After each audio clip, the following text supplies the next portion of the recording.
Hello! Hopefully you can all hear and see me. Oh, let's see if that's all working properly. Welcome to the second virtual Mantic Open Day. So obviously normally this time of year we would have been having our open day here. So everyone would have been coming in, playing games, quizzing Ronnie, trying to steal his hat. But obviously due to COVID, we can't do that. So instead, you've got the pleasure of all of us, and that's me, there'll be Ronnie, there'll be Matt Gilbert, all coming straight into your homes, which is a terrifying thought, particularly with Ronnie. So any mess that he makes, I'm very sorry about that. So let me take you through what will be happening today, hopefully, assuming this all works properly. So we've got our schedule. So this is what we'll be doing all the way through the day. And what we will be doing is we'll be live on this stream, fingers crossed, all day. So if you want to leave this running in the background, you can keep that going. And then hopefully, I won't disappear. We won't have to keep restarting it like we did last time. So this is the welcome. Hello, welcome. And we're also going to have a sci-fi update. So that'll be looking at what we've been doing this year, what's coming up next year, mainly for Dreadball and for Dead Zone. So if you like those two games, you probably need to stick around for that. At 11 AM, we've got our sculpting extraordinaire Luigi, and he will be live sculpting a miniature. So this is really good, just to see what the process is, to see how it all works. It's obviously digital sculpting. And also ask any questions. If you're interested in live sculpting, then this is a good one for you. And you can ask him any questions. And now I've got a little bit of a break. I probably will need a sandwich at some point. So we're going to be back at 1 PM for Kings of War and Vanguard. So that will be Matt Gilbert will be doing that one. And that will be a good chance to ask what's coming up for Kings of War, what's going on with Vanguard, anything really. So come on for that one. Then at 2, we've got Vince from Winged Hussar.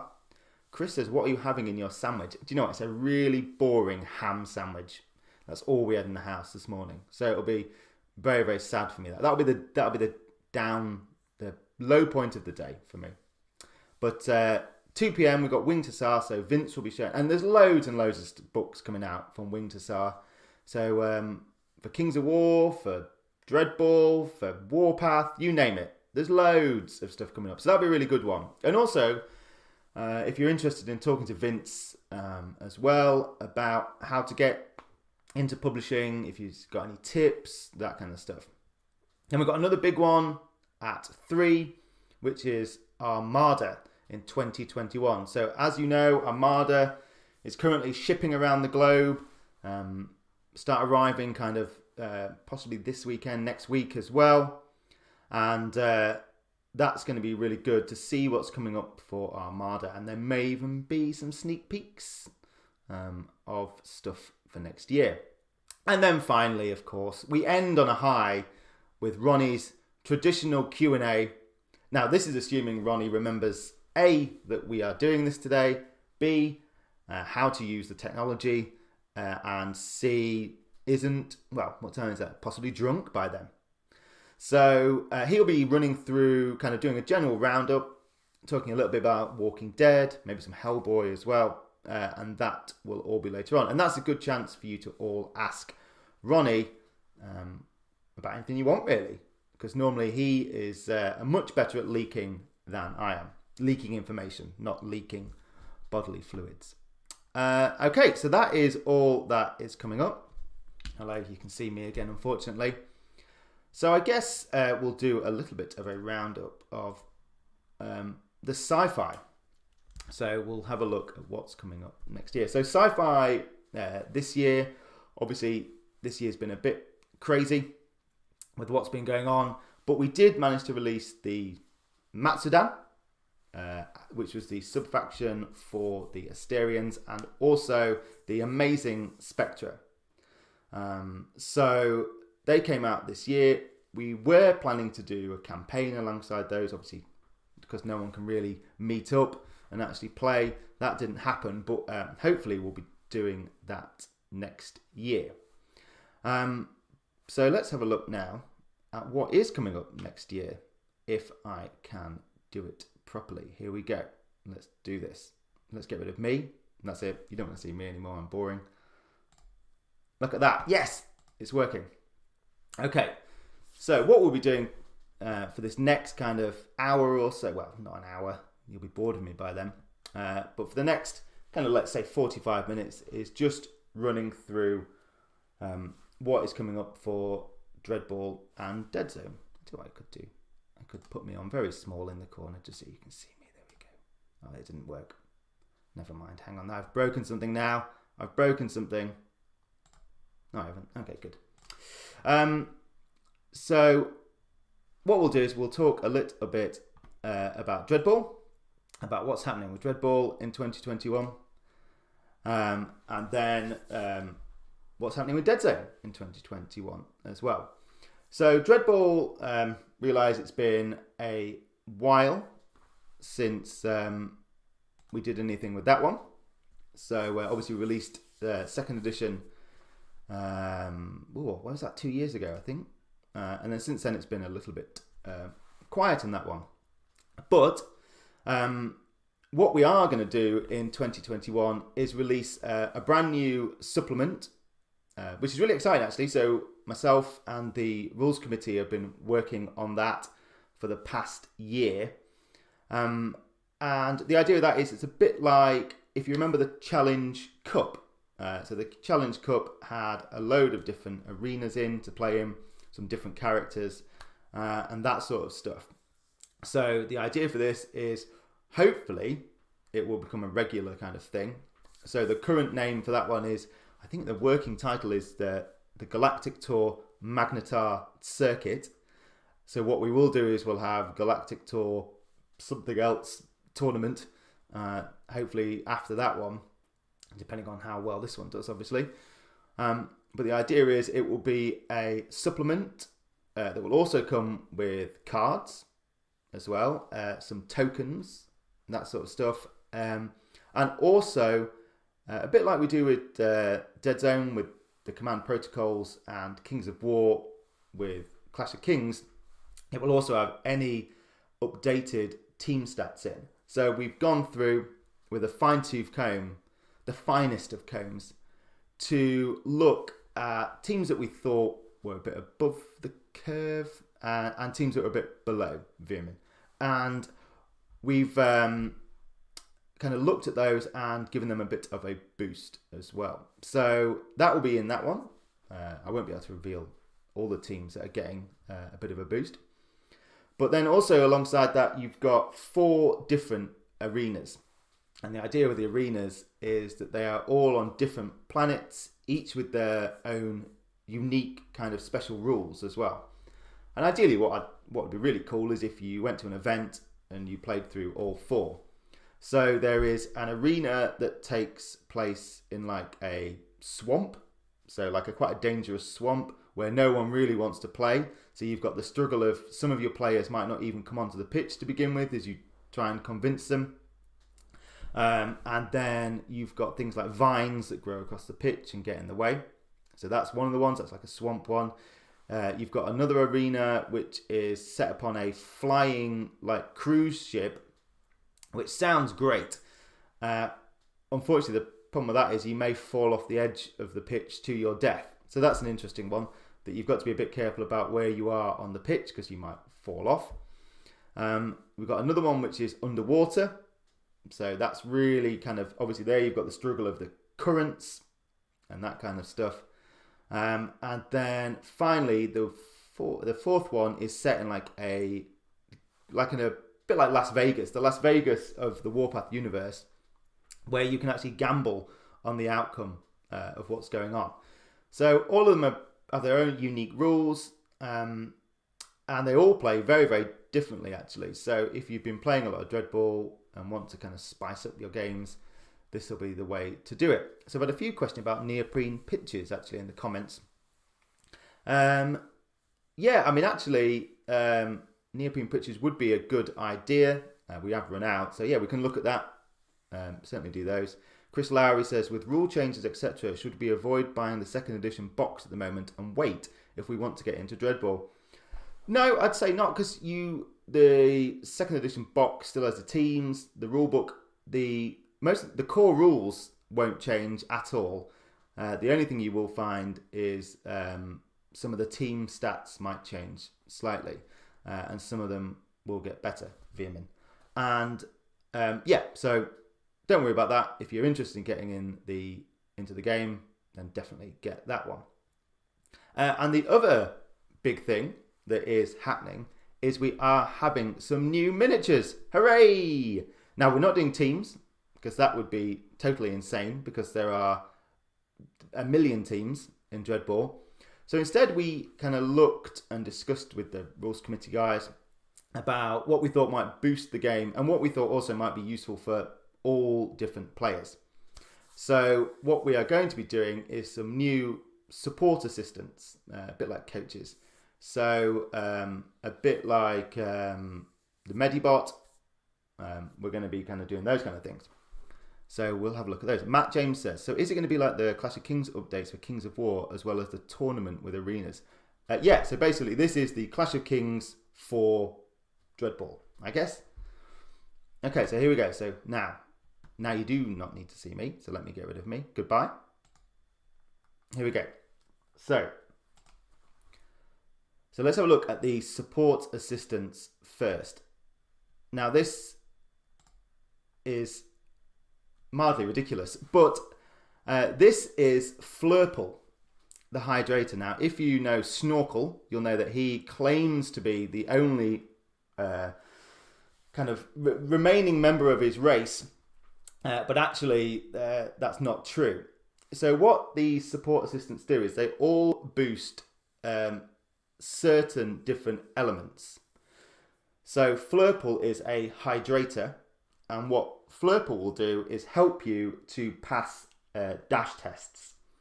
So what we've done is we've kind of thought, okay, well, obviously the Medibot helps you with get people out the sin bin. So FLURPLE will be the one who helps you if you're struggling to pass your dash tests. Then you've got FLURPLE, the Hydrator, and as you can see there, he is suitably awesome. Sponsored by Dreadmax, I think, if I remember. So the things at his bottom I like is suckers, I guess. I don't know, leg suckers. I don't know what they are. But yeah, so that is FLURPLE. And he will be good for helping you pass your dash tests. And the current idea, what we've got is a bit like the Galactic Tour was one big box with your book in, your kind of miniatures. We'll be doing the same things here. So you will get like the Galactic Tour Magnetar circuit in a box, and it will include all these. So that is FLURPLE. So now let's have a look at the next one.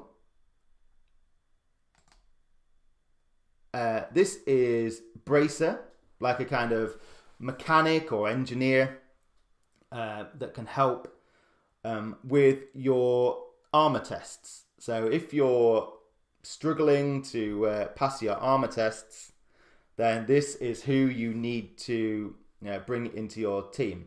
So Bracer, actually, if you want a bit of fluff here, she is the sister of Tracer. So Tracer was the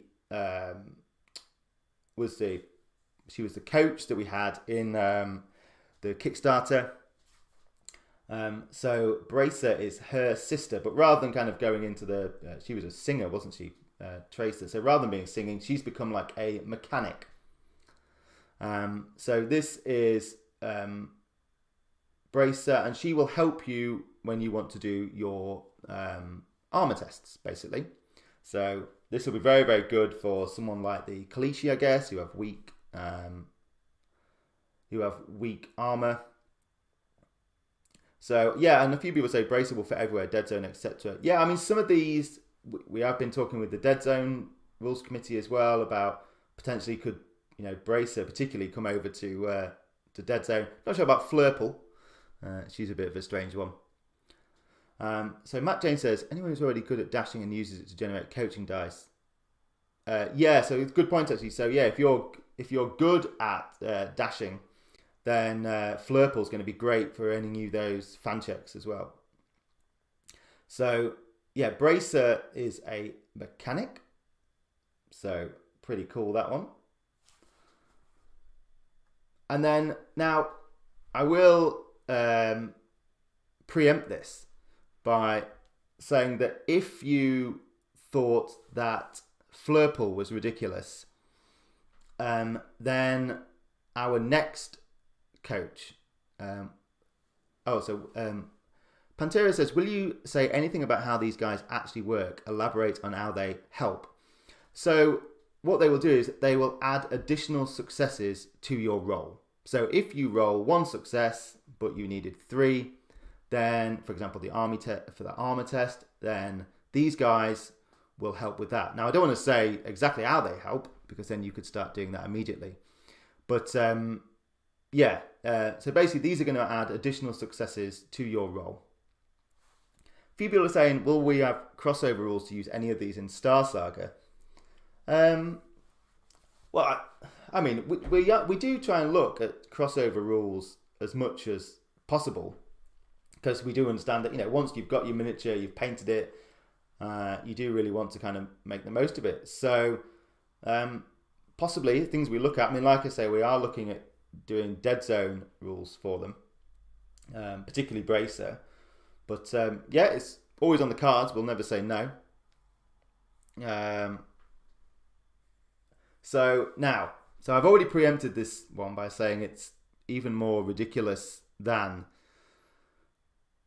FLURPLE. So here we go.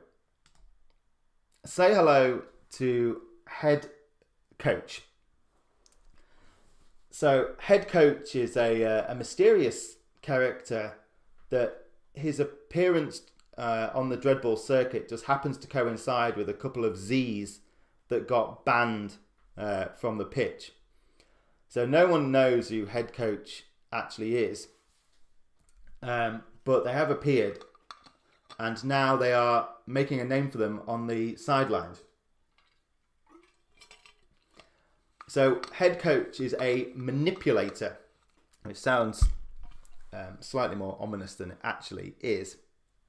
So you've got FLURPLE, who helps with dash tests, bracer, who helps with armor tests, and head coach, as you might expect from some Z's, helps with spotting fouls. So if you're trying to get away with a particularly nasty foul, then head coach is the one that you want on the sidelines. And again, this will add additional successes to your foul test. So if you're the spot foul test, basically. So as if you're the fouling team, you add the manipulator to your roll. So these are all coming out next year. These are the 3 support assistants, basically. And the idea is that you will get these in a box along with the book and along with the tokens, so it's quite easy to pick them all up. But I definitely think head coach is possibly one of my favourite Dreadball miniatures ever. I really, really like this one. When we were talking about the ideas of what to come up with, this seemed ridiculous, and Luigi's done an amazing job of sculpting it into something that met my ridiculous expectations. So this is absolutely fantastic. Just while we're doing it, so one comment is, are there any specials on the web store for Open Day this year? No, there aren't any specials. The reason being is that we're super, super busy shipping Armada, and what we didn't want to do is kind of mess that up by doing a load of stuff this weekend. So what we will be doing is we'll be doing some probably next year, something like that. But yeah, there are no specials this year on the web store, just to let you know. So Jared says, will there be support coaches added each year? It depends. It depends on what we want to do. I mean, the idea certainly of this set is to make it appeal to all kind of Dreadball players rather than a new team or something like that, or a new captain. So yeah, we do want to make sure that there's stuff that everyone can use. So obviously support assistants are great because everyone can use them. But that is not all, because we have got one more miniature to reveal. And so this is Thoth. I hope I've got that right. And the idea for Thoth is that this is a mysterious character. No one quite knows what is below the armor. And when playing in the Las Vegas style gambling arena, Thoth is actually your ref bot, your referee. And what he is able to do is move twice as far as a typical ref. Justin says, are these models one piece? No, they won't be one piece. They will be. You have to glue them together. So yeah, so it's a ref, and the idea is that Thoth wants to keep an eye on exactly what is going on. And then, if you're not playing in the arena, you can also use him or her, no one knows, as an MVP, which is really exciting. And unusually, Thoth is a very, very quick guard. So this is really interesting, actually, because we kind of looked through and thought, okay, well, what could we do that's something a bit different? Exploding 8 says, is Thoth a goblin? I mean, 100%, I'll probably insist that he is I think he might be a bit too big, actually, for a goblin, unfortunately. Yeah, so this is a really cool character, and one of the ideas we've kind of talked about, actually, with the rules committee is that through future kind of supplements, we might see the progression of Thoth's character. So at the minute, we don't know who it is. Next one, we might find out a bit more about them. So I think we really want a story arc. So we've got a question here which says, any rules changes to team captains? These weren't used in competitive play. No, there won't be any rules changes. So, spoilers, says Andrew Wajansky. There are no rules changes in this one. What we wanted to concentrate on this one was making sure the teams were nice and balanced. So looking at those. We wanted to also look at the support assistants and also introduce the new arenas. I think the idea is that for future supplements, we would look at a particular topic. So it might be something like giants, for example, and say, okay, let's do something with giants, this one. So I think we'll look and see what we can do with each one and see what the topic is, I guess, of each one. So that is Thoth. I hope I'm saying it the right way. So that's all the miniatures that that is all the stuff we've got coming up for Dreadball.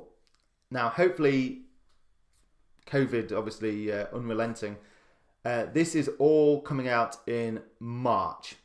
So not long to wait, actually, for this one. It'll be quite soon. And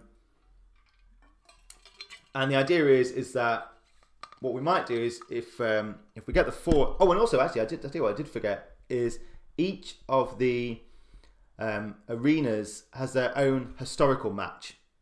So I don't know if you remember, we released the historical match between the Indige and the Neobots earlier this year. God, it seems so long. So in the book, you'll find an historical match with a little bit of fluff about what happened in the match, and then some team stats for you to try and recreate that match at home and see what the outcome is for you. So that was really fun, actually, and writing those was really cool because we all took a different arena and we all then came up with the historical match and the story for them and things like that. So we've had, can someone in the chat recap the different arenas? I came in a little late and missed them. So I'll quickly go through those. So you've got 4 different arenas. You've got a swamp themed one, an underwater one, one that takes place on a pitch floating in the sky, and then finally like a Las Vegas style gambling one. So 4 very, very different arenas. And with the RC, we all kind of took on one each, and then kind of came up with them, which was really good. And like I say, they've all got their own cards, so there's slightly unique elements that you can do in each one. So really, really fun. I mean, I absolutely love Dreadball. So getting some new stuff coming out for that is very exciting. So there we go. So that's what we've got for Dreadball. So we're going to move on to Dead Zone now. So if I just put me back for a minute. So Dead Zone, we've got quite a lot planned for Dead Zone next year. Now I know one of the things is the 2-player starter set has been out of stock quite a lot this year, which is brilliant because it shows that people are playing it, which is fantastic, and people want to get into it. So I realised the 2-player starter set is out of stock at the minute, but what we will be doing is we're working on getting that back in stock relatively soon. So if you are waiting to get into it, it won't be that long to wait. I mean, obviously the rules are free, so if you want to try it out. Now, one of the problems has been that we've had no mats, neoprene mats, which has been a bit of a bummer because obviously you need something with the cubes on. But I am pleased to give you a sneak peek, a sneak peek of the new neoprene mat. So hopefully you can see this. So we've kind of taken the original one and given it a bit of a makeover. So you can see it's a bit more detailed, more blood on it basically, and to make it a bit more, so someone says a bit more textured. So this, we've got those in stock. We should have those in stock pretty soon actually, maybe hopefully this year. So they'll be on the website. But yeah, that is a really nice mat, and so that's the first thing that's coming out, and that will be hopefully out fairly soon. And then we'll kind of, with that, we'll be able to look at what we do with the 2-player starter set as well. So if you are waiting for a new starter set, don't worry, it won't be too long. And like I said, now with the mat, at least you can buy that and then get some command dice and get the rules from the website as well. I mean, all you really need at the minute is you need a copy of Escalation and the free rules. So if you want to do that, you can do. So Justin Gregory says, will you expand on the solo side of the game? Nexus Sci was great, but needs solo rules for all factions. Yeah, I think that's something, particularly obviously at the minute, that's been a problem. Not a problem getting out and playing with people, because obviously of COVID. So I think solo rules is something we definitely want to look at and see what we can do. There was a Miniature War Games solo mode, actually, which we might be able to put out now. So that included some slightly stronger zombies. So we could do that. Also, Brad P says, restocking faction starters. Yeah, I mean, I think we were out of stock of quite a few of them, and we're just looking at what we can do to restock them. Any more funky resin tokens coming out again? I'd love to upgrade my cardboard ones to something more tactile and delicious. Yeah, so we've been looking at the best way to do the tokens and which ones to include. Because obviously now you've got things like Tag, Triclinic Shard for the Nameless. God, I got my mouth around that one. So yeah, I think we'll probably look at what we can do with those as well. So it won't all be immediate, but hopefully we'll look at doing those in the future. So now let's get on to some miniatures. One of the things we've done at the minute is we've been looking at this idea of sub-factions. So we started that with the Vault Chasers and the Alpha Strike Team for the Rebs. And the idea with these is that they, and then we went on with the Matsudan for the Asterians.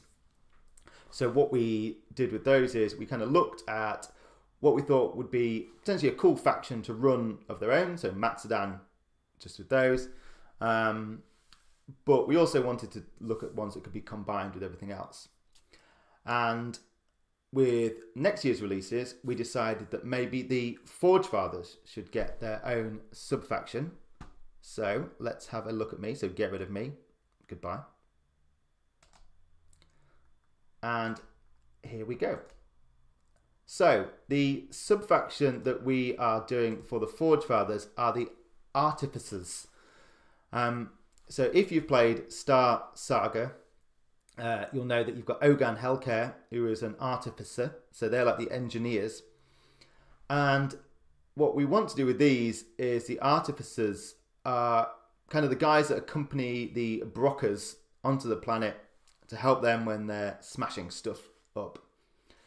So we will be doing a brand new kind of sub-faction starter for these in the new year. And the idea is with these ones is obviously, you know, 2 weapons isn't enough. So now they've got a kind of backpack with an additional arm on, just like you saw with Ogan Hellcare. So that's one of the Artificers. There will be in resin too. And the backpack on their back, you'll be able to do the different arms on them as well. So you can customize the arms. So that's one of the Artificers. I've got to get my teeth in. Here's another one. And we're currently doing the stats for these at the moment. But yeah, these are really cool. And I think one of the things we really wanted to do with these is, you know, Steel Warriors are super duper cool. But I think sometimes you can't actually tell there is a dwarf inside there. So we wanted to make sure these ones, you've got the face, you've got the beard. And you can really, really tell that these are space dwarfs, basically. And also, I think the current plan is we will be doing some additional heads. So if you wanted to put some different heads on your Steel Warriors to make them fit in with these guys, then you can do that as well.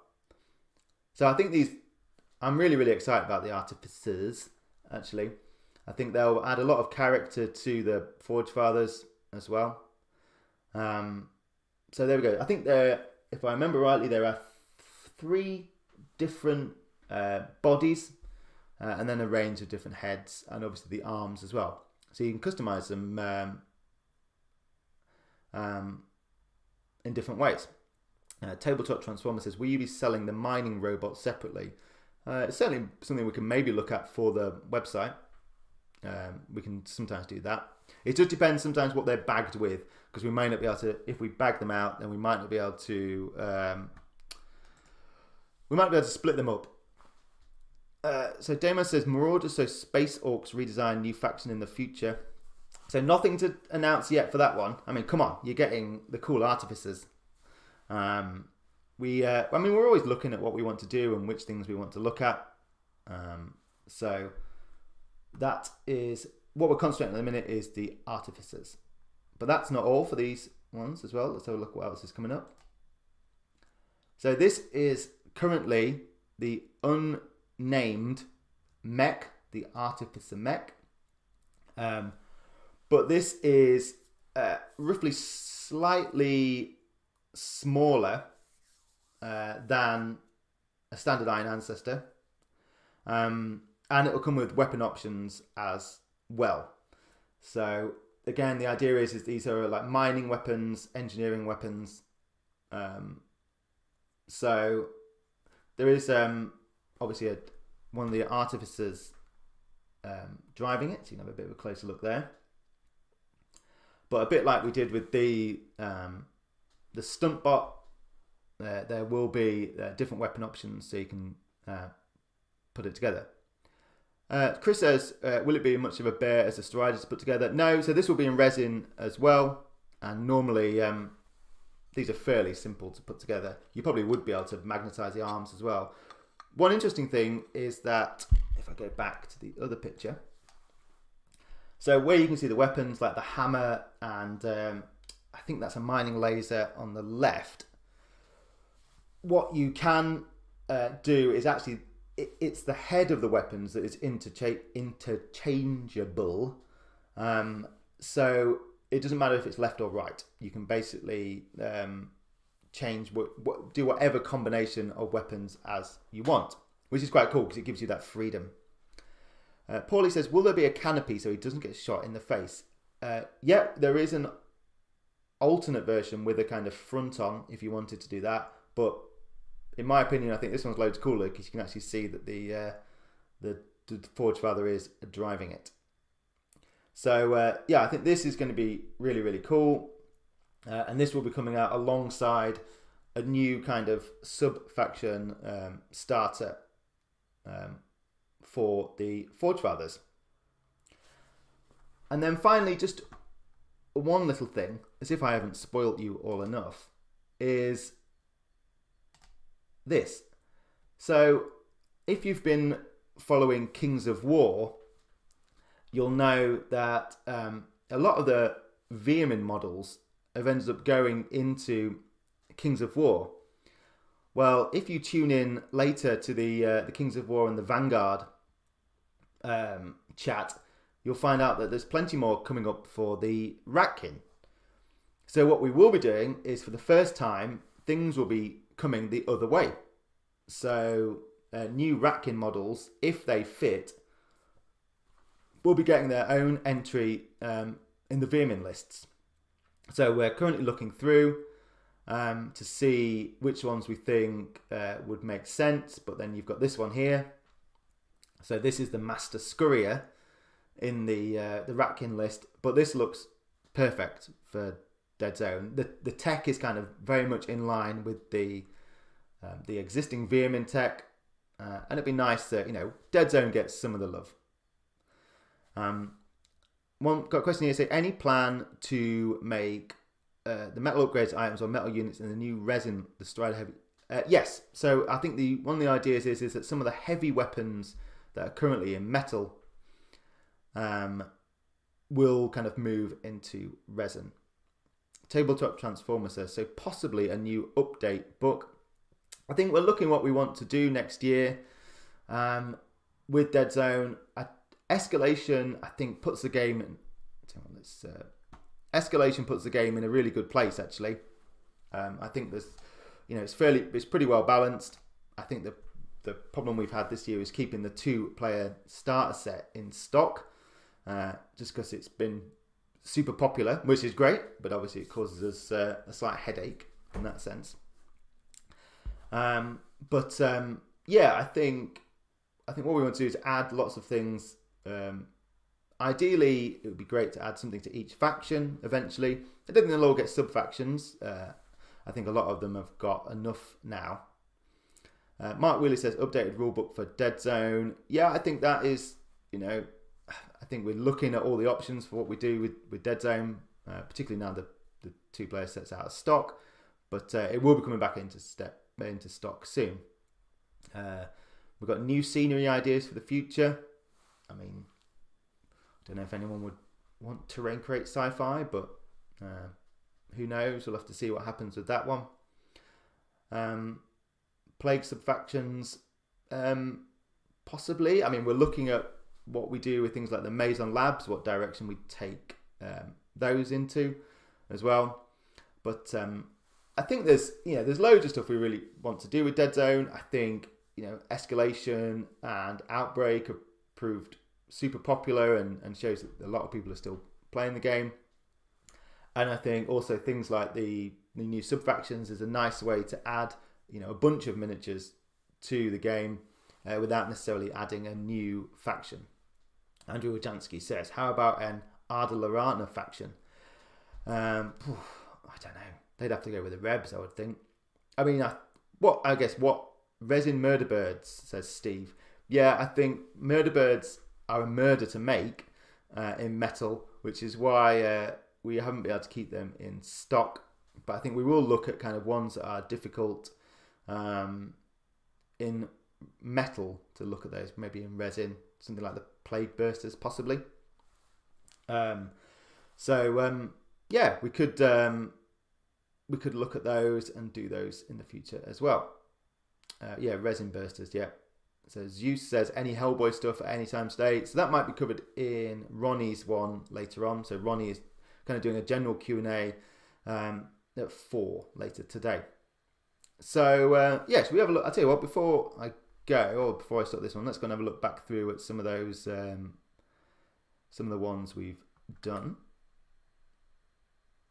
So let's get rid of me, and then we'll have a look at. So we'll go back through, and just in case anyone's missed the streams or is only tuning in. So we've got, these are the new support assistants for Dreadball. So we've got FLURPLE here, which is a hydrator. We've got Bracer, the mechanic. So as we've kind of talked about, is looking at maybe putting some of these in Dead Zone. I think Bracer would certainly fit, possibly the Rebs, maybe even with the GCPS. FLURPLE, I don't know who it would fit with. I mean, it would be amusing to put in with the GCPS, that he kind of accompanies them on the sidelines. Hopefully Andy Sharp from the RC is listening to this and is putting his head in his hand. So Bracer, the mechanic. We've got head coach.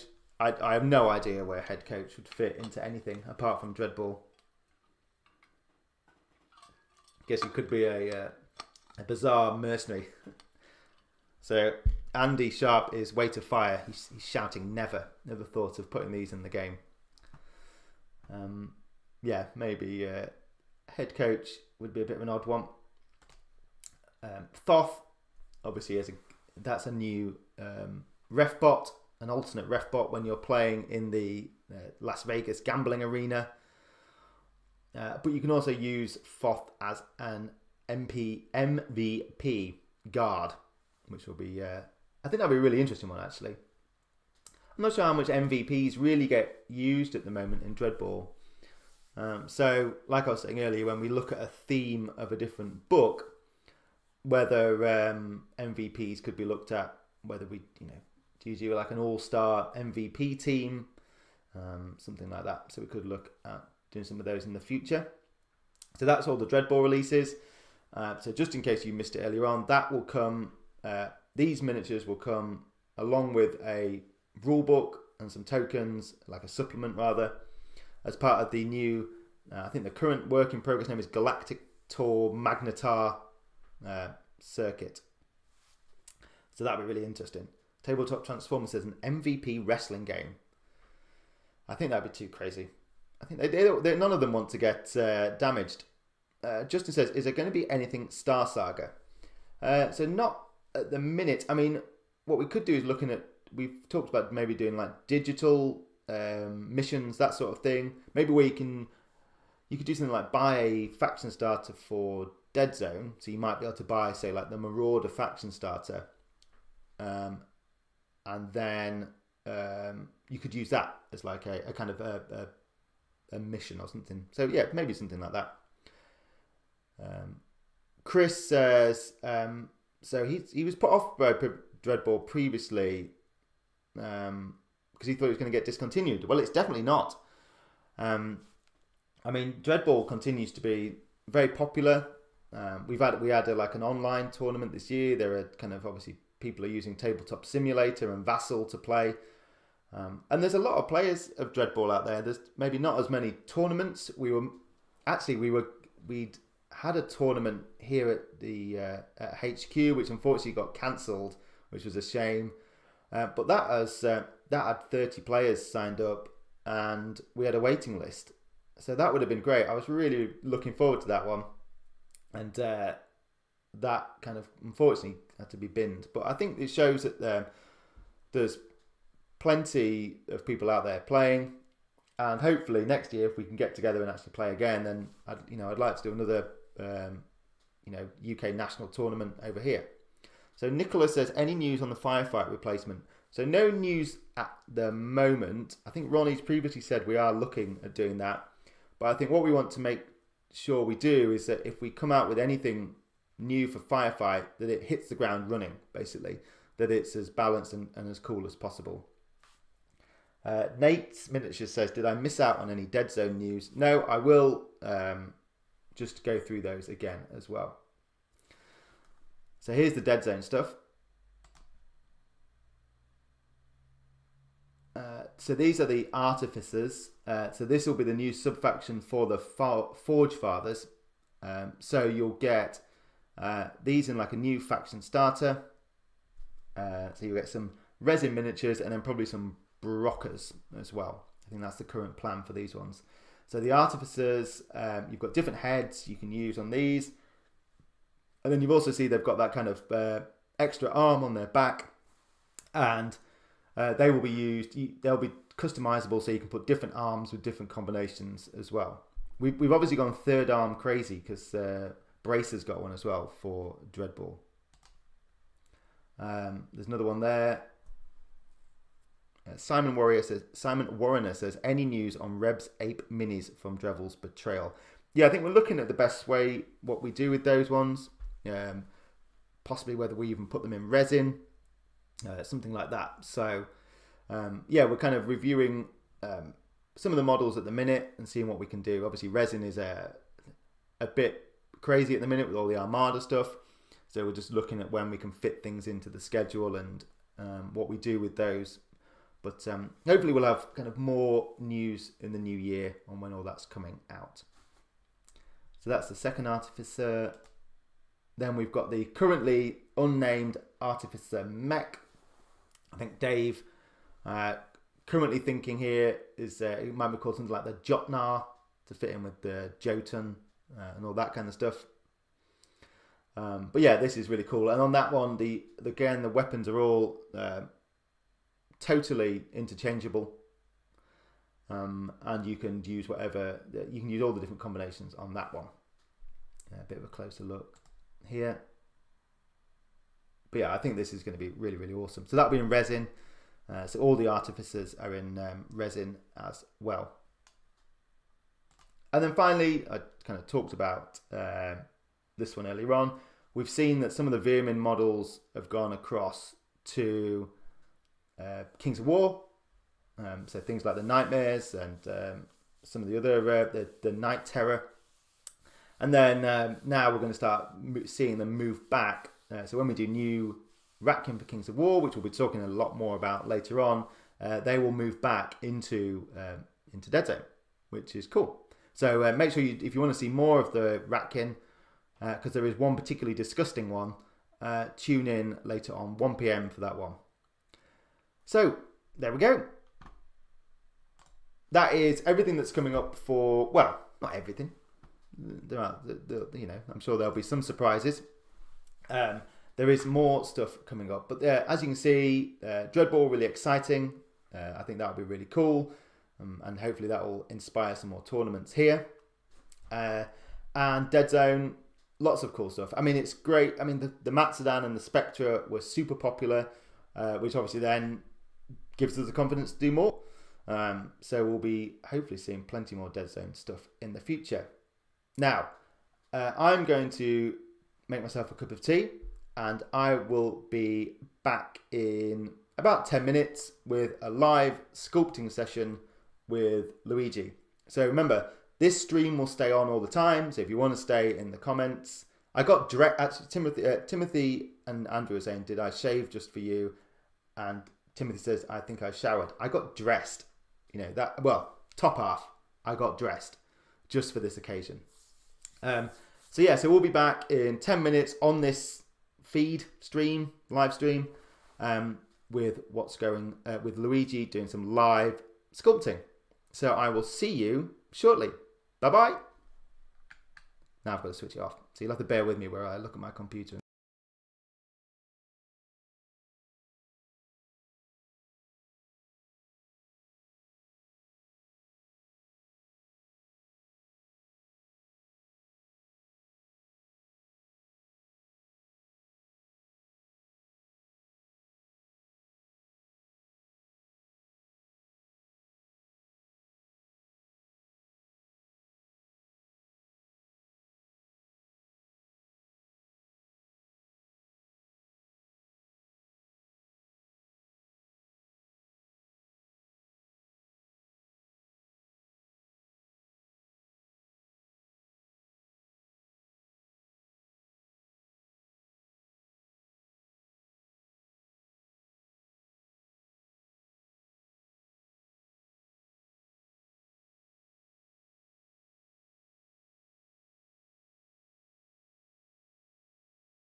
Hello, everyone, and we're back, hopefully. I hope we're back. Let me know in the comments if we are all live and you can see us and you can hear us. So, Luigi, do you want to say hello?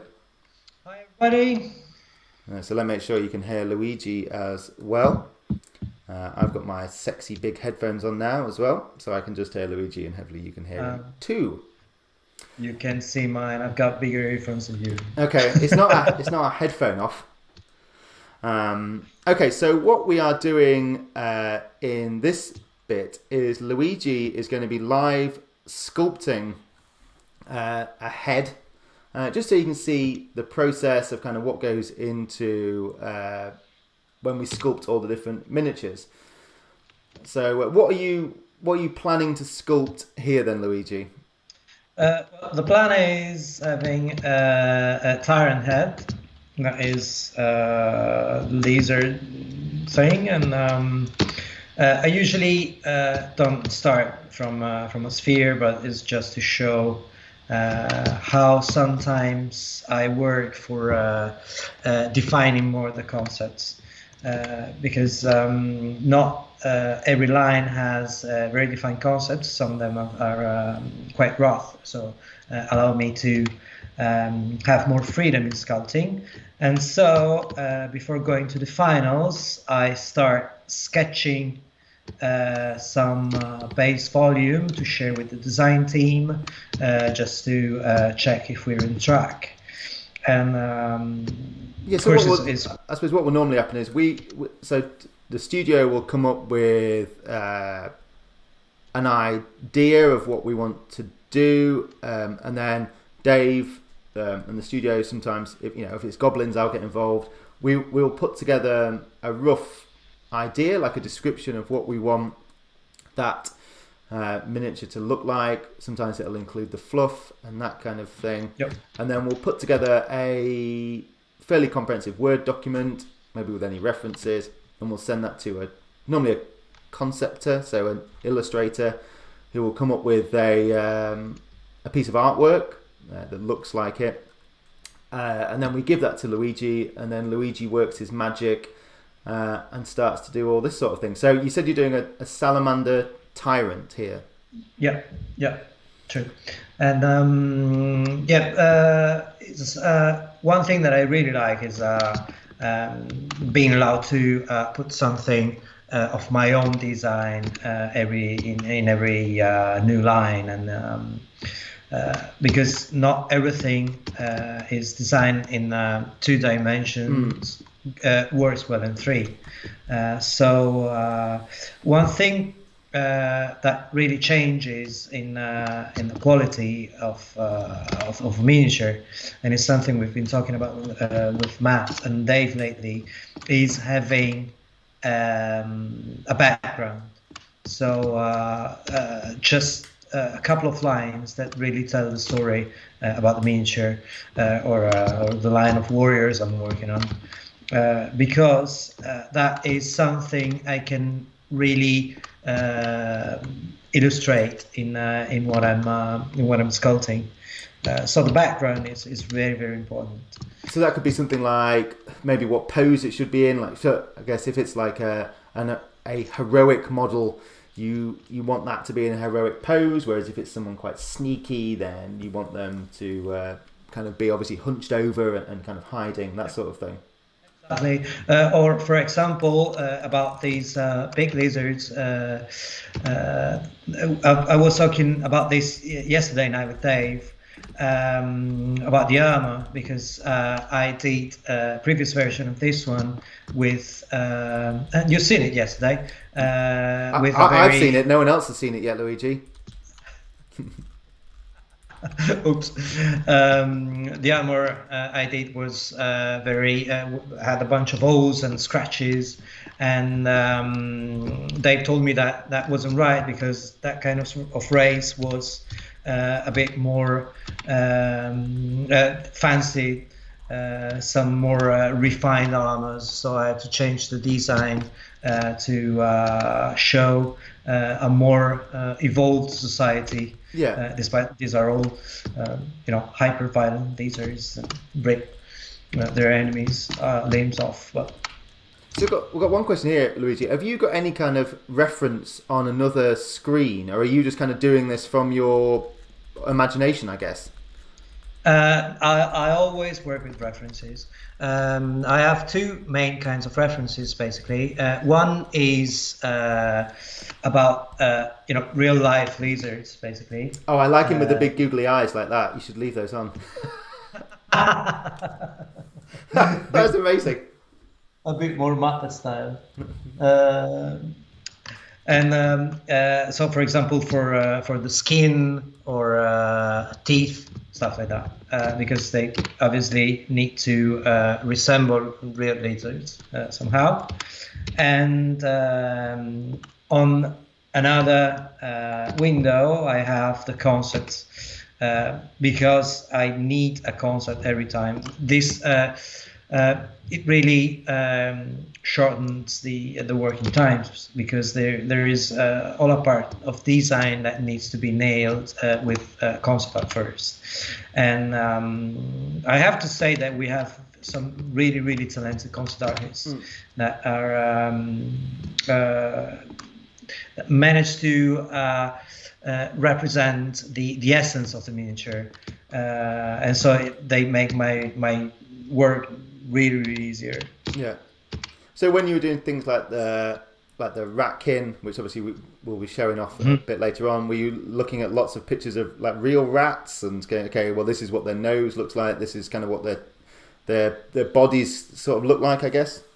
Yes, exactly. For example, tails or the fur, or they really pink, small clothes. And every time I do that, my wife or my daughter pass through the screen and say, "Ew, that's horrible. What are you doing?" Because it's always I've seen a full documentary on History Channel about snakes lately, just to understand something about their anatomy and skins and stuff like that. So I'm making myself a culture in reptiles. No. It's not bad. Yeah, I know. It's interesting with the research thing, because I am terrified of frogs.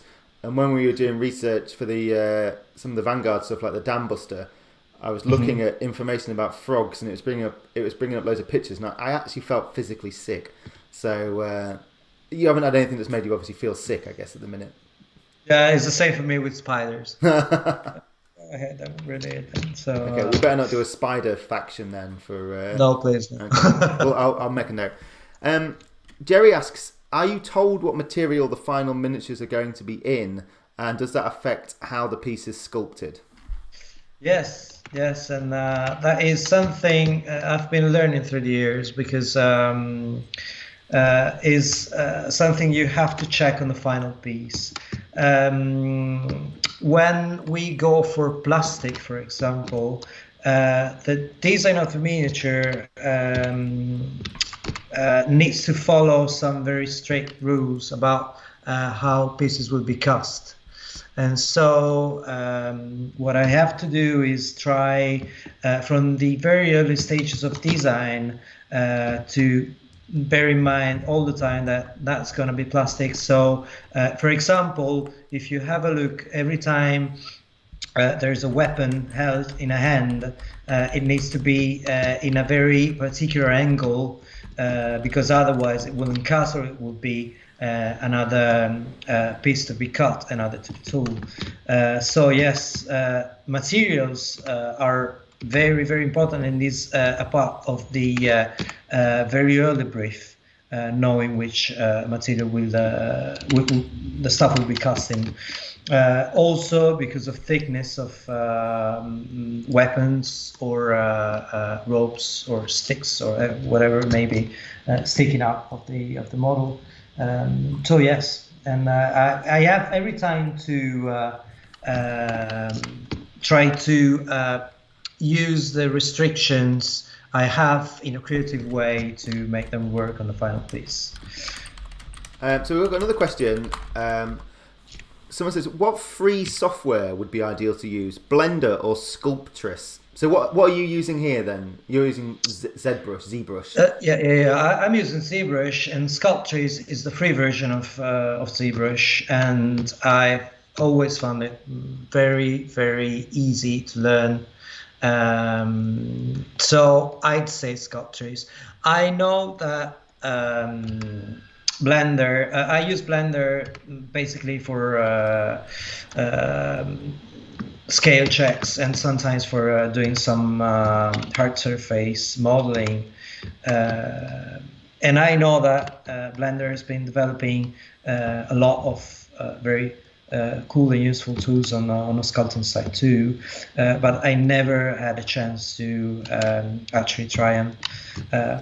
I know for sure that Blender has a huge community, and that is really important when you start, because if you don't want to pay for an online course or stuff like that, what you have to do is go on YouTube or on the forums and see people that share their knowledge.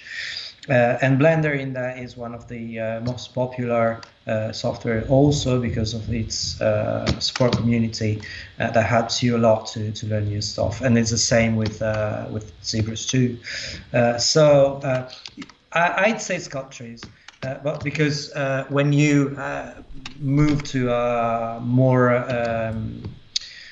professional thing, or you have spared enough money to buy a license, if you pass from Sculptress to ZBrush, is easier because it's basically the same. It's the same language. You get the same strings of command, and so it's easier. So obviously, you've been kind of busy this year doing all the boats, obviously for Armada. How have you found that compared to sculpting kind of, well, not people, but kind of obviously animals and kind of humans and that? Have you enjoyed it more, or do you prefer kind of doing the people, the kind of stuff like this? Well, I love sculpting organic stuff. Sculpting Armada has been great because sometimes it's always good to change and challenge your skills in something different. The most complicated thing about sculpting all the ships has been the engineering, because when it comes to cutting all the parts and having them, you need to have them. They have all to fit together, and in an order and in a way that they must be easy to build. And as you may know, this has been quite challenging because we had to do some try and error first for having everything working properly. So that's been a real challenge. It's been great fun because sculpting things that are not organic is fun anyway. But I have to say that I prefer humans, or at least sometimes getting back to organic stuff anyway. So I think one thing that the process is when Luigi, particularly for resin and things, when Luigi sculpts it, this is what happened with Armada. It will be sent back here, and then Ricky, who kind of heads up our resin department, he will then look at it and kind of work out where it needs to be cut so it can all then fit in the molds, and then Luigi will go back, cut it in, cut the actual big boat up into the right bits, and then send it back so we can start making the molds. So as we've got a question here from Grey Primer, they say, do you struggle with over tweaking a design, or are you good with stopping when it's good enough to kind of come back to us? It's all about experience, I guess. You have to learn when it's time to say stop and enough, and then you switch to something else. In that process is really helpful working with the design team, because they also may tell you when a product is good to go. Usually when you work on a sculpture, and I experience that every time I'm working on something of my own, I'm never really 100% happy, so I keep on tweaking it 1,000 times. But when you work for production, is something more. How can I say? It's a different pipeline. So you agree with the rest of the designer team when it's time, when it's good to go, and also practice, because you know exactly when to stop adding details, for example, because under a certain amount of details or tiny details you can go, because they won't cast or won't be printed. So you have to find the good balance between details and the quality you want to give to your final piece, and it's just about practice. Yeah, did it seem that when you started, you maybe were adding too much detail, and you had kind of learned to knock it back? And again, that probably goes back to the material as well. Yeah, and also, for example, when you start sculpting for miniatures, you have to keep in mind the final scale. That is really, really important, because, of course, if working on a big screen means you can go to this kind of detail and zoom, but actually the head will be like this. Yeah, of course, yeah. So you have to understand what works and what doesn't, and it's about training your eye and your skills in that. And for example, at the very beginning, I did everything too thin, because I was a lot into illustration and concept art before. And I tried to represent in my sculptures what I used to do in my drawings, but they were off out of scale. So I had to train my eyes to think that too many tiny details are wrong. But for example, when doing rivets, there's something that I do like, but it's just me. You are quite rivet mad, I think. Yeah, definitely. Yeah. Rivet and straps, but there are two things that people don't love to paint. Rivets, straps, and whips are your kind of go-to bits. Yeah. Definitely. You know me. And so I have to compromise with what I like to do and what people love to paint and to work on it. So you also have to adapt your style to what people love to do and what people would like to see and paint, because another thing you always have to keep in mind is that what you do will be printed, casted, and then people will buy it for playing it with it, and maybe not even painting it, or will have to spend a bunch of hours with a brush in their hands. Yeah. So that is something you always have to keep the customer in mind when you sculpt for miniatures. That is something that, for example, you don't have to think about if you're doing stuff for video games. You have different restrictions. Yeah. So we've got a question from Maggers42. She says, they say, when sculpting heads, etc., is there a standard dimension that you work to? Same for like other limbs and things, to make things interchangeable? Yes, I have a library of organs and of bodies I used to start. What, real ones? Yep. No, not real. I'd love to, but we're not in.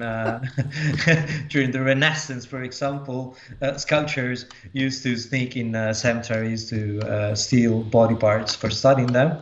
But luckily, we're not in that historical period anymore.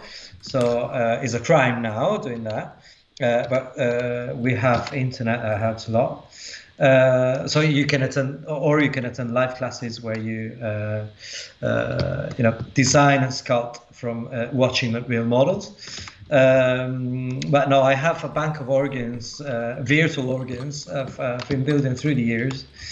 So I have every time I start with a new race, I have reference depots I can start from, and this is also used for consistency, because even though starting from scratch would be great fun every time, because there's something I really like about starting from a sphere and then watching things to evolve from that. We need to make things interchangeable, and they need to be consistent within the different races. And it's been quite difficult at the beginning, because Mantic had a few ranges that were sculpted in a traditional way, and so we had to transform them into digital and making parts that would have been interchangeable with those bits, and that's been a bit more complicated. But now that we've been switching almost everything to digital, is everything a lot easier. I guess it helps as well to make everything consistent, because I think if you look at some of the older Mantic models, I'm going to talk about goblins obviously, but some of the goblins look quite different in their aesthetic to other ones, and the orcs are the same as well. I guess like the God Speaker looks quite different to some of the other orcs, and I guess that's because they were traditionally sculpted. Whereas obviously if you're doing the digital things, I guess you can share these files with people, and just in case they need to look at stuff, so it becomes a lot easier to make things look the same, I guess, in some ways. Yes, and also digital allows you to change things even when everything is ready for production, because you just can open the file back and change what you need to change. With traditional sculpting, once things were production ready, changing something meant basically adding many weeks of work, because you have to chop things. And also there were a few, let me say, design issues, or not better. The aesthetics of miniatures has changed through the years. Yes. And so part of my work has been trying to find a good balance between what was recognized as Mantic style and trying to bring that into some new aesthetics that is more in line with what people like now. Because one thing that digital sculpting really changed is, for example, the amount of detail you can put in a miniature, or proportions too have changed. So we had to work a lot to find a way to have some kind of design that was still completely Mantic, but something maybe a bit new, or late. Less old school looking. So I've got one question here. I'll try and do it. So do you feel like you're pushing the kind of development of the way that, like, the material, I guess, like things like resin or kind of metal and plastic, or do you feel a bit constrained by them sometimes? I guess we kind of talked about this a little bit sometimes, about the way you have to mold things, but are you seeing that now? I guess now we've moved particularly to resin for some stuff. Has that given you a bit more freedom to do some more detail and some cooler stuff? Yeah, definitely. I'm so happy you switched to everything to resin, or at least the main stuff, the heroes and things like that. Yeah. Because I do have more freedom, and resin allows you to add a bunch more details. One of the moving to resin really changed the game for me, in terms of being allowed to be more I wouldn't even say more creative, but adding more say special effects to the final model. And on the other side, of course, it's not just about resin, but about the guy who cuts the resin. I mean, Ricky is doing really, I'd say, miracles with casting, because he is able to translate in resin bunch of details that other resin casters would just say no. And so that is, sculpting is, say, I'd say no more than 40% of all the process, because casting is fundamental, is such as design too is really, really important, because a weak design means that the final sculpture may be technically perfect, but there will be something that just says no. And even taking pictures, I've seen having stuff painted properly and then having some very, very cool picture to show. That really changes the way in which customers are involved in buying and building armies from our ranges. So material is for sure one of the most important things on my side. Because see all this, all the wrinkles I can add to this ad. If I know that it's resin, I can go deeper and deeper in detail, sculpting, adding a lot of tiny skin details that I know that will custom resin. But again, it will be useless under a certain level of detail. So actually, talking of detail, so Magas says, with the crazy detail you can get on your digital sculpting, do you ever paint the models you sculpt to understand how practical the models are to a gamer? I've been painting models for many years, so sometimes I do some tests, but digital is really not the same, because I don't know, keeping the miniature in your hands and having a brush or is something that you cannot recreate digitally.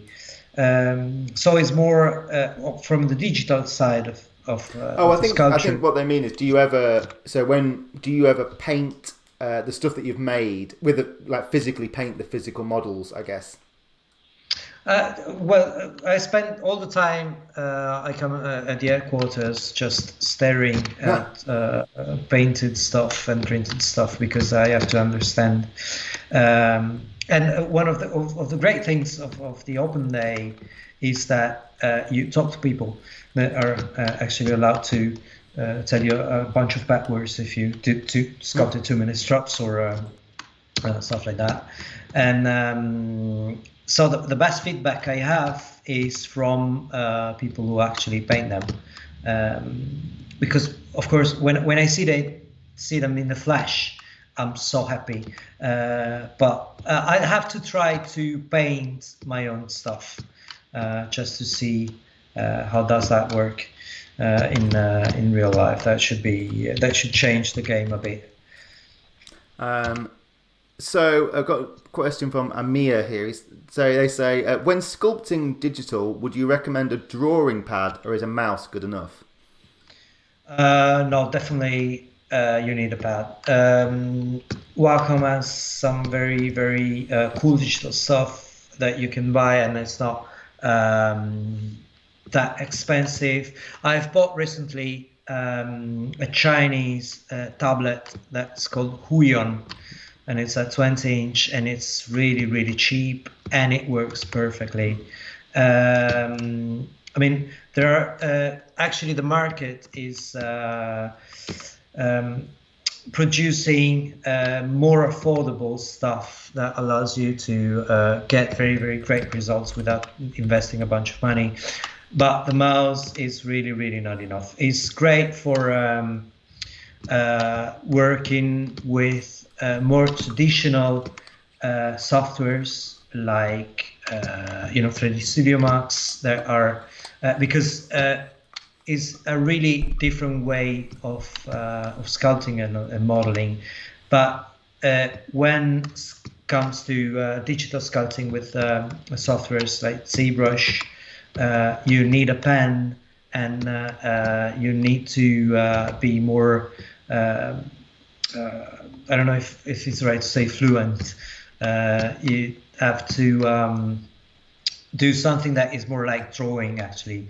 And if you try to draw with a mouse, it's not just its instrument.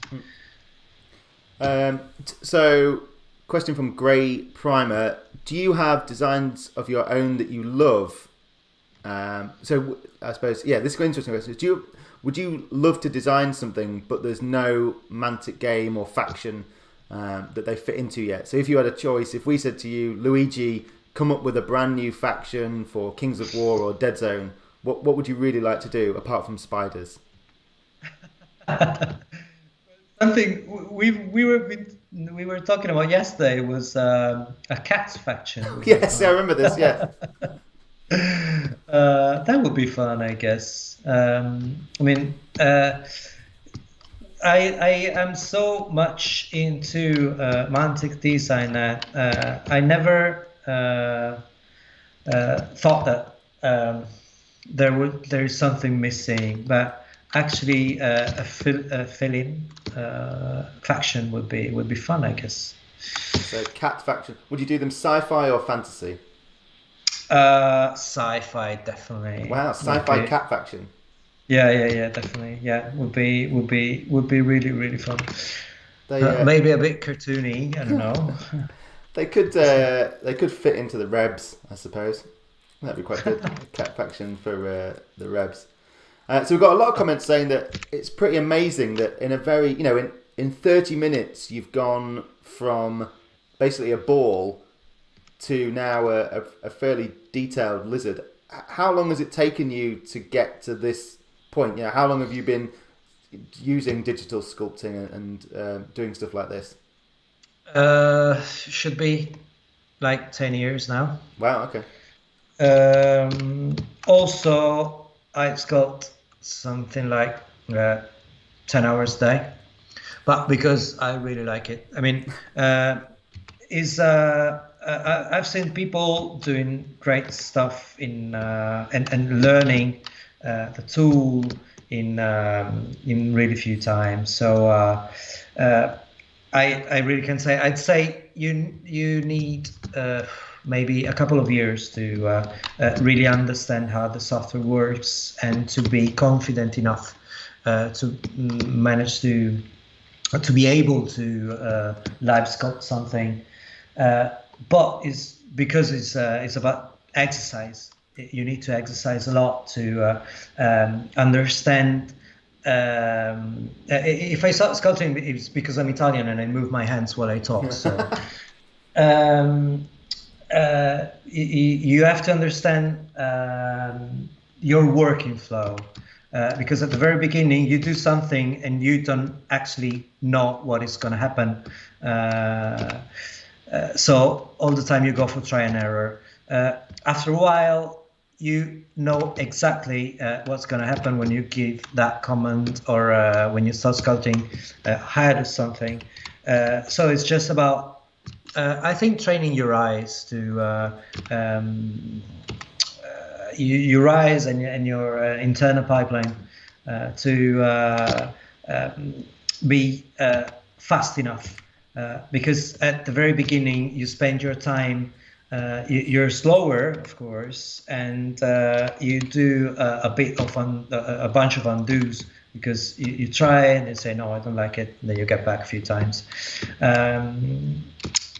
When you become more and more confident with the instrument, and when you understand, there's a link between what you have in your head and what comes to the screen or to paper, and the exercise allows you to have the idea translated in something physical in a faster way. But at the beginning, you just don't have to get frustrated too much that you think to do one thing, and then imagine you want to do a female head, then you end up doing a lizard because the female head is not just coming out from your hands. So do you ever look back at some of the kind of older models you designed and think, oh, I wish I could go back and redo those or add certain bits to them?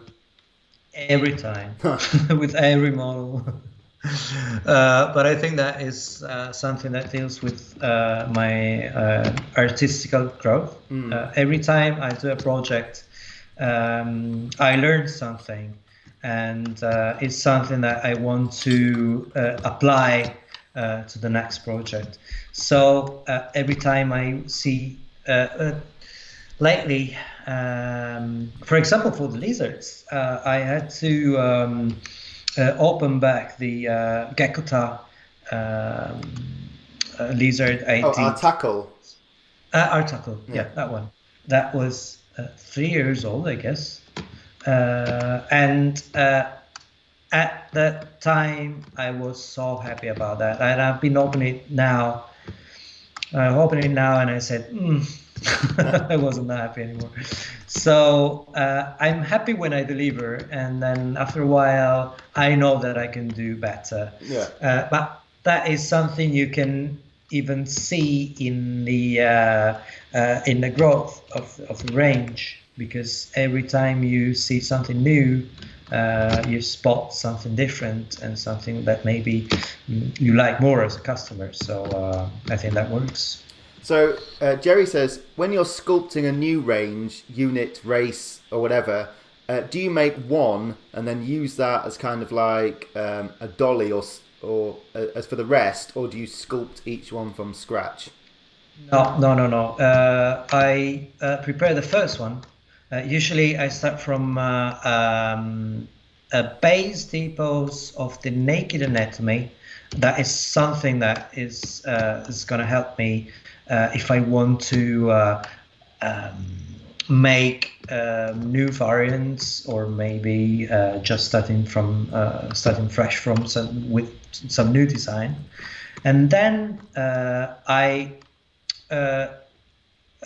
once I have the naked depots done, I build from scratch all the armor or all the details, and so in that way I managed to make stuff that is actually the same and consistent. So, for example, from building a whole race of warriors means having say 5 or 6 different characters you put on the table. But changing the armor means that you add some variety, and so they don't look the same. Even for the hats, I have a base one, and then I change it to have all the different variants. But for me, it's crucial to have a standard typos to start from, and it's something that say. For example, for the sprues, I'd say that 20% of the job is nailing the first typos.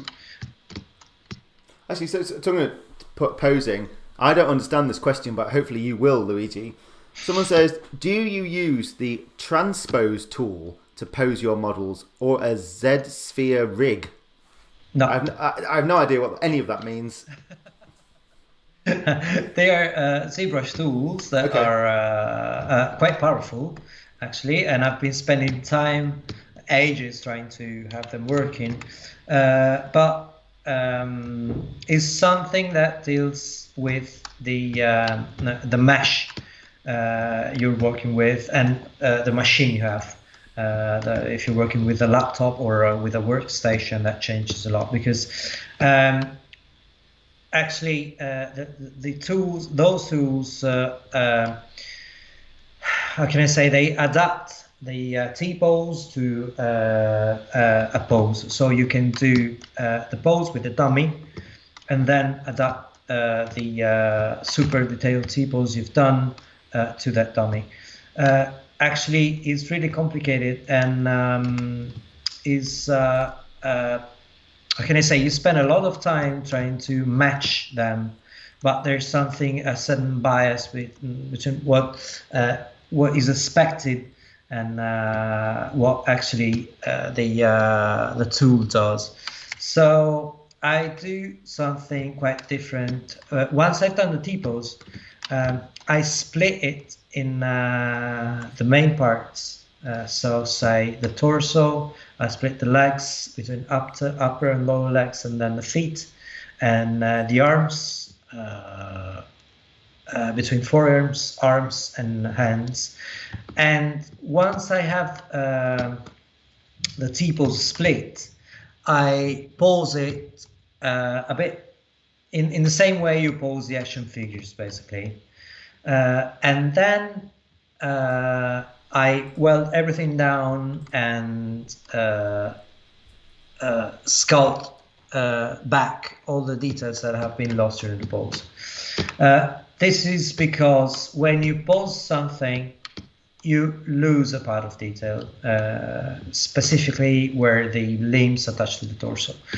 So you have to plan that a few of the details in specific areas will need to be resculpted while posing, but that is also a chance to add some variety to the final poses, so they won't be the same of the T-pose.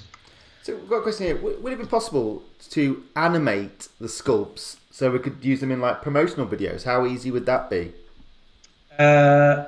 Would you be able to do that, or would that be something that we would, how would that work, I guess?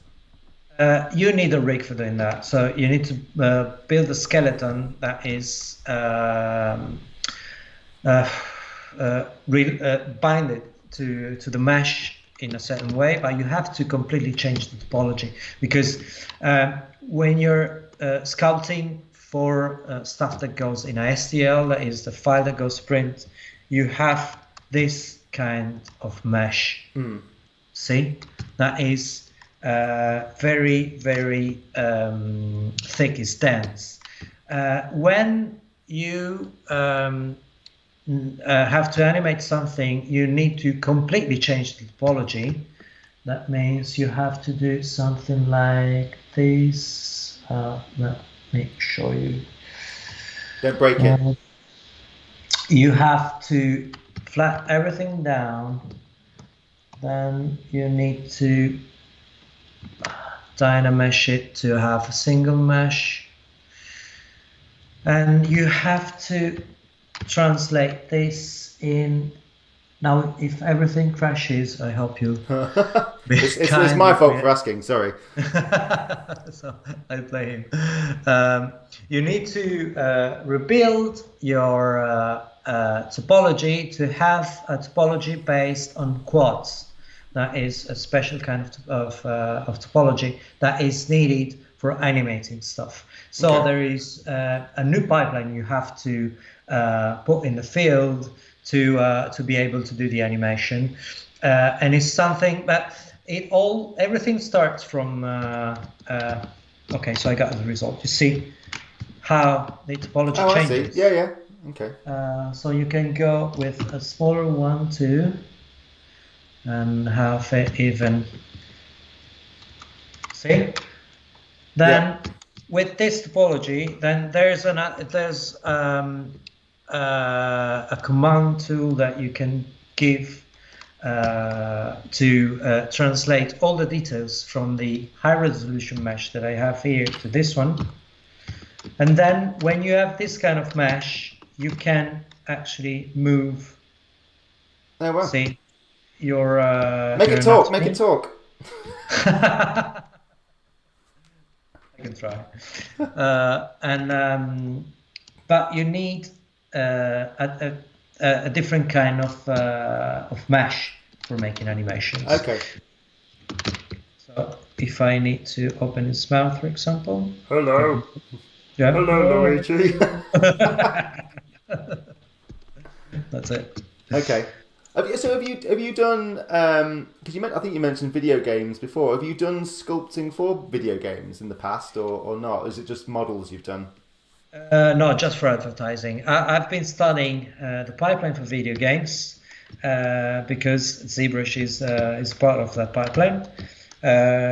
But you have to decide at a certain point what you want to do when you grow up. Yeah. And so things starting from this, from what you see that is a high resolution model, then you take two paths basically. You can go to obtain stuff like this, so that means doing all the process you need to do for having what have you done in high resolution for being taken into the animation pipeline, or you start doing all the cuts and check for undercuts, and then doing all the pipeline that you need to do for going to 3D print. And so you have to specialize in something. And so I've gone for sculpting for miniatures, but it's because it's something that I do really love. Yeah. Seeing what I've sculpted in real life and seeing them painted is something that really brings me back when I was 12 years old, and I started painting some Games Workshop stuff, and I thought at that time that was the most beautiful job in the world, and not driving tanks like Brad Pitt said in Fury. Is not driving tanks, is sculpting, the best job in the world. And so I've chosen to do that. So I've got a couple of questions here. So when you're kind of sculpting, do you ever temporarily introduce colours to this to see how it might look in the real world, or do you just kind of keep on sculpting in grey? Oh, I sculpt in grey. Yeah. Because all the stuff I do is produced unpainted. So I love sculpting in grey because in that way also I can check how the light works. You see, I do test renders sometimes just to see how the light works and how the shadows help me to understand the relief. But I sculpt in grey. Sometimes, for example, I'll do a digitally painted version of a couple of characters of Umbrella Academy that I have in my mind, but because I love them so much that I'll do a painted version, but it's just for me. Color schemes are something that usually the painters do in the physical world. Now this is a heavy question, this one, Luigi. So get ready for this one. Okay. What's your reply to people who say that digital sculpts lack soul and that digital sculpting has nothing to do with art? I mean, bear in mind, the children might be listening. No. I'll be polite.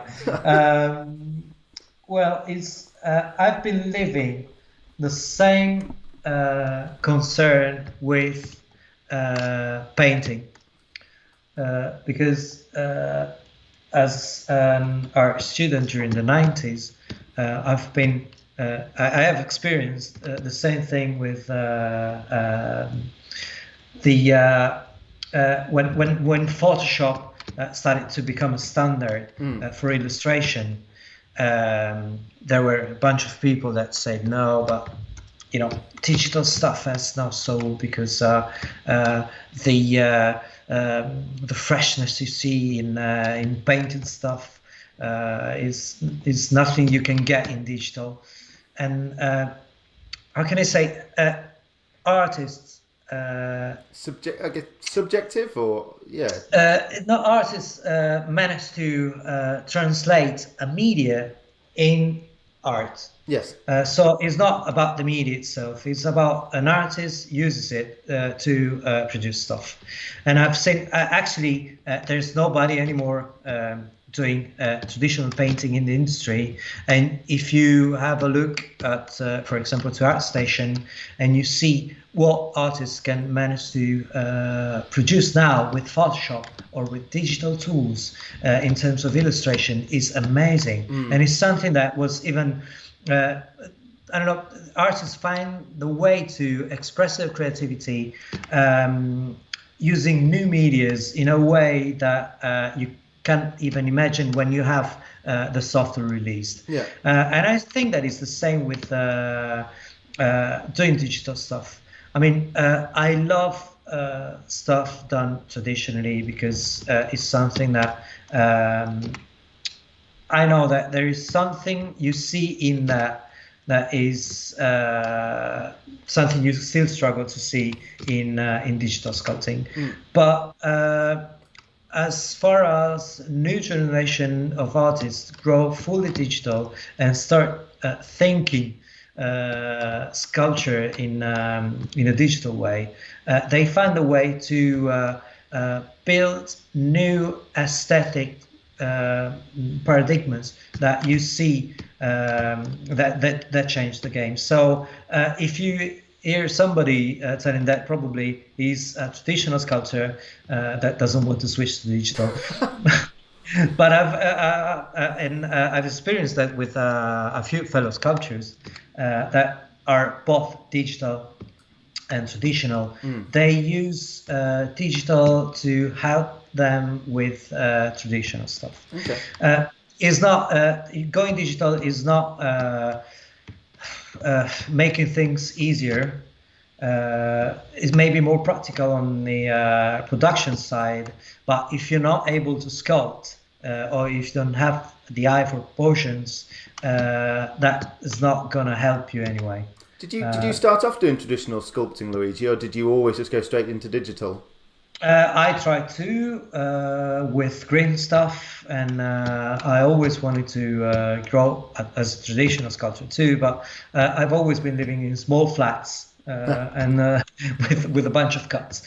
So it was, and now I have a 10 years old daughter that steals all my stuff. So I really never had the chance to grow traditional. But I really love that. I mean, art must learn from different medias. I think not just say that's not good enough. You close doors in that way. Yeah. Have you got if you look back at the kind of the miniatures you've sculpted, have you got a particular favourite that you kind of that you are particularly proud of, or is this like me asking the guy who created Teenage Mutant Ninja Turtles which one is his favourite turtle? Are they all your babies? Yeah, they are. There's the one I've loved more is Hellboy, but because of my love for Hellboy. Yeah. So when I've been asked to sculpt Red, that's been a very, very great day in my life, because I've been reading Hellboy during the 90s, and so that has been something I really loved sculpting. And there's another one that is, I don't know if she still produces it, in The Walking Dead. One of my very first jobs as a sculptor has been sculpting some side characters. Right. And I had to do a very old woman on a wheelchair with bunny slippers. Oh, is that for Mars Attacks? Yeah, Mars Attacks. Yeah, okay, yeah, I know what you mean. Yeah, that for Mars Attacks. And that has been my very first contribution to some design stuff in Mantic. So I love her for that way. So, like obviously now you're working on this Tyrant. How long would it roughly take you to complete? I mean, I guess it depends on the model, but how long does it take you roughly to complete a model? I'd say a couple of days. Yeah. Imagine that, excluding the thing that it might happen that the design changes. somehow, because of course the design team may realize that something needs to be changed on the way, because it's a creative process, so it's not linear. You have to do some back and forth sometimes to nail it, specifically for the pose, because the pose is everything. Yeah. Pose and painting are really what changes the life of miniature, because you can be as more perfect as you can get in sculpting details and everything, but if the pose is weak, the whole miniature is weak, because it doesn't tell the story. So posing is something that takes me up to a whole day just for nailing it in a proper way. Also because I've learned that you have to split the miniature, pose it, and then build it back. Is the only way I've found. For example, the very old school sculptures usually start from a very base dummy, then they pose it and sculpt everything, so the robes and all the tiny details directly on the pose dummy. I work with T-poses instead, and do 80% of the details working with symmetry. That is really helpful because, as you can see, I just can sculpt the details just once, and then the symmetry brings the details on the other side. Then when I'm happy with what I've done, while I sculpt the final pose, without symmetry, I change something in the final details to that kind of random look that nature gives to real stuff. So I think one thing we've tried to do, certainly over the past year or two, is try to make the poses a bit more dynamic. Has that made it a bit more difficult for you? Yes and no. I mean, yes, because it's not about the pose itself, but it's more about how you the bunch of stuff you have to study, because having a more dynamic pose means you have to enrich a lot your visual vocabulary to be able to fulfill what the design team is asking you. And so in that sense, you have to work more, because you have to be prepared to do stuff more dynamic. But at the end of the day, it's totally worth it, because it's something that really changes the story you're telling with a miniature. And it is all in the details. For example, having the robes flowing, or having some detail that needs to follow all the stuff you struck to a miniature needs to follow the movement, and it's something that you learn for try and error, basically. So, for example, the goblin, the wizard goblin, I sculpted that you've shown recently. Yeah. The one that is doing the Kamehameha. The Street Fighter goblin. Yeah, that one. So in that sculpture, for example, we've been working a lot together, because there was something that wasn't really flowing with that one, because at the very beginning, if you remember, the input was shooting this ball of energy so hard that he was flying backwards. I think. He was flying backwards, and all these robots and stuff were following that movement, but it wasn't really working. So we decided to do the opposite, and so having him contrasting the energy, and that produced the energy moving backwards, all the stuff, and that has changed the movement, and that was telling the story. Yeah, I think originally it was that she was surprised that the thing was working, so as she did it, it knocks her backwards. But actually, it just looked like she was. I think it looked like originally she was dancing, and then we kind of had to kind of change it. So we've got a question here actually. Luigi, what subject would you recommend for novice digital sculptors to try for their first sculpts? So, I mean, humans, or I mean, I guess there's lots of image references for humans, I guess. What would you kind of think is a good place to start? Or just start with something like an apple? Well, you have to start with something you really want to sculpt. I mean, I have started with human anatomy, and particularly with human heads, but because I wanted to, it's something I really love. So also, ZBrush has some great base anatomies to start from. And I'd recommend, instead of starting from scratch, that is something that really is really time consuming. I'd rather say try using a base anatomy and sculpting on it, trying to take some detail off and maybe changing the proportions to train your eye to what your brain says is good for you. Oh, sorry, go on.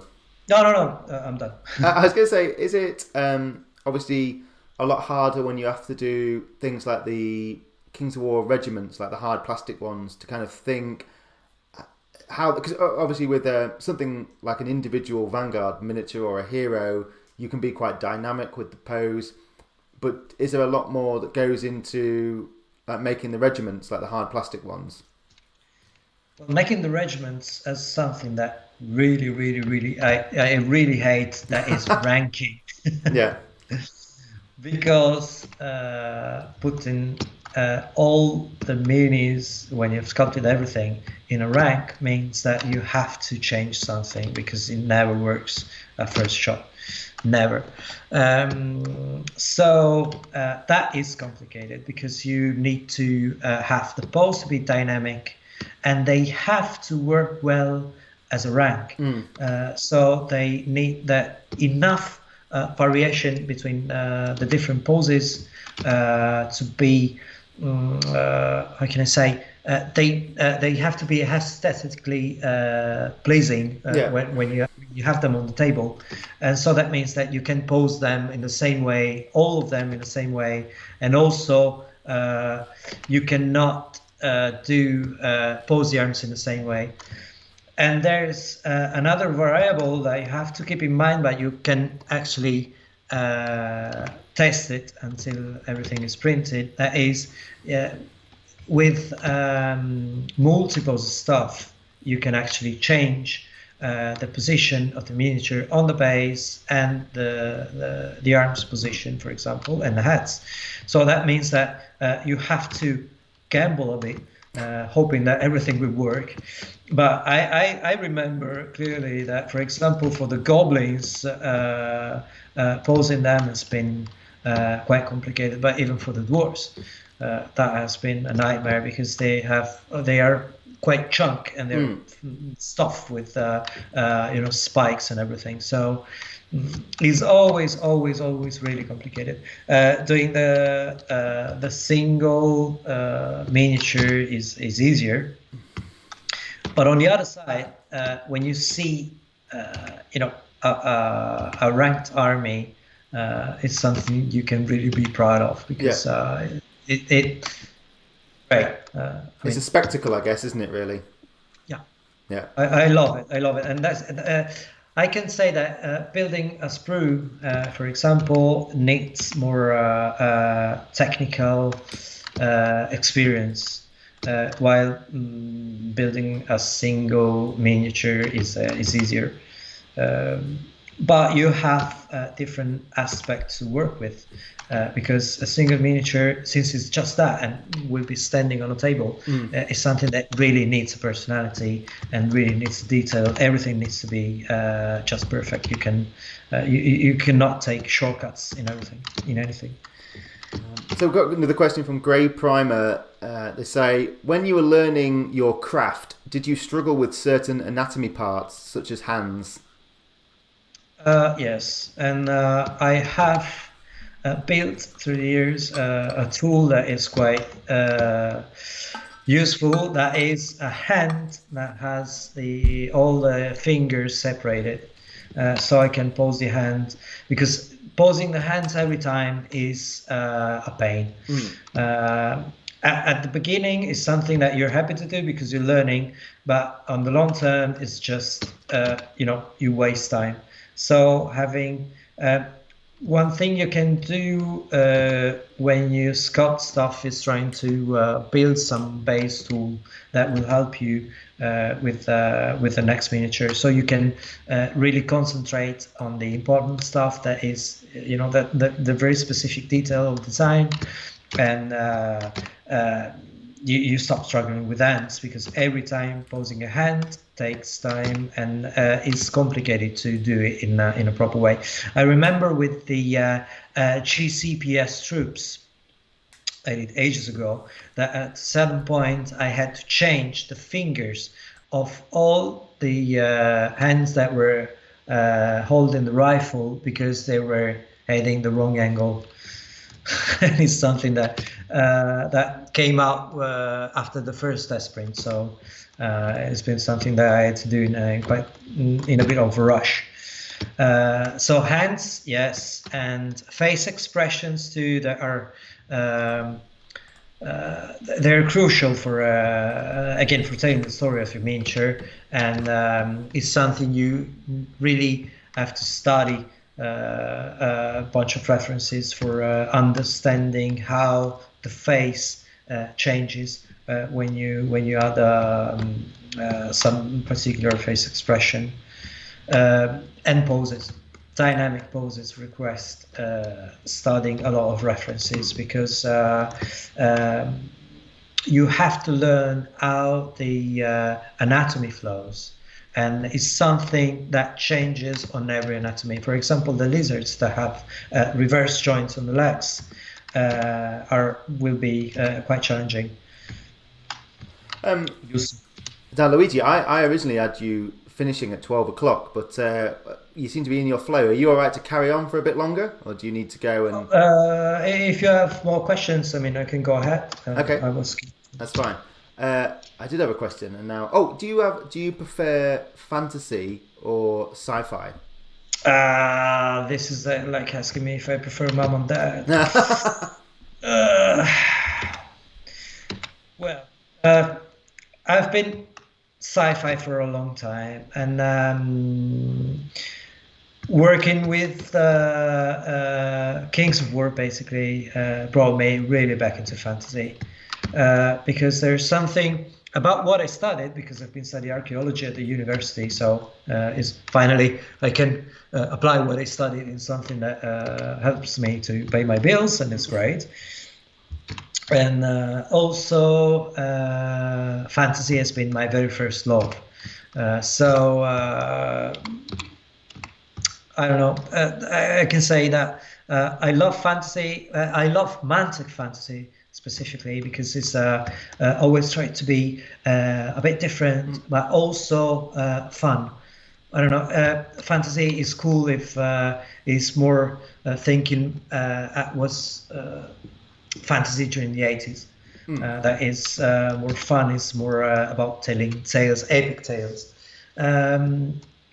Sci-fi is a good break. Yeah, we can say that sci-fi is a good break. So I love doing them both anyway.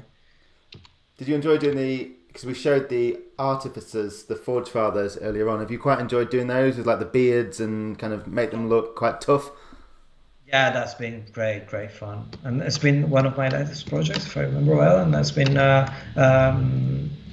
love them because again, after doing a lot of fancy stuff, doing some cool armor, and for example, the dwarves. At the very beginning, I've been struggling with the dwarves because they were sculpted by another artist, and so I had to take that specific aesthetics that wasn't really mine, and try to make it mine, and then trying to add something more to make them more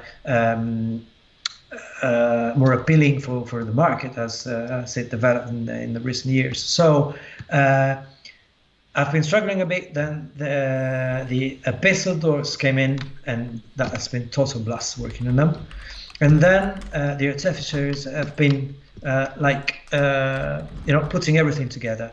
So the original Mantic style with what we developed in the past 2 years, and so they've been fun. And for example, I don't know if you have shown the machine.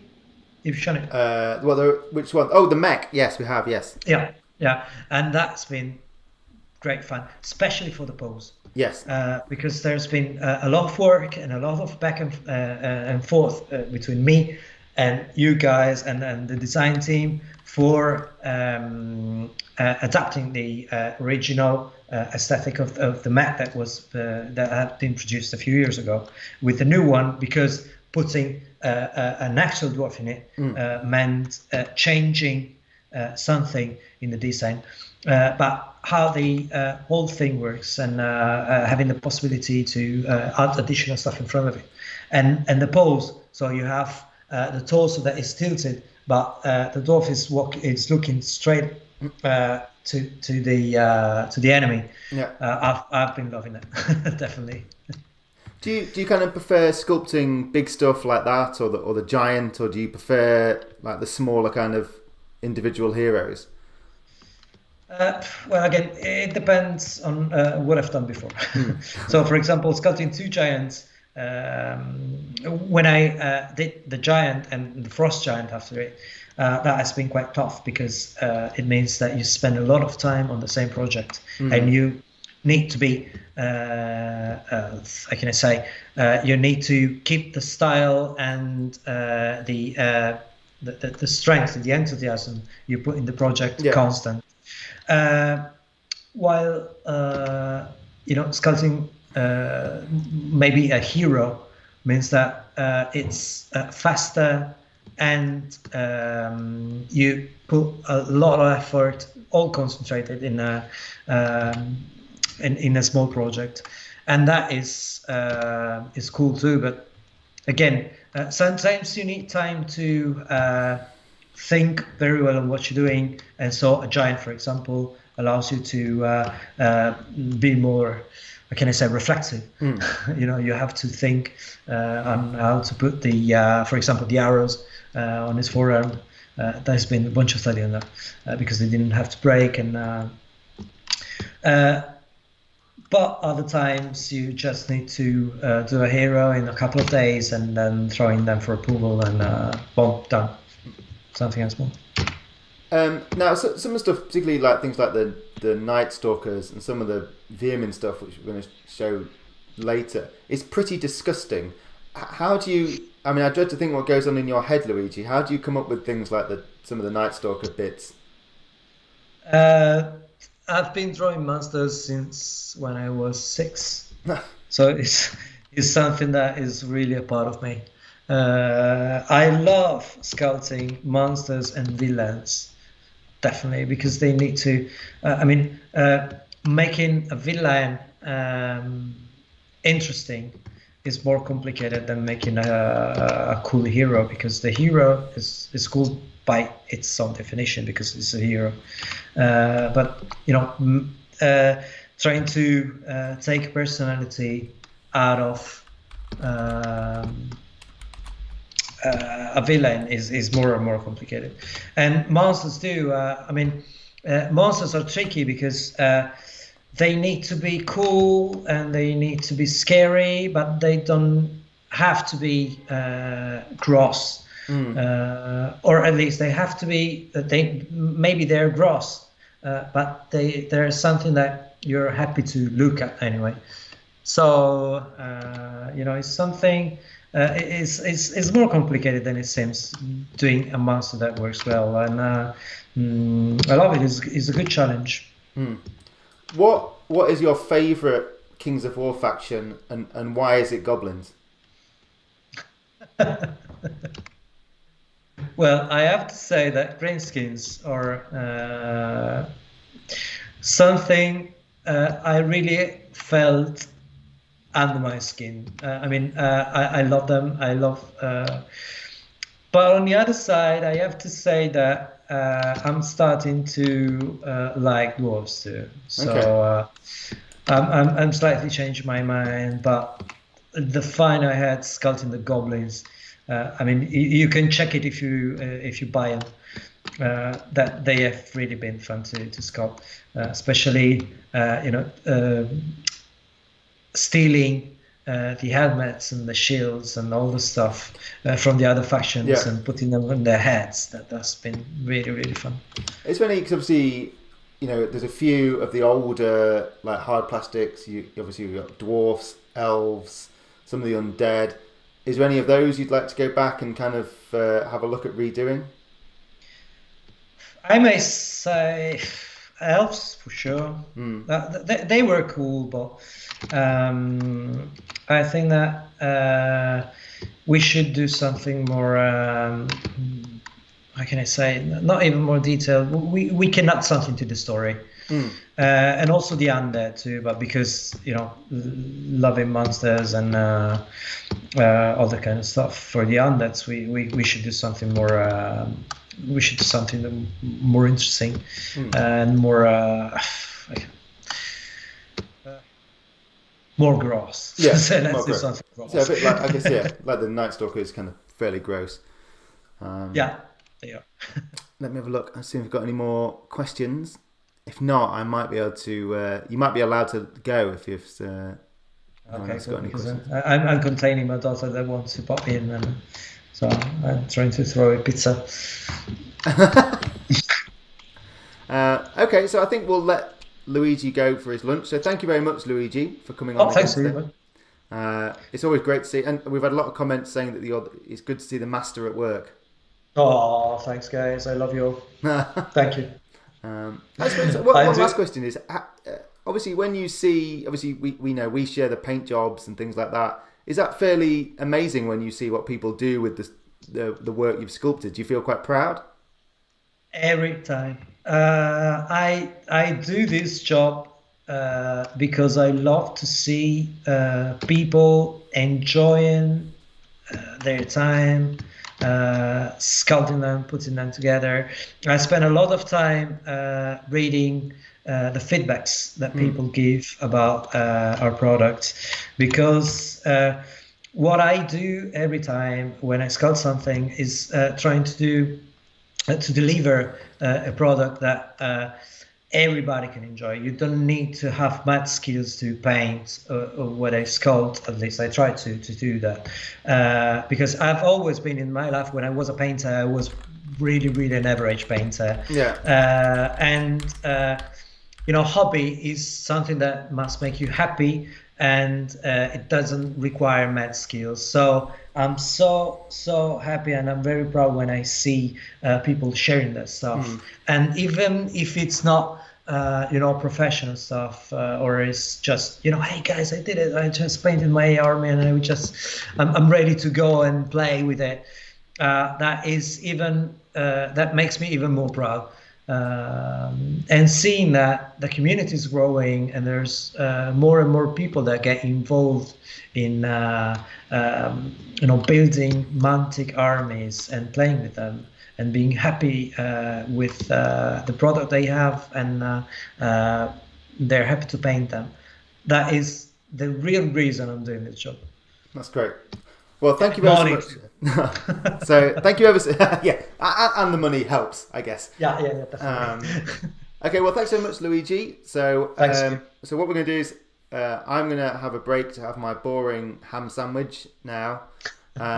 So we'll be back at 1 o'clock, and that is with Matt talking about Vanguard and Kings of War. So we'll see you later. Thanks so much, Luigi. I will leave it on. I'll mute it, and then I'll talk to you in a minute, Luigi, to say thanks. So don't go yet. Don't just run off. No, I'll see you. Thanks, everybody. Bye. Bye.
Hello, everyone. Are you going to wave as well, Matt? Hi there. Hello. So, thank you for joining us again. I've had my boring ham sandwich now. That's been an ongoing topic in the chat. So hopefully everyone else is well rested after their lunch. And now I'm joined by Matt Gilbert, studio manager, Kings of War expert, Vanguard creator. Anything else you want to add to that? Armada I just did. Oh, Armada, yeah. And other probably top secret things that we shouldn't talk about. Yes. So we're going to be talking now about what's coming up, the Kings of War, and then also Vanguard, and there'll be a chance for you to ask questions with Matt as well. So hopefully you can hear me. Hopefully you can hear Matt. Matt, do you want to make sure everyone can hear you? Can you hear me? We have no idea, do we?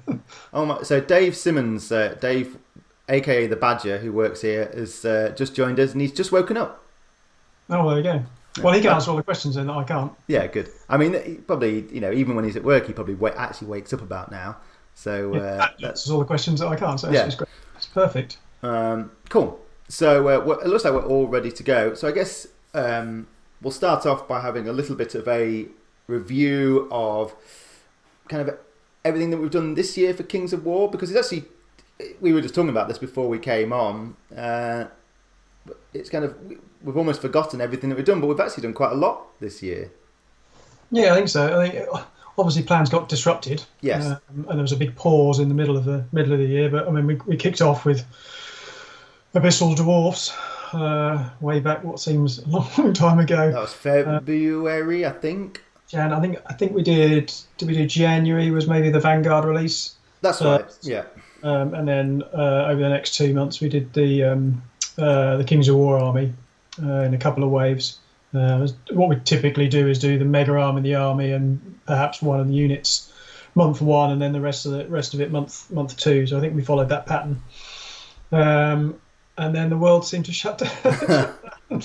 The Abyssal Dwarfs brought around the end of the world. Is that a coincidence? Well, it's kind of fitting, I suppose. Yeah, I suppose. So we did, because obviously, the plan was we were going to do Halpi's Rift as like a summer release, and that was going to be for like a big kind of global campaign as well. But obviously, that kind of got put on hold. Yeah. But I think we didn't stop doing that. I mean, we had to adjust our plan slightly. So there was going to be the Halpi's Rift book, and then we'd have done probably a more in-depth Clash of Kings book like we normally do at the end of the year. But obviously with everything that happened and the lack of games and the lack of feedback, data, that comprehensive. We merged the 2 books in the end and just did the one. But I think it sounds like it's been really popular. Yeah. And actually not being able to do that, the campaign when we wanted it was giving us a chance to try the that new tabletop conflict. Yeah.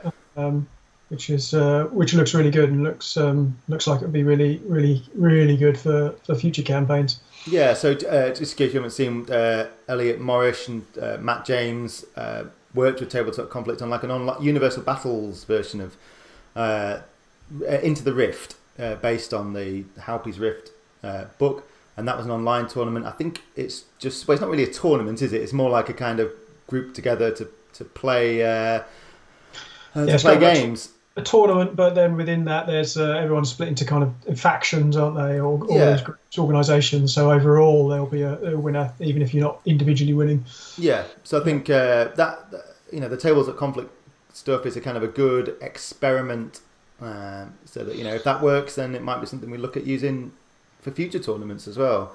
Not tournaments, campaigns, because it can be kind of like reskinned, I guess, for Sci-fi as well. Yep. So that'll be one to keep an eye on. So we did kind of Halpi's Rift, and just in case people haven't seen Halpi's Rift or know what it is, do you want to give a brief explanation, if you can remember, what that actually is?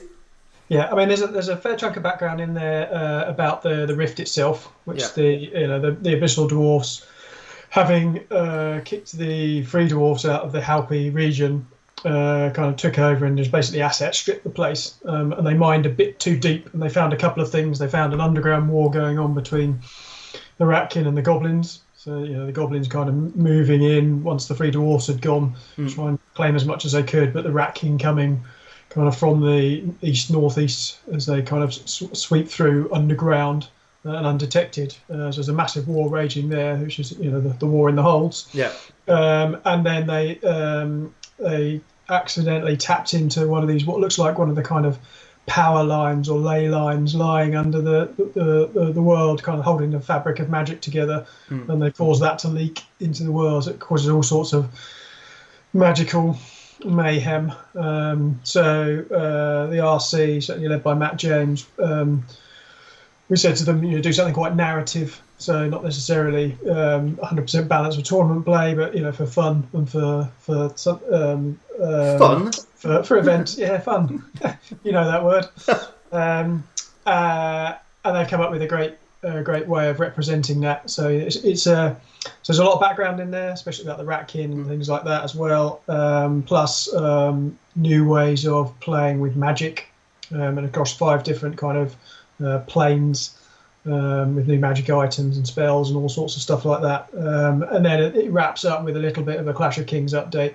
Things we knew that were a bit out of whack, or from the games that had been played. What needed alignment, what needed becoming irregular, regular, all that sort of stuff. Those kind of tweaks. So not as comprehensive as we'd normally do, but it is in that book. Yeah, I suppose one thing about the kind of background and the lore, I think the idea is we've always kind of said that Kings of War is like a living world. Panathor is a living, breathing world. So we are trying to move the story along. So roughly, how far is this after kind of War of Edge of the Abyss? Would you say? Well, there is an official timeline somewhere. I can't remember off the top of my head where it all sits. So this is after the events of that are detailed in the Kings of War V3 book. Yeah. Which itself is after is kind of 10 years, 10, 12 years after the Edge of the Abyss. So this is probably another 2, maybe even 3 years on from that.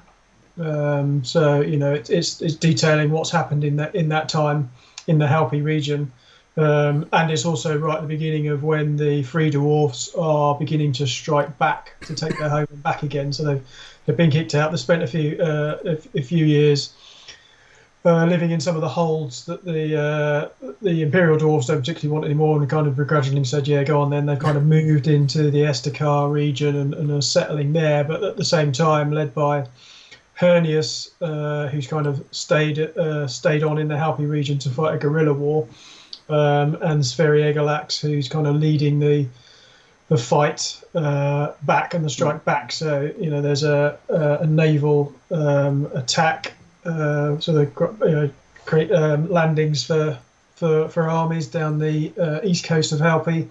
And Sferi's also brought land forces up and around across the top as well. So the book is the start of that fight back too. So yeah, every book we do, we want to flesh existing things out, maybe look at some history as well, but also move the timeline on.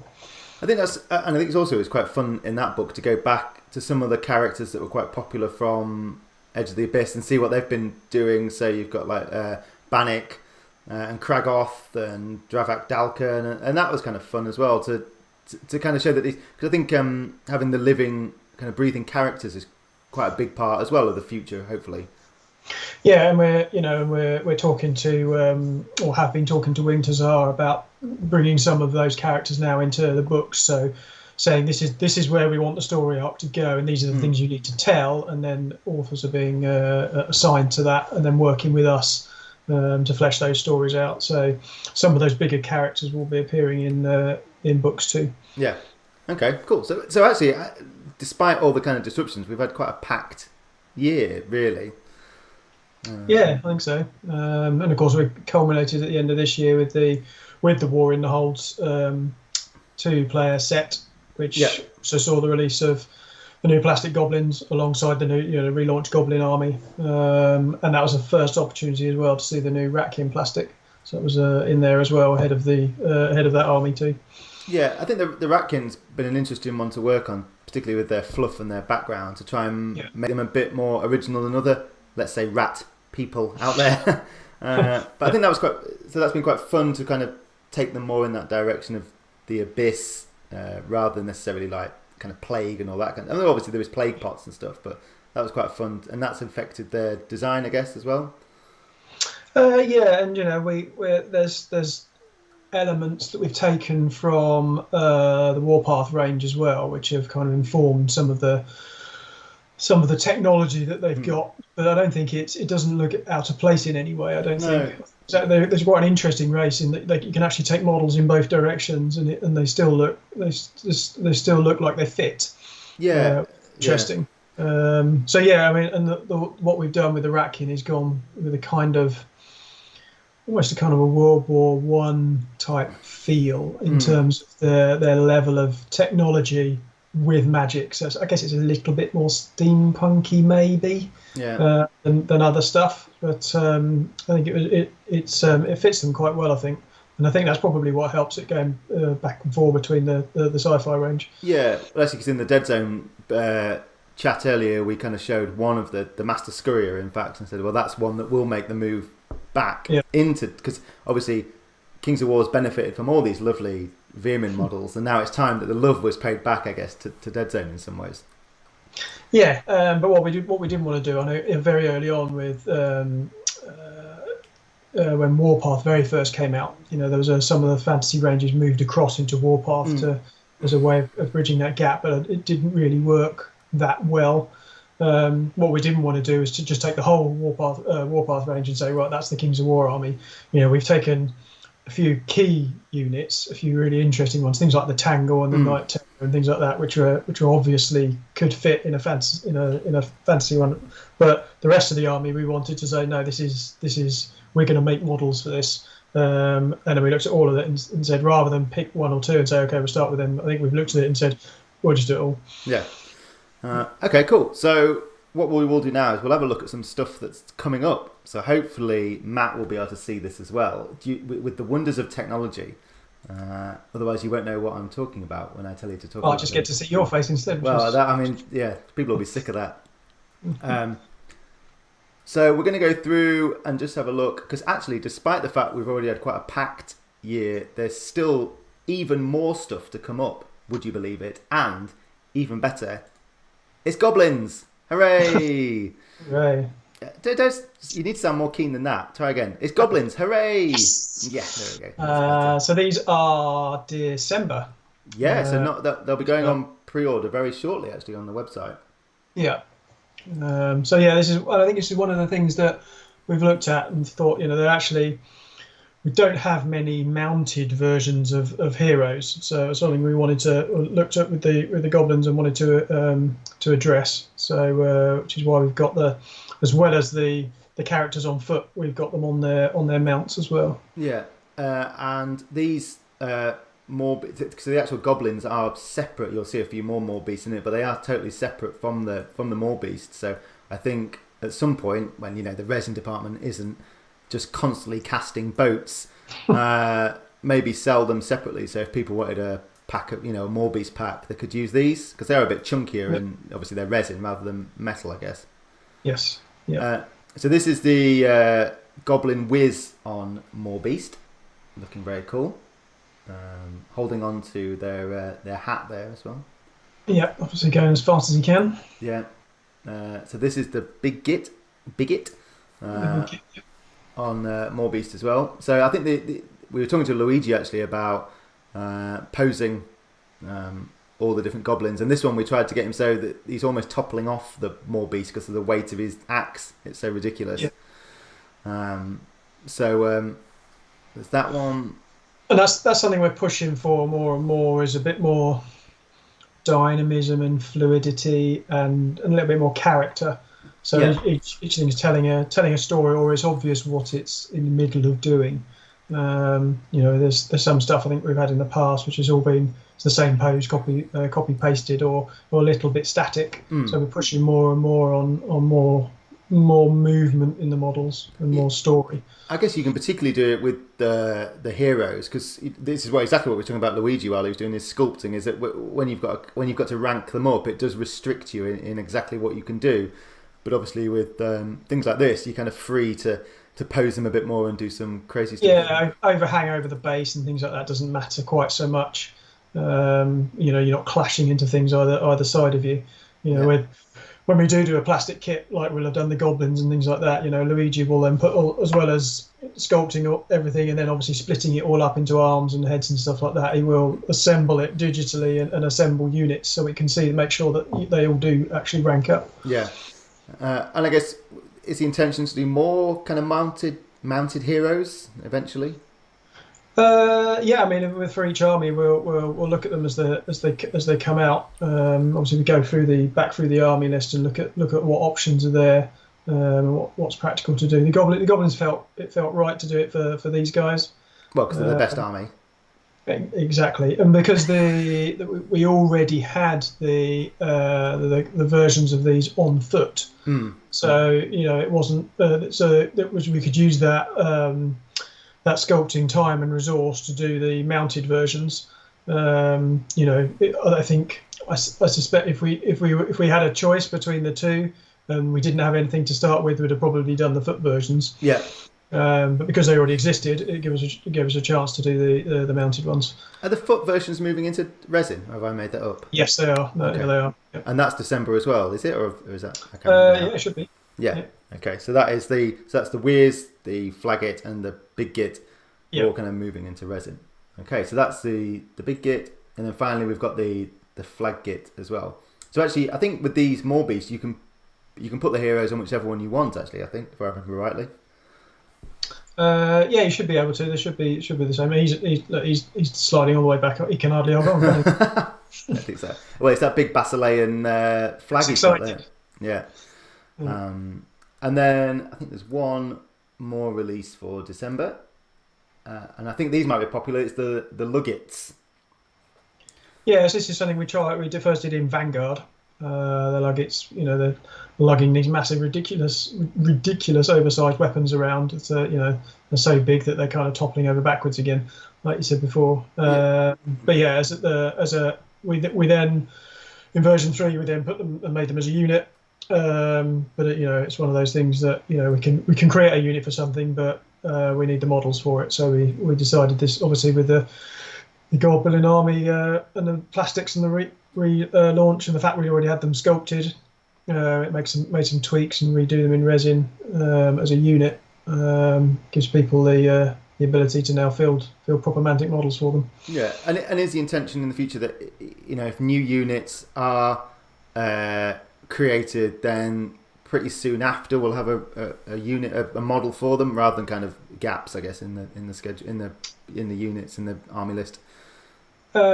Yes, I mean, I think from now on I don't think we'll ever create anything that we're not intending to make a unit for, either immediately or within with a short space of time.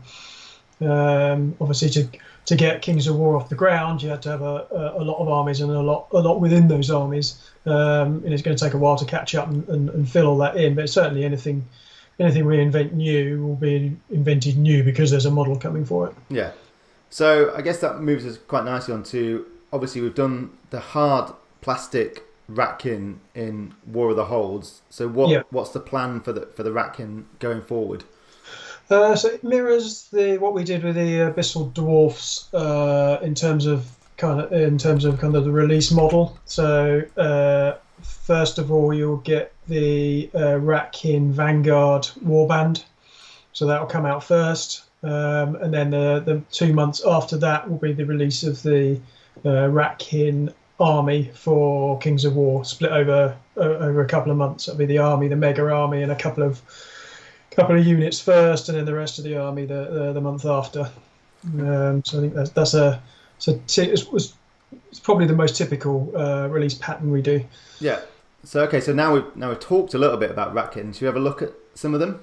You can say no if you want, and I can just stop the presentation. But that's so So here we go. So this is actually one of the Vanguard leaders, isn't it? This is the Ratkin birthing daughter. Yes, and this is actually one out from your brain, I think, isn't it?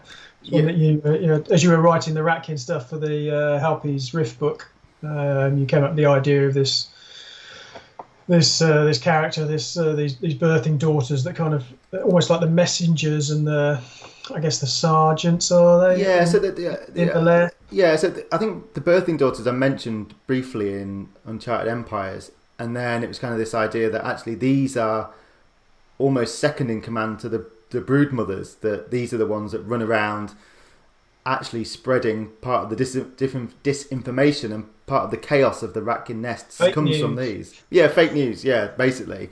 So they will be running around saying, oh, by the way, you need to do this, when in fact it's totally in their own interest.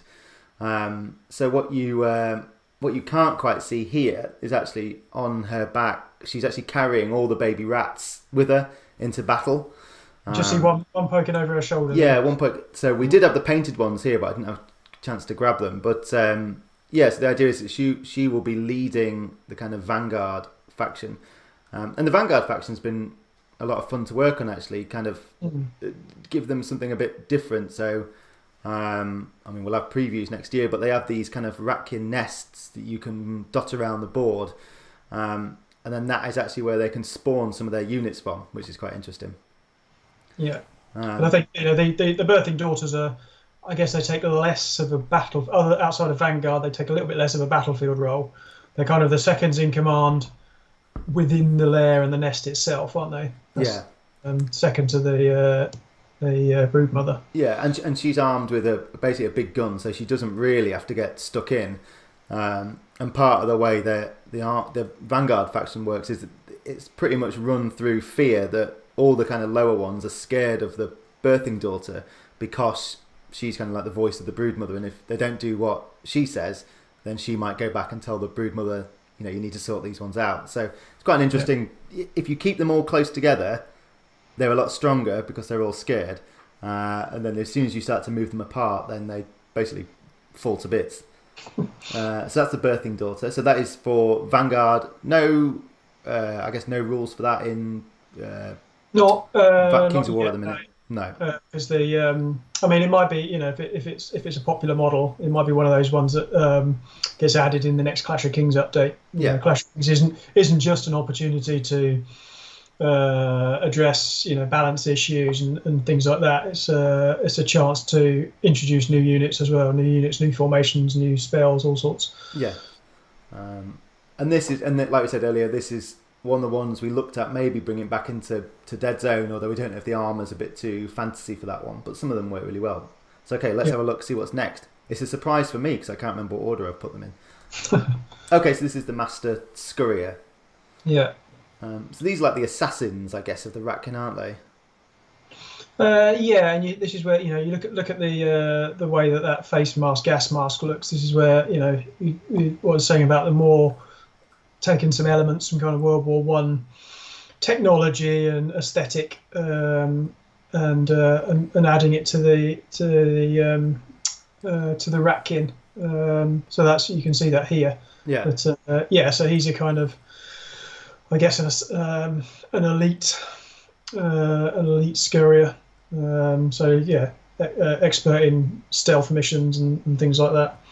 Yeah, I think actually in the fluff, actually, for these ones, the Master Scurriers are kind of pretty high up in the nest because obviously they tend to be the scouts, so they often get the first pick of everything that they've brought back to the nest. So sometimes the Master Scurriers might also be birthing daughters as well, who kind of want to kind of get a bit more power. So that's quite interesting to see them, how they're going to shape up as well, and see what happens to those. Yeah. So the Master Scurrier is one that I think we probably will put into Dead Zone as well. Just obviously not on a square base. So that's the Master Scurrier. So what will come next? Who knows? Oh, wow! This is quite a big thing. So what is this madness? This is a death engine. So this is on a chariot base. It just fits on a chariot base. It's but inside is you can just about see it here. You can't really see it. It's a Night Terror. Just there. Oh, you can't see my mouse, unfortunately. But, rather pleasantly amputated to the point that it can then kind of plug in to and run the. It's basically the engine of the death engine. So it's almost like a living engine by this horribly tortured night terror creature that fuels this thing. But there's 2 variants. This is one of them. But again, you can see that the World War One type aesthetic we were going for. And actually, this in the Halpies Rift book, anyone who's got that, there's a Ratkin attack picture where they're coming at you from through a tunnel. All of the models in there are actually the STLs of all of the sculpted models were taken and used for the art. So the artist does digital sculpting as well, and he took all the STLs that we'd done that Luigi had sculpted and used them so they matched the models exactly. So none of that. That's kind of almost painted over STLs or coloured in STLs, which is what I thought was a really interesting approach. And that death engine there is kind of coming at you from the top. So you might not have realised it, but you have seen it before. And I think the fun thing is about this one is that I think that when Dave was kind of coming up with a concept, he was like, well, they've got the Ratkin have looked at things like the Steel Behemoth and some of the other kind of really high tech stuff from the dwarfs and gone, oh yeah, okay, well we'll do it. But then when it actually comes to it, they're not actually very good. And they have to figure out how to make it move. Yeah. Yeah. So Matt James says, is there an alternative weapon version for a cannon or similar? Yes, you just said that, I think. Yes. Yeah. Yeah. So you can run them both. So yeah. So that is, and when's currently obviously COVID, reliant. When's all this due out? I think we are currently scheduling it March and April, the 2 months for the Ratkin. Okay. And that will be things like the hard plastic. Sorry. Dave Simmons says it was Duncan. Duncan Aldis came up with this one. So Duncan is our designer. So this is from his twisted mind. Yes, all Duncan's fault. So you've got him to thank for this one. Yeah. So let's carry on having a look. Oh, you can say the name for this one. Scud Clues Luck. So actually, a lot of the names. Bless you. At the time, I'll have I don't know, put something into Google Translate and picked a random foreign language, something non-English, and it would have been something like hairy rat fiend or something like that, and then I'll just change a couple of vowels and go, oh, that'll do. Put an apostrophe in, and that's the name. I can't remember what language or what this one was called. So if someone can try and reverse engineer it, they'll find out what its actual name is. Yeah, we've got I think that was because that's sometimes what we do. I've done when coming up with names. So it's like Ecter, the placoderm. Yeah, because obviously originally they were like, the joke was they were like pikes, pikemen, or something like that. So Ecter, I think, is pikeman in something like not Russian or something. So anyway, it's actually, his name is Pike, the Pikeman, or something ridiculous. So there we go. Yeah. So this is the kind of demon spawn. It's a unique character, I think, if I remember right. Yes, it was an experiment by Mother Kreiser, I think it was, the infamous Broodmother. Yeah. So it's one of her creations, but created once. But it's a Ratkin demon prince, basically, and that is born of the abyss, and can go back there and lives in one of the circles. Yeah. And I think that's the idea in the fluff as well, isn't it? That there is this kind of much closer link between the Abyss and the Ratkin now as well, since they escaped from the clutches of the Abyssal Dwarfs. Yeah, it escaped, but never really escaped, because this tie, and I guess the kind of almost their levels of the lair are almost kind of replicate the levels of the Abyss. Whether that's they've done that consciously or subconsciously, who knows? Yeah, I think that was the idea, that they kind of saw that they thought, oh great, this is the way to run a society, which is a bit twisted, but so. And of course, this guy's big. He's on that's a 75mm square base. Yeah, so someone asked, actually, Grey Primer says, is it about 70mm high? I don't know. Dave Simmons, if he's in the comments, might know how high it is, so you might just keep an eye out for that one. So I think that's the last of the renders. I think now we actually come to some of the painted stuff actually, because obviously it's not that far off. So let's have a look at this. So these are these are a couple of things. Obviously, some of them they'll be used in Vanguard and Kings of War, I guess. Yes. Yeah. So that's the War Chief on the left, and that looks like a Warlock on the right. Yeah. So we only just had these back from Matt Kennedy. It was, who was ex-Heavy Metal guy, who's paints quite a fair bit for us at the moment. Yeah. So he's just sent these back, and I think so. We had he painted 6 models for me, and 3 turned up at the office, and 3 turned up straight to Ben, our photographer's house. So didn't all go to the same place. Yeah. So I think the other 3 are here. So we've got I think a Brute Enforcer is here. The Birthing Daughter is here. And I think the big fat one, I can't remember which one it is. The Swarm Crier? The Swarm Crier, that's right. Okay. Yeah. So maybe we'll try and get some pictures of those up shortly as well. Yeah. So these will be obviously part of the Vanguard faction as well. And I think the Warlock, again, shows that kind of link between the Abyss. So those, I can't remember if those actual horns are growing out of its back or whether they're part of the costume. I guess you can decide which one it is, really. Yeah. And then I think we've got one more particularly disgusting paint job to look at as well. Now it's not disgusting in terms of it's not a very good paint job. It's just a very disgusting model. So let's have a look at this one. Yes. And actually, what you can just about see it here. He's got his whole all the way down his back is just rat tails. Yeah, he's got about 2 dozen rat tails all down his back, and this is the mutant rat fiend. So what is that basically? It's kind of it is literally a stitched together mutation of experimentation. So all the kind of the Ratkin labs where they just experiment on things. This is one of the things that stumbles through the door and gets pointed in a direction and said, off you go. So you can see it's got on its back there. It's got some kind of steroids or something being pumped into it to keep it going.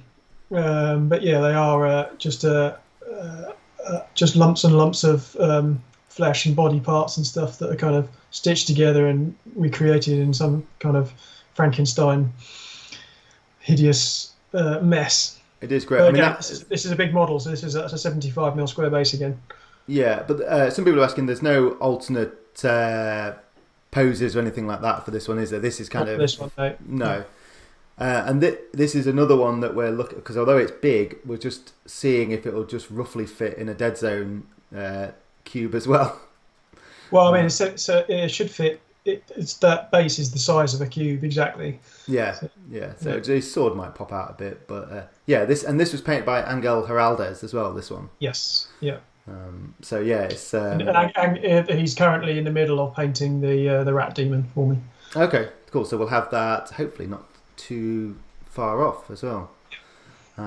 So that's all the Ratkin, and they're coming out, as a Kings of War army and a Vanguard faction. Yep. And then I think next match we've got a little sneak peek of another Vanguard faction, and if you tuned in to Luigi's sculpting session earlier, he was doing a Salamander Tyrant, and there's a good reason for that one, because Salamanders are the next Vanguard faction. They are indeed. So this is this Mage Priest. It's actually an Archosaur rather than a Salamander. Yeah. There are different types of races within the Salamanders as a whole. And we'd already done the Necromancer. Necromancer that was a kind of a turned Archosaur. So we went with the same again. And I think again a bit like how we tried to do the Ratkin a bit different, like say with the World War One kind of theme. The Salamanders too have had a bit of they're not the kind of traditional people might expect like the Aztec sort of thing, but instead I think if I remember rightly we were looking at like Roman centurions and stuff like that for these. Yeah, I've done a lot of that, and tried to get a lot of flame motifs into the armor and flame swirls and things like that. But yes, so looked at Romans a fair bit, which will probably sit. I can't remember what pictures you've got. So I've got we'll see. I think you'll see it a bit more in the other ones. But and the idea is the Vanguard faction will be a mix of salamanders, archosaurs, and Gekatar, I think. Yes. Yep. Yeah. So it's an interesting faction, that one, and I can't remember that. It's been so long since we started looking at the rules. I think it was more like looking at them doing group actions and that kind of stuff. So they are run a bit more like Roman centurions, I think, if I remember right. Yeah. It might have all changed since then. Yeah, we'll need to get back and they need to go through their last kind of rounds of play testing, and then they'll start to lay out the cards and things like that. Yeah. So I'm trying to think when these are due out. This must be early summer, I think. Yeah, possibly. That rings a bell. Yeah. So that's the Mage Priest. Let's have a look, see what we've got next. This is the Clan Lord. So again, you can kind of really see that intricate armor, and that one is an actual salamander, isn't it? That one, I think. Yes. Yeah, he is. And quite a big lad as well. What's that? Sorry. Quite a big lad as well. He's got there's a lot of muscle on there. Yeah, and because these are all 25mm bases rather than a lot of the kind of Vanguard ones, which are 20mm, I think. Because Vanguard, the standard infantry is 20mm. Yeah. But the salamanders are all 25s. Yeah. Yeah. So they're big guys. And the Clan Lord, again, that's a miniature that's obviously in Kings of War as well. The Clan Lord, same as the Mage Priest. Yeah. So you can obviously put these in if you're planning a salamander army. And is there plans for an actual army as well later this year or later next year? Yes. So following the same pattern, so that the Vanguard will come out followed by the salamander army. Yeah. For Kings of War. Okay. Cool. And then finally for the salamanders, we've got this one. I think this one might be my favourite of the three we're showing today. Actually, another good kind of dynamic pose, like he's ready to whack you with that big axe. Yeah. So what are the ceremonial guard? If you don't like, I don't know, it might have taken Luigi quite a while. I know he doesn't like sculpting rivets. He probably hates doing swirls now as well. No, Luigi loves. We were talking about how rivets are one of his. He loves rivets almost as much as he loves straps.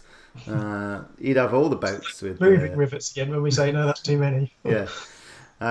So yeah, the salamanders, and there will be Gekatar as well, and then I think there's tyrants, if I remember rightly, and I can't remember now. Yeah, and scorch wings we're doing. Yeah. And a couple of other bits as well. So because we've already got the hard plastic kit, and actually there's 2 or 3 other units that are all based off the plastic kit, so they'll all be heads and arm swaps for the different unit types. Is that for the Corsairs? Have a good smattering across the army. I think the bulk of the army will be done, and there'll just be a couple of units short to do later. And I guess is that the tricky element when it comes to doing a new army? It's making sure you got the hard plastics to do the core of everything. Is that where it becomes the expensive bit? Yes, it's the expensive bit. I mean, obviously, we'd love to do everything in plastic, but that's just not practical for us. Yeah. But you want at least the core that you're gonna want multiples of to be in plastic, because it's the most economic for purchasing. Yeah. And now we've got one. It's not a salamander. This is one final one. I think we showed concept art for these. Oh, it must have been maybe 2 or 3 years ago, and got everyone excited, and then it went totally quiet, and we didn't have anything about them for ages. But now we finally can show what the models will look like, and that is Drakon Riders. So what are these, Matt, for those people who may not have been following the progress of the original kind of like chicken riders almost? Yeah. Well, yeah, so the original, I mean, Drakons have been in the elf list for, since version 1, really. The original ones didn't quite hit the mark. So they were metal, so they were heavy things. And they were just, to say that they looked like they'd come off of a carousel, I think. So they weren't the best models. So we, when the molds run out, we didn't redo them with the intention of always doing them justice. but yeah, it was never the right time to release them. But since we did League of Infamy, and that's got the Drakon Lord in it, it was a good time to release these guys at the same time. So the Lord will be the plastic League of Infamy version, and then these guys will be as a regiment like that in resin. So how big roughly are these ones? These are large infantry, so these are 50 mil square bases. Okay. But again, as you can see, we've made sure that they rank up, and Luigi did a second rank as well to make sure that the horde worked as well. So he mixed them up on the bank in a different at the back in a different order, and they fitted as well. So we've got, actually, while I go back, seen some questions. Will the Salamander upgrade parts be available separately from the Salamander kits? I imagine we would do that on the website. Yes, probably I'll do those on the web. Yeah. There's another question I saw which I can't remember. Any news about Twilight Kin? I guess people are asking about that. I've had a few questions about that. Twilight Kin. I know what I want to do with them mostly, but they're not in there. Certainly not in short term. But we will do them, but I want to do them in a specific way alongside other specific things, which I can't say at the moment. Top secret. And I mean, is the plan in terms of Kings of War releases? How many months of the year do you want to see Kings of War stuff? Will it be every couple of months, every quarter? Kind of, what's the plan? Obviously, if things go to plan with COVID, we need to cover. We've done the last couple of years. We probably focused. Certainly last year, we focused a lot. 2019 and even this year, a lot on fantasy.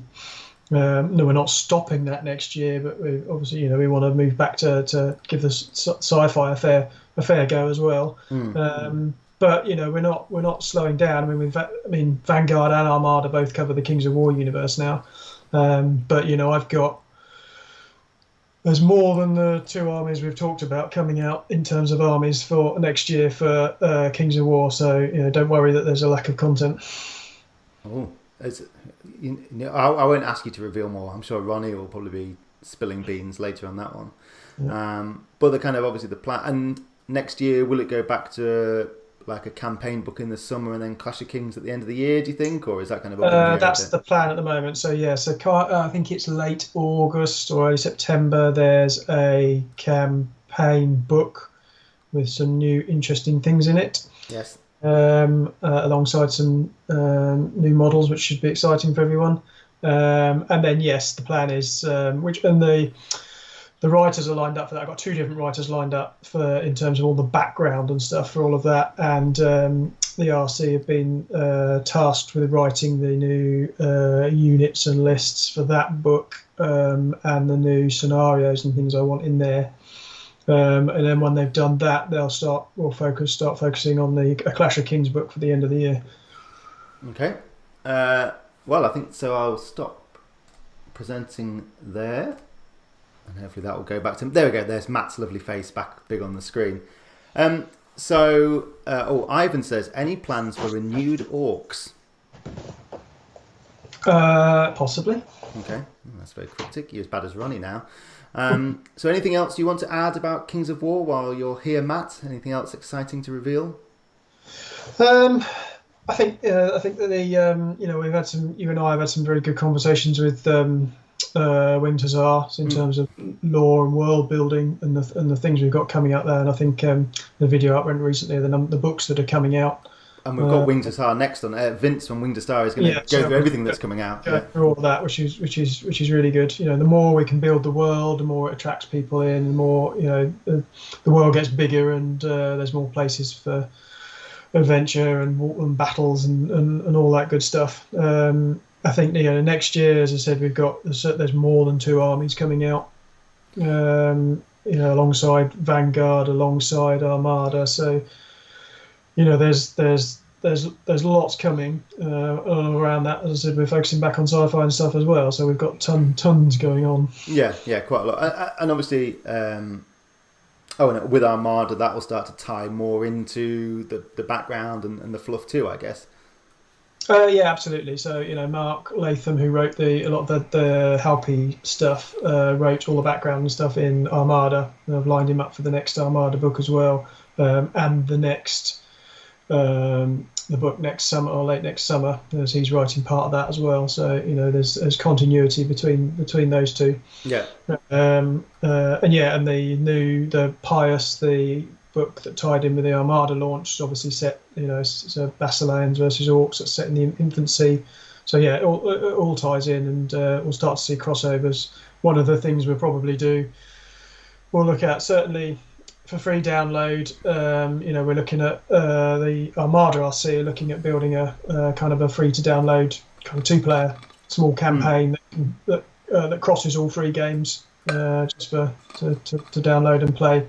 Long term, as I said on a couple of podcasts, I'd love to do a proper system that spans all the games, so you can run a full campaign across land battles, skirmishes, naval battles. Could you even start with something like Dungeon Saga potentially, like go all the way? Yeah. So because when we kind of did that in Vanguard, so you can all on a table in between games, and your party to score your Vanguard warband discovers a dragon in a cave, but actually you could go and play that as a dungeon saga rather than just the result on the table and roll a dice to see how much treasure you get. You could break out and do it that way. Okay, that'd be cool. Well, I think I've got to get ready for my next interview, and you've got to prepare now for the Armada one in an hour. So Matt will be back at 3 to talk about Armada. So you'll have to get all Kings of War out your head and just think about boats. Great. And so next, in about 10 minutes, we'll be talking to Vince from Winged Hussar. So thanks to everyone that joined in to see Matt, and you'll see him again shortly. Say bye, Matt. Bye, Matt. Okay, don't say bye to me because I will continue to talk to you. So right, I'm going to switch off the microphones, switch off this, and then I'll be back shortly with Vince from Winged Hussar.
Hello, welcome back, viewers on the interwebs.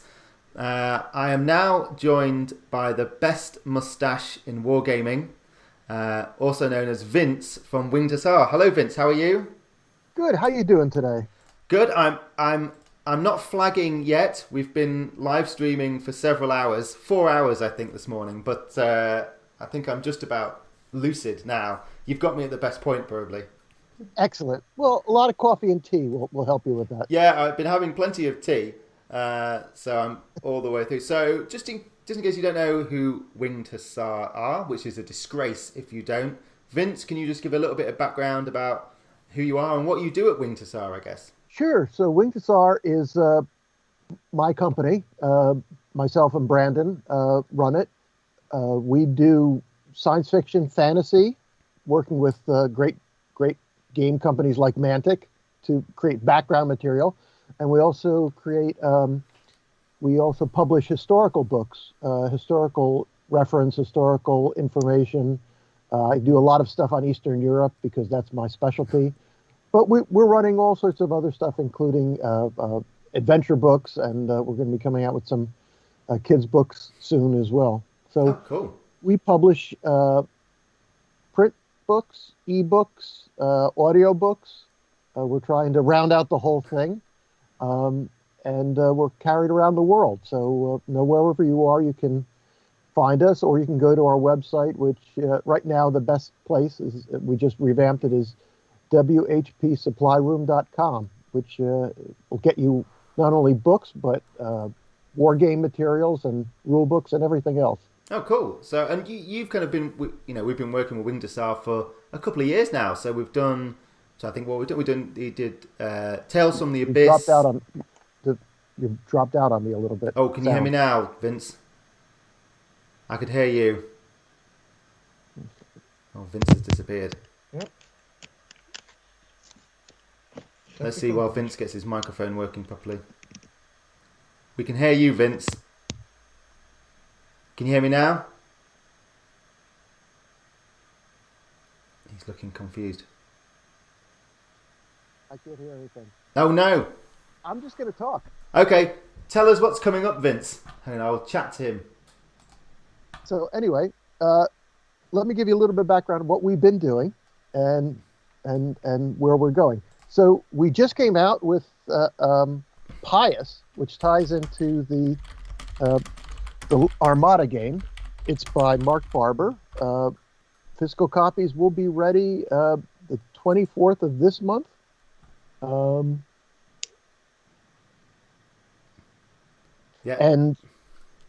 the ebook is available now. If you go to Amazon or Barnes & Noble or Waterstones or any place else that sells ebooks, you can get it now there, or our site. And then, as I said, physical books will be out by the 24th. It ties right into Armada. Mark Barber worked very closely with Matt Gilbert to put the novel together. It deals with Basilians and orcs. And in writing this, I managed to make sure that Mark Barber put the term scurvy dog in there at some point, just so we could have a real, piratey type thing. It is an excellent book, well written. I think if you haven't had a chance to look at it, do it. It ticks all the boxes for naval warfare and pirates. Before we go on to what's coming out, I just want to review some of the things in case you didn't know anything about us or hadn't seen it. We have published several Mantic novels prior to this. The first one was Edge of the Abyss, which was an anthology of all different areas of the Mantic world in Panathor. And then the aforementioned Mark Barber put out Steps to Deliverance earlier this year. And we also did a Trident Realm novel, Drowned Kingdoms, by Ben Stoddard. Drowned Secrets. All those are on ebooks and print books, but Steps to Deliverance is also an audio book. So, if you get a chance, go look for that. Also, during the lockdown, we worked with the folks to create a free anthology called Kings of War COVID Anthology, Pestilence and Poison. Wow. That's available on our website for free. and it was people submitted short stories, and we picked the best of them and put them together and put them on there. So, if nothing else, check it out. It's free. Can't be so bad. Also coming out this month is the first of the Dreadball novels, Last Hurrah by Robert Waters. Robert did a lot of work with this, worked with a lot of the community and Mantic to make sure we got this pretty much the way everyone would want a Dreadball novel to be. And I think he did a great job. It's basically tries to give it as good as if you were there, extreme Dreadball game that you'd want. It's been on a lot of podcasts if you want to check them out, like Dead Zone, Family of Gamers, and WPU. We've talked to Robert and Brandon about this, and they've you can get a little bit of background if you want to find out more about it. So, upcoming, because we've got a bunch of stuff coming out, and the list keeps growing, actually, so it's exciting for us and hopefully exciting for you. The next one that should be out in January is Nature's Night. This has been, we've delayed this a couple of times as we reworked it. Initially, it was going to be a single point of view. It's actually a multiple point of view novel by several authors, but all telling the same story, and they're taking it from different points of view. I think it's going to be a very interesting one, but very exciting, dealing with the forces of nature, Basilians, and Night Stalkers. So you've got a bunch of different characters in there. We also, coming up, some of the things we've got our first, hopefully the first of our sci-fi novels with First Strike by Christopher Verspeak. We're going to have that out sometime in the spring of 2021. Very excited about that. This was out initially some time ago. We're re-editing it and going to put it out again. And he's got a sequel hopefully coming out in 2022. So that's exciting. The next Kings of War novel we have is going to be Claws on a Plane by James Dunbar. This is featuring orcs and working against a mercenary company to protect the Ardvarkian plains from a massive orc invasion. James has worked closely with Mark Langworthy, so there's going to be some crossover with the RPG, and we're excited about that, and we're looking at that sometime around late March. Then Tom Holtby is coming out with The Battle of Dawn's Keep. This is the first novel we're going to have that features an elf as a main character. This is also scheduled for the spring of 2021. There's going to be some crossover with the previous novel from Claws on the Plane. So again, we're trying to mix some of these things. Will be little chestnuts in there that play off of each other. Then sometime in the spring is the first of the Rise of the Celestians, our first novel on the God of War series by C.L. Werner. Again, Clint is working very closely with Mantic to get the lore down and tell the story. If you don't know about Clint, shame on you. Each of you go out and get one of his novels. He's a great fantasy writer. He's done a lot of work with Black Library. He's doing some work with Aconite Books, and of course with us. And I know Clint very well. Clint's a great guy. He writes great novels, and this is going to be a great background book. Coming out sometime after that is going to be the second novel for Steps of Deliverance in that series by Mark Barber, called Faith Align.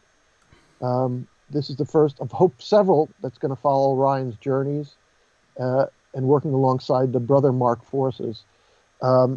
Again, we're going to have some original artwork for this that we commissioned, I think, which is going to be exciting for everyone. It's very dynamic. It was also by Michelle Georgie, who did the work for Edge of the Abyss and Drowned Secrets.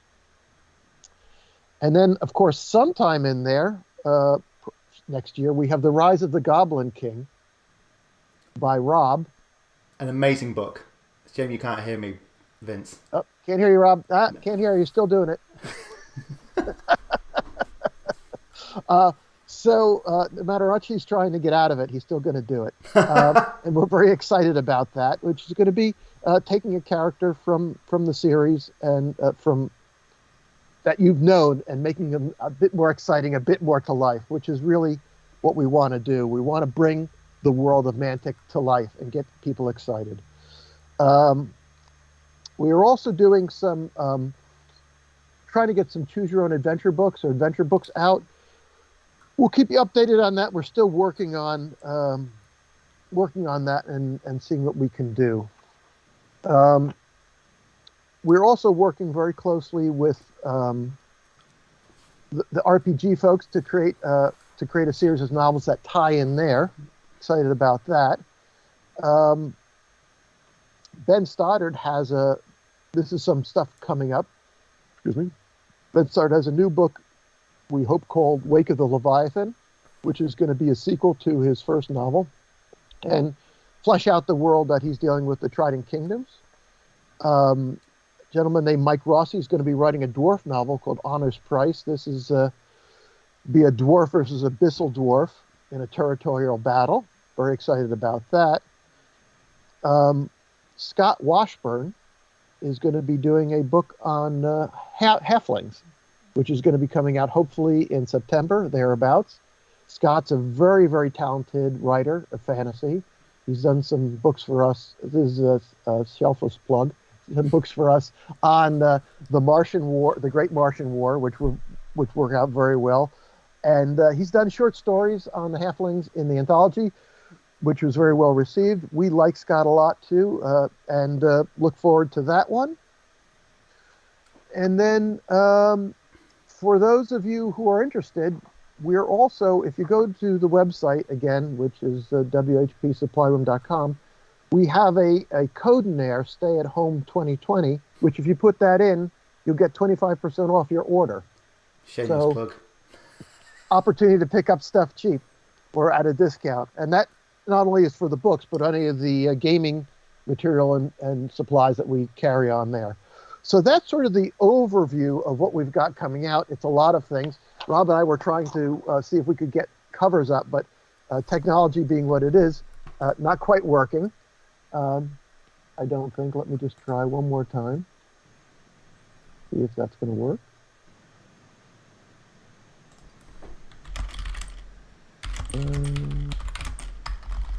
Nope.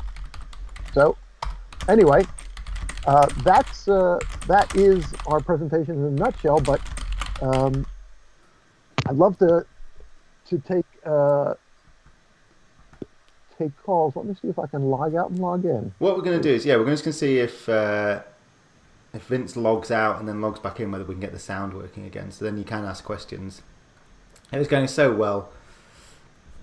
I was saying to Vince that we'd had no problems with the audio, and then literally, as soon as I said that, everything went wrong. So as you can see, there's loads of stuff coming up from Vince and the gang at Winged Hussar. If you haven't read Pious yet, I can 100% recommend that. It is absolutely brilliant. Matt Gilbert worked really close on that one to make sure it kind of nailed the kind of feel of Armada. So what I might do is I might just log off for a minute. I'll put you on the back shortly screen just while I see if I can sort it out with Vince, and then if you ever got any questions, we can come back then. So I'm going to put the back shortly on, mute myself, and then hopefully I'll be back soon with some questions for Vince.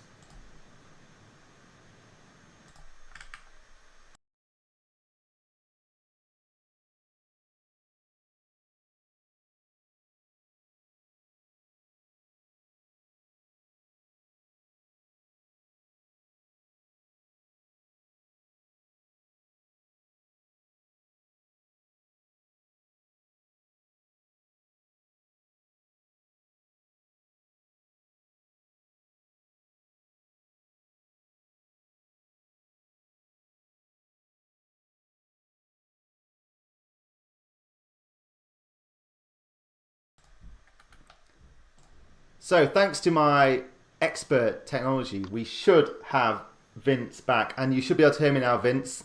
I can hear you now. Don't do that.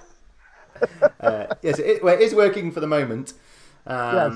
So yeah, I mean, Vince, it sounds like you've got loads and loads of stuff coming up. Have you enjoyed? I mean, particularly Brandon as well, kind of choosing all the ones that you want to do. Do you get a lot of submissions from people? We don't get a lot of we do get submissions. You know, like anything else, a lot of these people have sent us stuff. We try to read through or look at, and then if we can work with it, great. If not, you know, we'll try and help them if we can. It's not as easy these days, especially since we're kind of swamped with stuff, but we do try.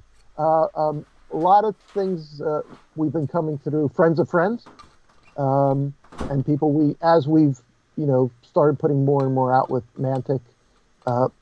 We've had some inquiries from some writers with some experience. That's helped, but we're always looking for new people. That's the thing. I think the one exciting thing is we actually have a lot of stuff in the pipeline. And we're trying to get through them as quickly as we can and make sure we can keep things out on a more regular basis. But that's the exciting part is there's a lot of attention to this now. I think we're working with you all, have been able to really flesh out a lot of areas, or will be fleshing out a lot of areas, and a lot of worlds to be explored, a lot of dark corners we're going to shed some light on and scare people with. So what are you looking for when someone kind of sends in a submission? Are you looking for something that stands out or something like that? Well, I mean, you want something that's well thought out and is plausible within the realm of what you're doing. You know, you don't want someone who's going to suddenly create characters that haven't been created before, talking about things that necessarily don't need to be talked about, or exploring areas that, again, they've never been mentioned before. And you said, well, there's a blank area on the map. I'm going to create something there. Don't do that. There's a lot to be explored. There's a map that's already there.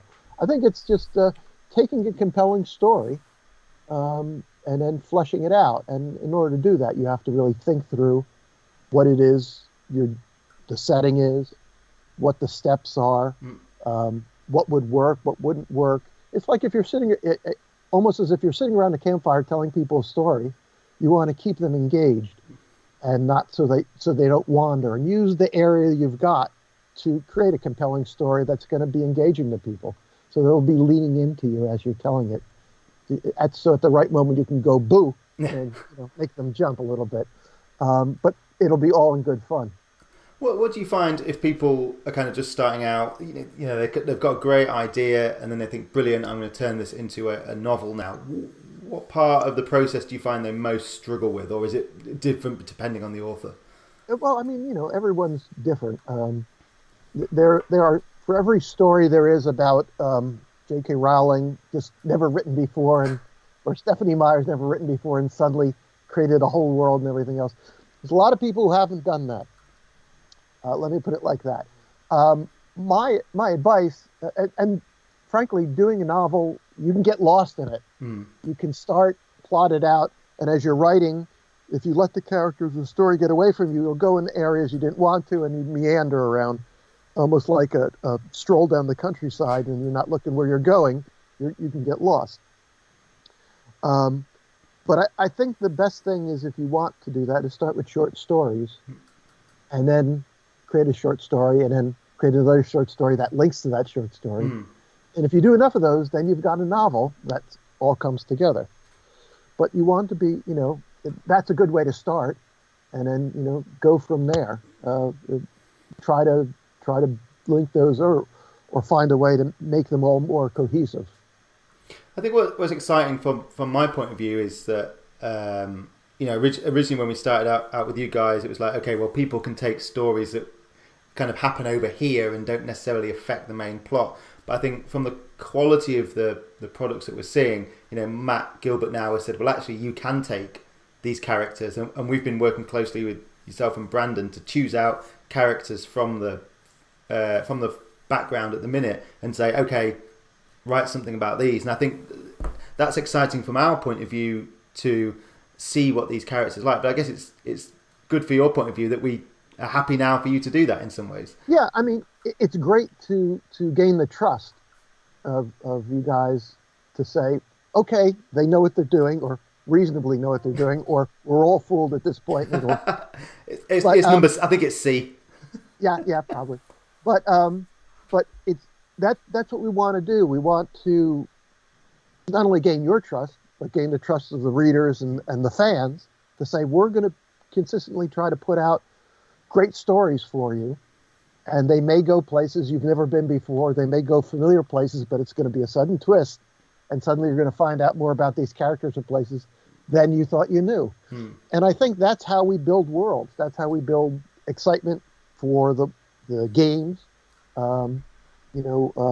Eventually people may build forces that tie into some of these books. We would love that. I think you would love that too, from the standpoint of collecting more models. Yeah, and totally. I think it's fun for the fans because you create a story. One of the great things about Mantic games is that you're creating a story while you're playing, in a sense. So this is, in a sense, taking that the next step, which is taking the story and creating a story using those characters. Yeah, I would say, from reading First Strike by Christopher Verspeak, I finished that book and immediately wanted to do a VEER-MYN army for Warpath, because I just read it and I really, really enjoyed it. It was actually, First Strike was one of the first kind of Mantic novels I read, so I'm really glad that Christopher's continuing that story, because I think, I know he's kind of got a trilogy in his head, so to see that coming out is really, really good, and I think a lot of people will be excited about that one. Yeah, we're really excited too. Like anything else, it's just taken us a little while to get everything going. Yeah. And scheduling it in, because even though it's been, it was out before, we're just going to give it a little cleaning and dusting, and we'll get it out relatively quickish, I think, in 2021. So say someone comes to you with an idea, what's the kind of typical timeline, I guess, of that finally being, finally coming out? So you kind of someone comes to you with an idea, it gets the green light. How long are you talking until it actually comes out?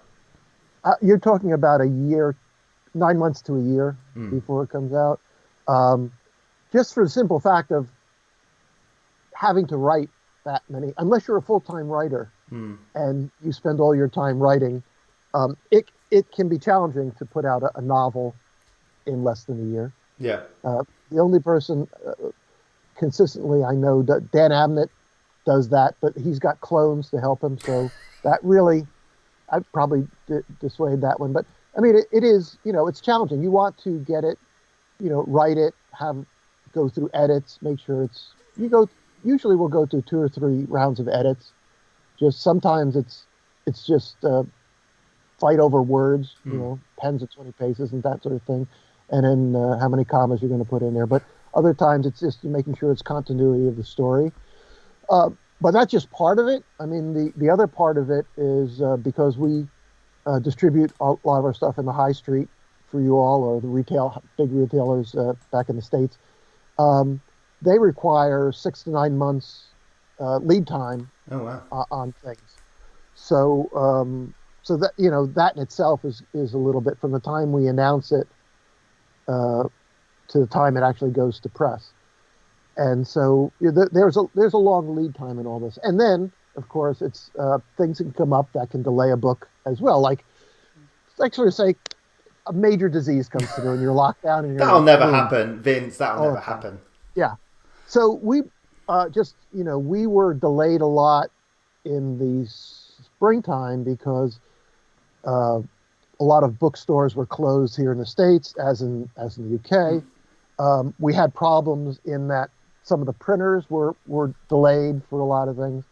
So overall, publishing closed down between like March and July, and we've had to rejig schedules, and everyone's had to rejig their lives a little bit in order to get that work. So that's been a problem. And then I guess now, are you all in full lockdown now in the UK? It's kind of a bit of a halfway lockdown. Schools are still open, but some shops are shut, although bizarrely garden centres are still open. But it's kind of it's not quite everyone's forced to be at home like it was the first time, but generally it's not quite the same as it is normally. So, and that's going to have an impact, for instance, on booksellers. They're closed, for example, yeah. Yeah, even the first time around, Amazon wasn't selling or sending out books on a regular basis. They were concentrating on supplies. Now we've at least got that down where you can buy mail order from Barnes & Noble, Amazon. I think there's a independent thing called Book.org, which is like independent booksellers. You can order online, and they'll get you books, but also ebooks, obviously. And then, of course, the ever-popular audiobook that we have out. And we are planning on doing more of them. We work with a gentleman, Ray Greenlee, who I like very much. I think he does a good job on it. But, again, one-man operation, and we all take time to do things. That must take a long time to do an audiobook, I would think, to get it, to not trip over the words, especially with something with fantasy, when a lot of the names have ridiculous apostrophes in. It must be quite hard to make sure they're pronouncing it correctly. Well, yeah, I mean, Ray and any audiobook narrators goes through it, if they do it right, will actually make sure that they almost create like a pronunciation guide as they do it. And then it can take a while. I mean, and then you don't do it all in one shot. You'll do it over multiple times, and you want to make sure you get the right cadence in your speak so it flows through. And even in that, there's a lot of post-production work to make sure it flows properly. So it does take time. But, I think the end product's pretty good. It all starts, if we do a good novel, that helps a lot. So we're trying to make sure that happens. We had a question from the comments, actually, and I guess you have kind of covered this a little bit earlier on, but Chris Lowry says, any tips for budding authors? He's interested in potentially writing some Dead Zone fiction. Again, I think the best thing to do is just write it, scope it out so you have an outline, and then start filling it in. And you can send it to us. We'll look at it. It's not like we don't have a slush pile per se that it goes there. And I have all these minions. My grandson doesn't sit there and read them and point and say this one. But we'll try and do it. And it doesn't mean if we decide not to do anything, it doesn't mean it's bad. It just means that we need work. And as I said, we'll try to work with you if it has potential, or we'll give you some pointers on what you may need to do. I think the thing is, for any writer, is to stay focused on the story. And, as I said, be engaging so that people lean in when they're reading it. Yeah, I think... I was going to say, what I have been impressed with kind of working with you guys is that you are happy to work. An author might come to you with an idea and it might not be quite right, but then you take the time to work with them on making sure that they tweak it and kind of get it back on track, which I think is really good. It's kind of it's not a kind of outright, no, we're not going to do this. It's then you spend the time to work with them and give them some ideas about what they could do with it, which I think is great. Well, I feel like we're the most reasonable people we know for writers. But no, I look, like anything else, I think writing a novel or anything in any sort of shared universe is just that. You have to work together to make sure that both you and the author and the people that are going to reading it enjoy what they're doing. And we want to steer people to the right path. I think if you feel passionate about something, we will always explore that because it's, you may be something to it. And if we can make it work out, and we'll send it to you all to look at, and you'll say, no, that will never happen. That's one thing. But if it's like, okay, yeah, maybe, then we can work with it. Again, you're right. Whoever's writing it has a passion about it, is excited. Hopefully that conveys out to the written word as well and the story. So Ben Stoddard has popped in to say it's the best submission process he's experienced, which is a good compliment. And now, unless it's the only submission process he's experienced. Well, I guess. Still, at that point, you just drop the mic and walk away. I must admit, from doing the Goblin book that I've been doing, it's great to kind of take these characters, and they almost take on a character of their own in some ways. You start to realise that as you're writing, you're like, okay, well, this is how I think they'll behave. And and then the story doesn't necessarily write itself, but you definitely start to think, okay, well, I think they would do this in this situation, which I think has been really fun. Do you find that authors kind of get in that they start to live and breathe these characters as they're creating them? I would say that yes. I think if you are into what you are writing, then you live and breathe that character. There's a couple of short stories I know where one author wrote about a character who was writing about, actually his characters started stalking him after a while. Wow. They came to life so much. But I think you have to, in order to tell it, you have to tell a story almost like you are there type thing. And you can tell that from a distance as viewing something. But I think also to really get into a story, you have to tell it from, this is what I'm feeling. This is what the character's feeling. If the character's feeling that, you have to know what it is to really convey that to the reader. So we've had a question in the comments. Jerry says, Matt has said that he has a timeline planned for Panathor for years to come. Does Vince have access to that to help? Sorry, does Vince have access to that to help with plans, or is it independent? So actually, yeah, we've, as far as I know, Matt has shared that with Brandon. Yep. So he knows, and then we can use that to go, okay, this is where we think this story, because at the minute, quite a lot of the stories have happened in the past, but I think the plan is with things like Pious or other stuff is that they're actually happening, they're current events within the world of Panathor. And that's really exciting. Right. Again, I think that shows the working relationship that we've got with you guys, is that we're happy for you to do that now. It's not kind of like, okay, take this obscure character and tell what happened to that character 50 years ago. It's not, okay, you can actually look at modern events and what's going on. Well, Pious is a case of where we did that in a sense, because we basically crashed that book on in a very short time. But it was our ability to sit down with y'all and say, okay, this is coming out. What can we do for that? We worked that out, and then we're working out a few other things as well to try to capitalize on your plans and what's going on in Panathor and evil worlds we're going to create together to really build out the background and the world itself. I think that works really well. I think, like I said, that anything else that we need to work on is just the timing of it and making sure that we've built in enough time to hit to match up with what you all have got coming out. Yeah, I've got a question here. Say, are you planning any translations of the books into different languages? I would love to do that. We've been reaching out. I have reached out to foreign publishers to do translations. Generally, what ends up happening is you would license those out to another publisher, and they would do a translation.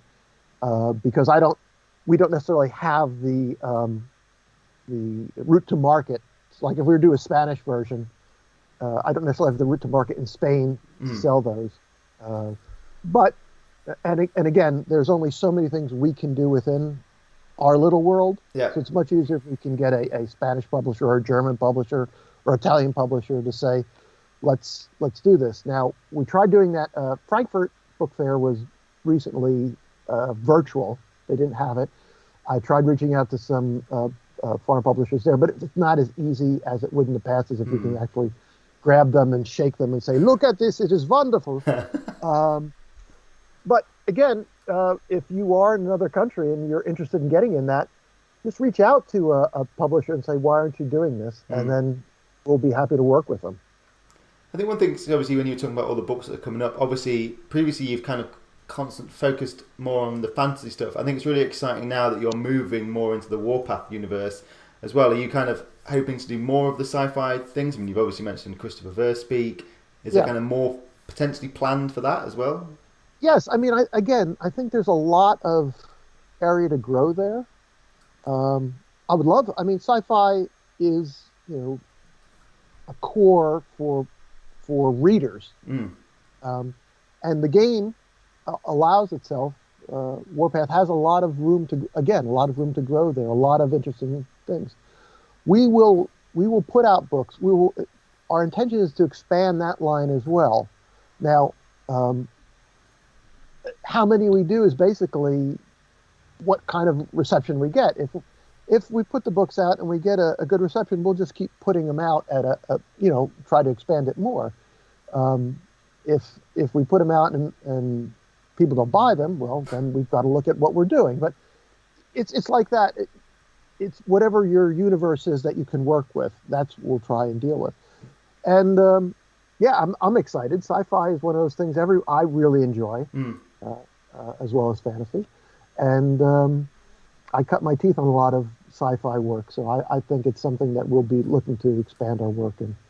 I think the short story collections are quite a good way to experiment to see what ones people respond to, and then which ones they want to see more of. So, maybe if there's a chance to do a sci-fi short story collection or something like that. I mean, Dead Zone is particularly good because you have a lot of these small strike teams all going out and doing.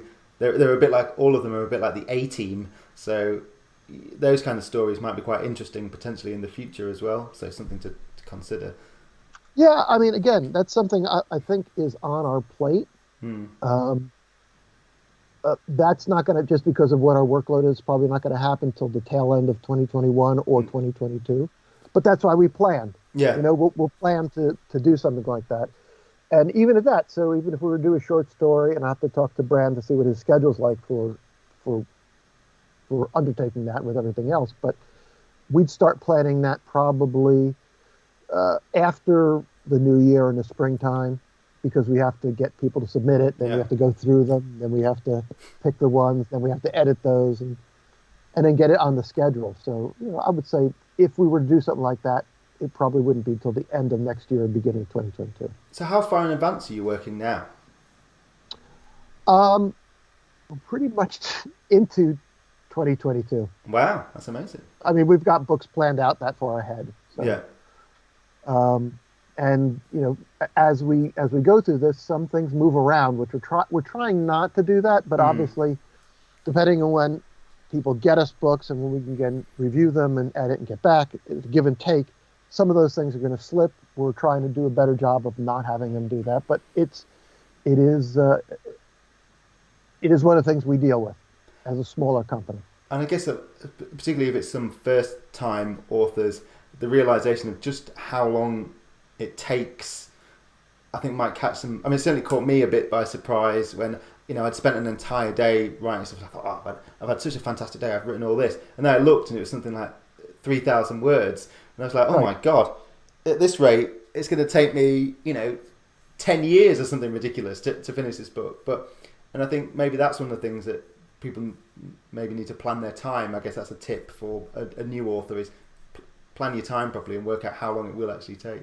Well, yeah, I mean, look, you really have to find time to sit down and write. That's the main thing. Sit down and write in an environment that's conducive to your writing. Most authors will plan on X number of words a day, be it 1,000 words or 5,000 words. So it's a lot. 5,000 is a lot of words if you've ever tried to write 5,000 words in one sitting and have it make sense, not just keep all work and no play make Jack a dull boy. But so I can't just bash the keyboard and hope for the best. I thought you could try. We could say it's in Goblin, and then perfect. My book's done in that case. We'll translate it into English. But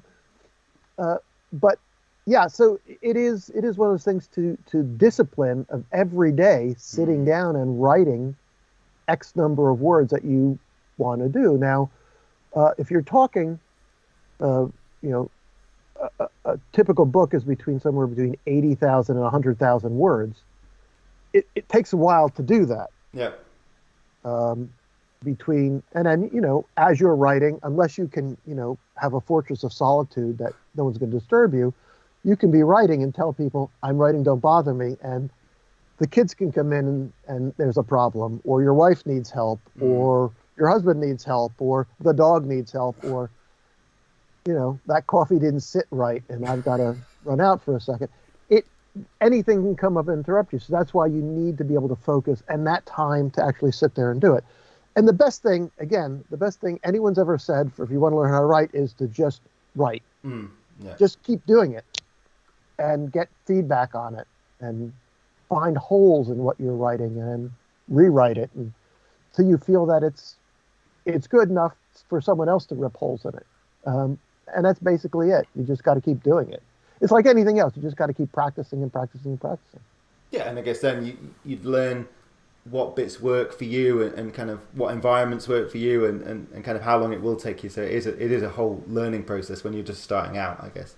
Right. And then when you reread it and find that you keep using the words "and" at the beginning of every other sentence, or "therefore" a lot in there, there's a lot of words, you have to use them all when you write. Yeah. And you don't have to you don't have to literally use them all, because that would be very confusing. But you got to, again, when you're reading, one of the things that first-time writers do is they're very repetitive in phraseology and word patterns.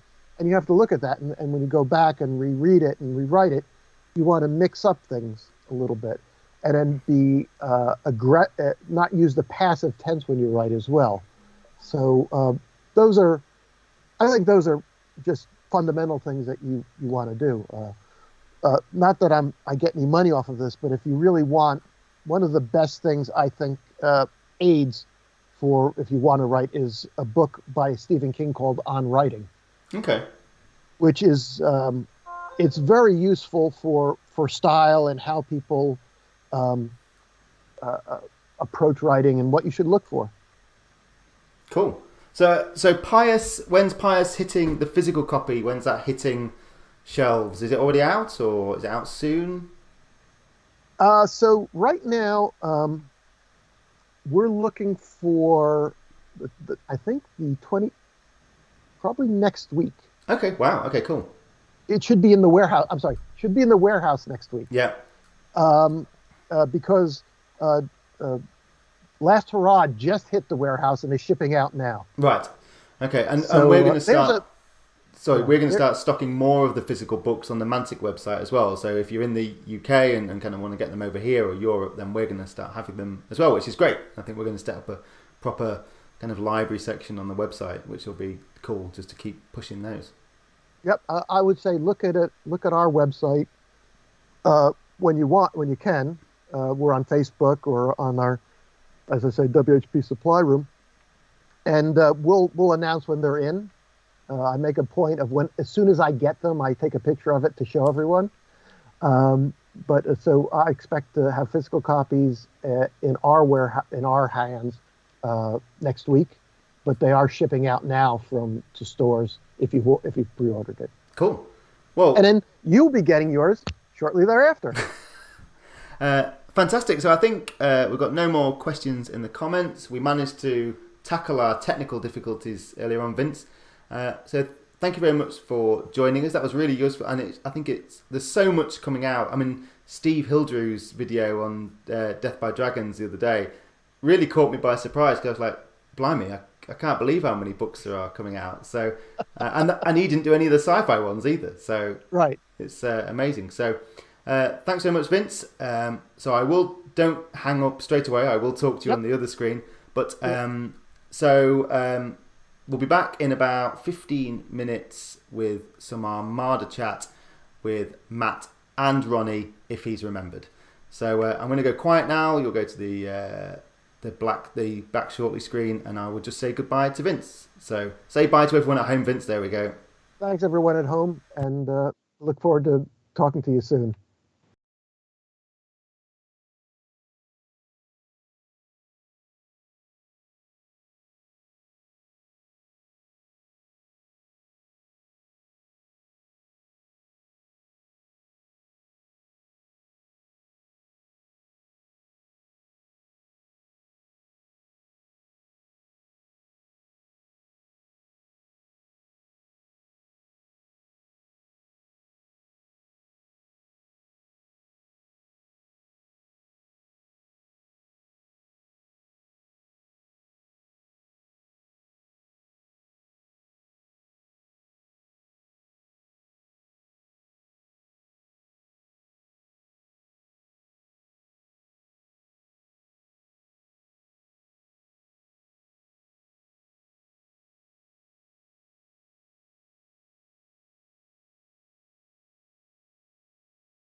Hello. We are back. Hopefully, so we are now. We've managed until 3 p.m. Without too many technical difficulties. Now, I'm not saying it's because Ronnie is here, but suddenly we've started to experience technical problems. So hopefully you can see Matt and Ronnie. Do we want to just see if we can actually hear Matt and Ronnie? Hello, can you hear me? Oh, yes. I've already done that joke. Yeah, I know. I heard you do it with Vince earlier. Yep. It's just I can't remember lockdown rules, so I've got my mask on because we're not socially distancing. I think you should be okay over the internet, hopefully. So I think that works. There we go. That's better actually. You guys can see your face. So sure is better. The questions might be a little bit behind in the chat from what we're talking about. Yeah, I know you can see most of my desktop. Unfortunately, I can't hide that. They're quite small. Let me look so I can. There we go. That's better. Enter full screen. There we go. Wow. Oh, I got my pee over. That didn't take long, did it? There we go. So that's fine. We should be fine. So hopefully you can see Matt and Ronnie a bit better now. Oh, he's disappeared. Goodness knows what he's doing. So we are going to be talking about Armada for the next 45 minutes or so. And once Ronnie comes back, we'll see what's going on. Ta-da! Here we go. Spilled my tea. Oh, good. I literally spilled my tea. As soon as we went live. Bloody thing. No. These huge boxes, you see. So knocked it flying. So I'm going to get in trouble for. Anyway. No. It's no coincidence that the most chaotic start to a presentation we've had so far is the one that features Ronnie. There we go. It's been so professional so far. I've been watching it all day. Sat there painting. It's been organised and structured, and now it's just a total mess. So I think we're going to be talking about Armada for the next kind of 45 minutes onwards. So I mean, just in case people haven't heard of Armada, which I really don't believe at this point, who wants to explain exactly what Armada is and why it's so amazing? I can do that if you like. So Armada is our new naval fantasy combat game. There it is, expertly modelled by Ronnie. It's our 2-player set. So it's set in it's part of the Kings of War family. He's got a nice little badge down the bottom corner, which will tell you that. Kings of War Panathor, I think it says. So it's set in our world of Panathor, set in the Kings of War world, and it's based on Warlord Games Black Seas rule set. So we took that and fantasyfied it. Launching with 4 fleets to start with. So Orcs, Basileans, Dwarfs, and Empire Dust. And then we'll continue to explore more. So it's a lovely scale. You've got good sized ships, great for painting. I think they're dead easy to paint. They're not too small that we couldn't cram detail in. They're not too big that they take up too much room on the board. Because of the scale we're at, in terms of number of models you need to get started, it's dead easy to get into. The barrier to entry is not very high at all. So Ronnie's obviously showing off all the various products that are coming out. It's like QVC. So start a fleet. Yeah, start a fleet there. Why is all my writing coming out backwards? I keep changing this bloody camera to not. No, it's fine. I can see it fine. It's all right. Okay, it's just me that shows it backwards. Okay, and then you just add on your booster. So very, very simple and straightforward. That would be your Armada, your Basilean fleet. The whole thing, there you go. And lots of different boats you're going to get there. Beautifully painted. If you buy the 2-player set, me and Matt might do an opening, kind of unboxing on this so people can see what it is. If you wanted to upgrade that to a full Basilean starter fleet, you can add on the what was the Abyss? Abyss and the Smasher. Yeah, you'd add that on for the Basilean, or Smasher on if you want the Orc fleet. But all your cards are in here, so you can get there, and then you can just add the booster set. If you still wanted a starter set, you need lots of those boats anyway, so you just double up there if you need to. So jolly straightforward way of collecting starter and booster. But then I think a lot of people have got excited by the starter set.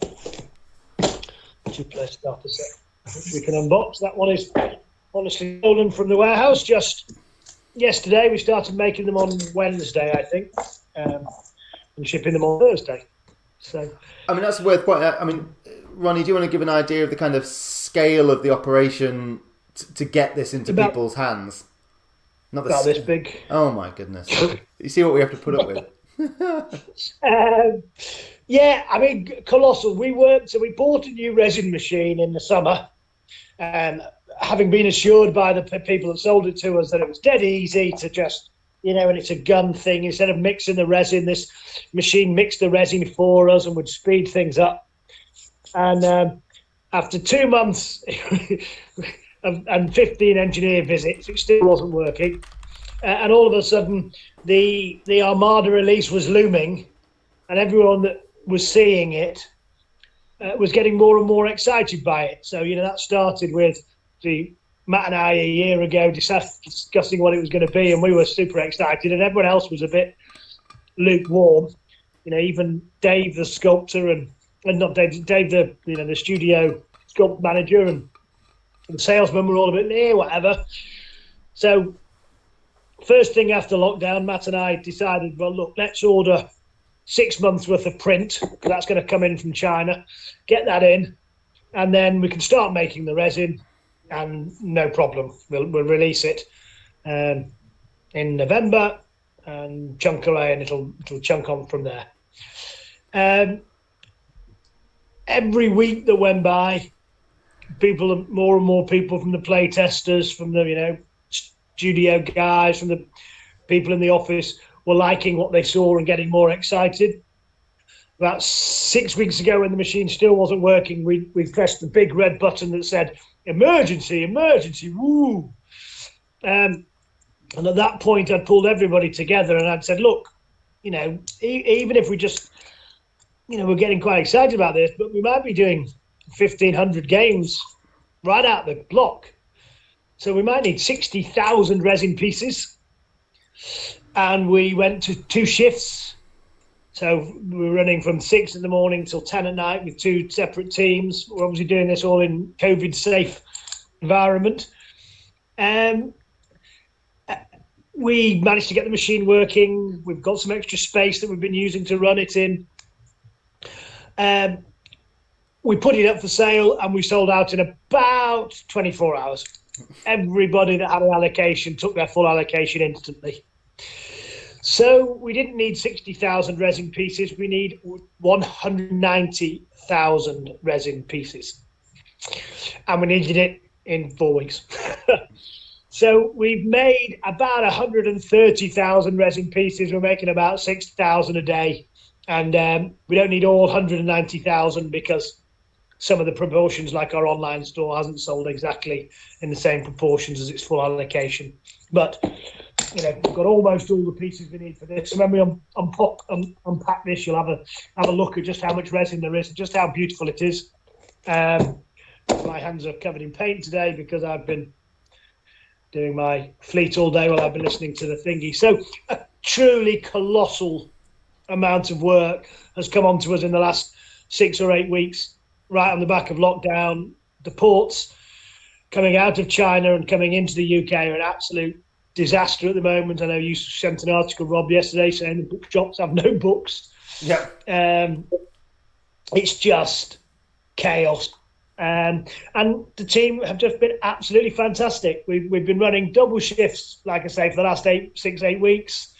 We've had anybody who can pack or help has been working. We've had some overtimes like Mason and Clive Parson, our logistics manager. His nephew's been in there learning how to cast resin.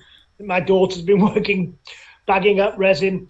Her friend's been coming in. So we've just had lots of extra staff to help out. And then in the last week and a half, everybody in the sales team has been in there working. There's nothing else to sell because we've sold all the Armada we've got. So getting it out was the most important thing. So literally everybody, I think Matt and his wife and daughters have been bagging resin at home. Clive's been doing the template sets at home. We've been driving around, moving stuff around. So just a huge, colossal effort from everybody to get it to where it is. And we started shipping on Thursday, which is just, fantastic. And there was moments in the last month where I was thinking, well, if this machine breaks or we can't pull it together, it'll be January.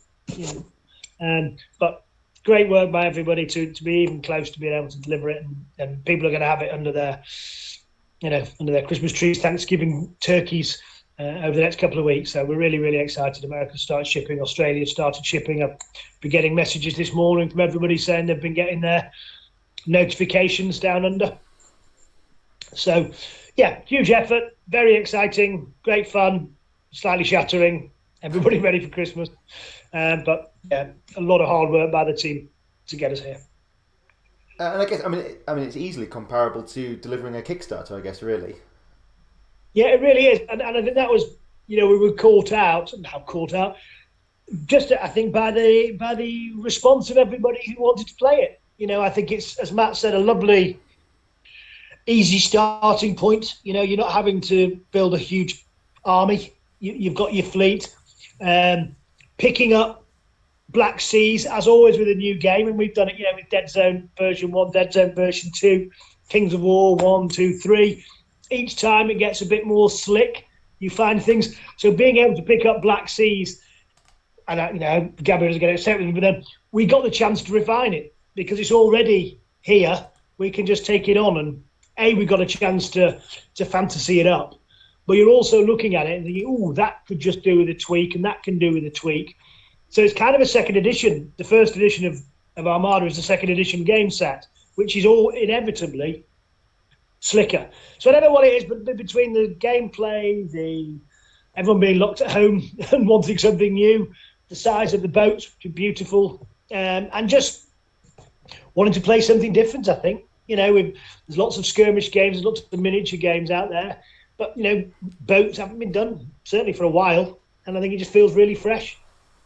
So we've got a question here. Love hearing the all-hands-on-deck approach to get this shipped. How did you keep crew morale buoyant? That's almost like something I would write. Yeah, exactly. We have been punning the...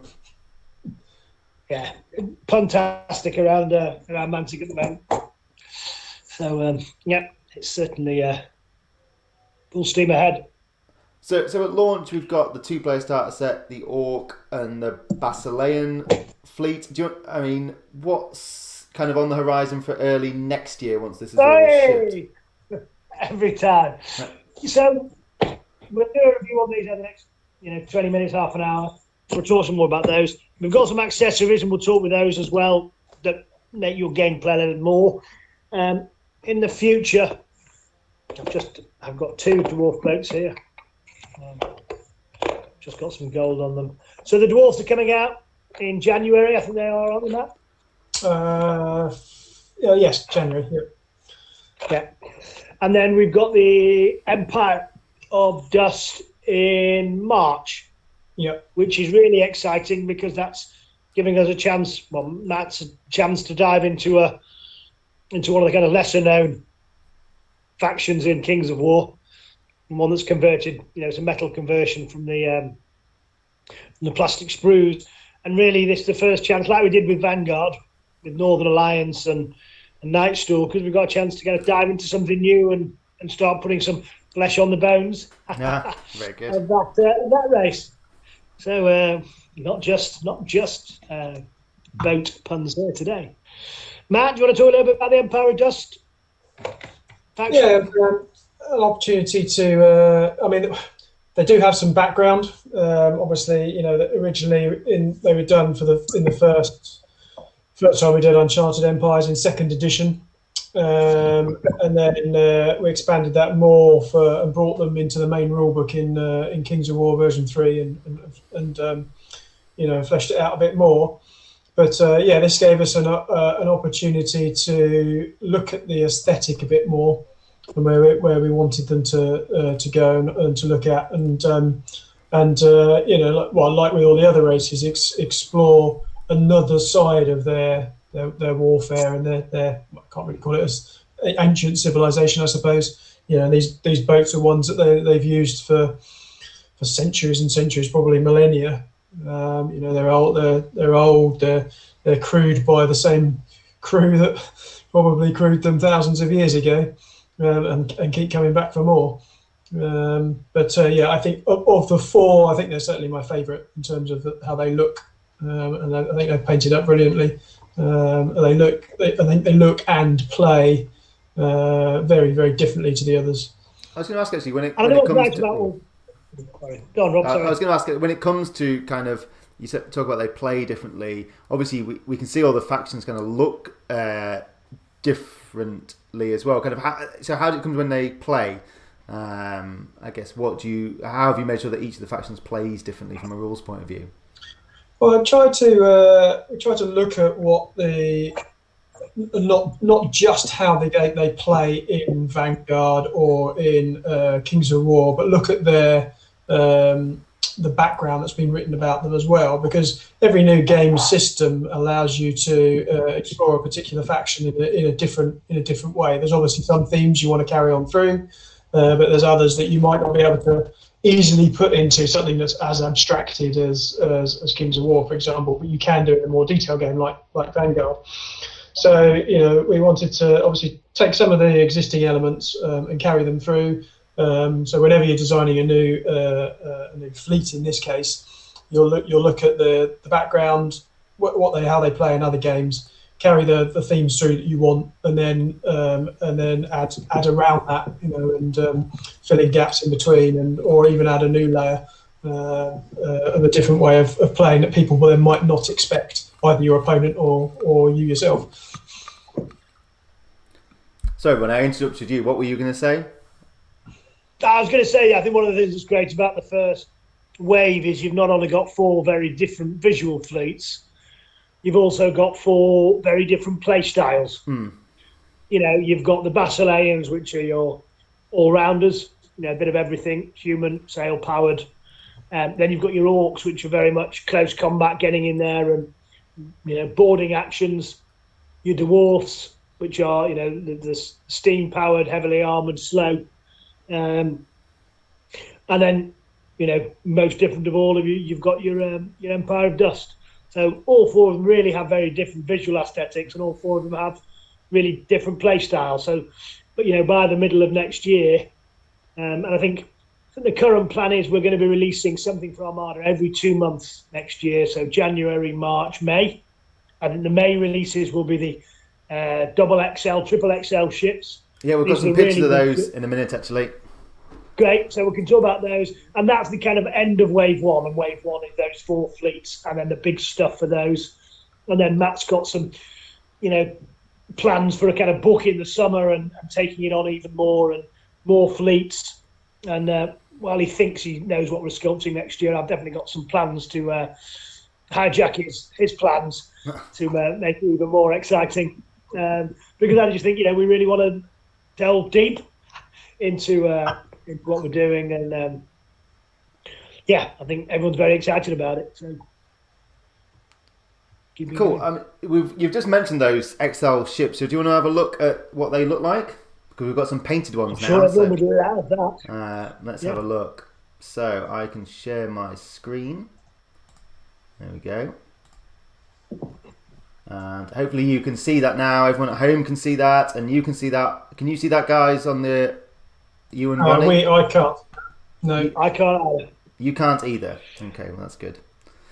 If you tell us what it is, I'll tell you what it is. So we're going to start off with the Orc Ripper Hulk. So do you want to talk a bit about this one, Matt? I mean, it looks like it's got a ridiculous amount of cannons. Well, as all the XL ships do, yeah. I mean, these are the top of the line battleships for each faction. So they got the most firepower. They've got the biggest crew strengths. Not necessarily the fastest of things. The Ripper Hulk from memory's got like a claw at the back of it, which you can use to grab at. Much better at grappling things, because the orcs love to grab hold of other ships, pull them close, and just fight rather than shoot. You know, they'll shoot when they have to, but they much prefer to get stuck in. So this is just it's bigger and more orky, I think. And how big are how big are the XL ships compared to the standard ships? How much bigger? I don't know. We can't really These see are measurements. on 12.5 centimetre long bases. So 12.5 centimetre bases. Okay, so massive. Basically. What this one is, I think that's that's what this one is, and that's the 12.5, which compares with this one. Yeah, large. Just to give you some idea. Oh well, we can't see you unfortunately, Ronnie, but maybe we'll come back in a minute. So how big is a large ship? The Abyss and the Smasher at the minute. From memory, they are 10 centimetre bases. Okay, I think they're already pretty big. Yeah, that's much different. 25% longer. Okay, so we've seen the Orc Ripper Hulk. Now I'm going to show the Basilean Dictator. So again, this has got even more cannon on it. This one, and then it's also got what's it got on the back? Has it got a cathedral or something, Matt? Yes, there's different flavours of it. So some of them have got. Each fleet has got one named vessel. If you want, I can do this one. Okay, carry on. I can do that when we get to the dwarf one. I've got all the cards in front of me, so I can kind of talk you through the points and how they scale up. Okay, fine. Yeah, right. Well, that with the dwarves, carry on with the overview. The dwarves named ship they get in their starter or their booster, I think. So they actually get it early before the others because it's actually a medium ship.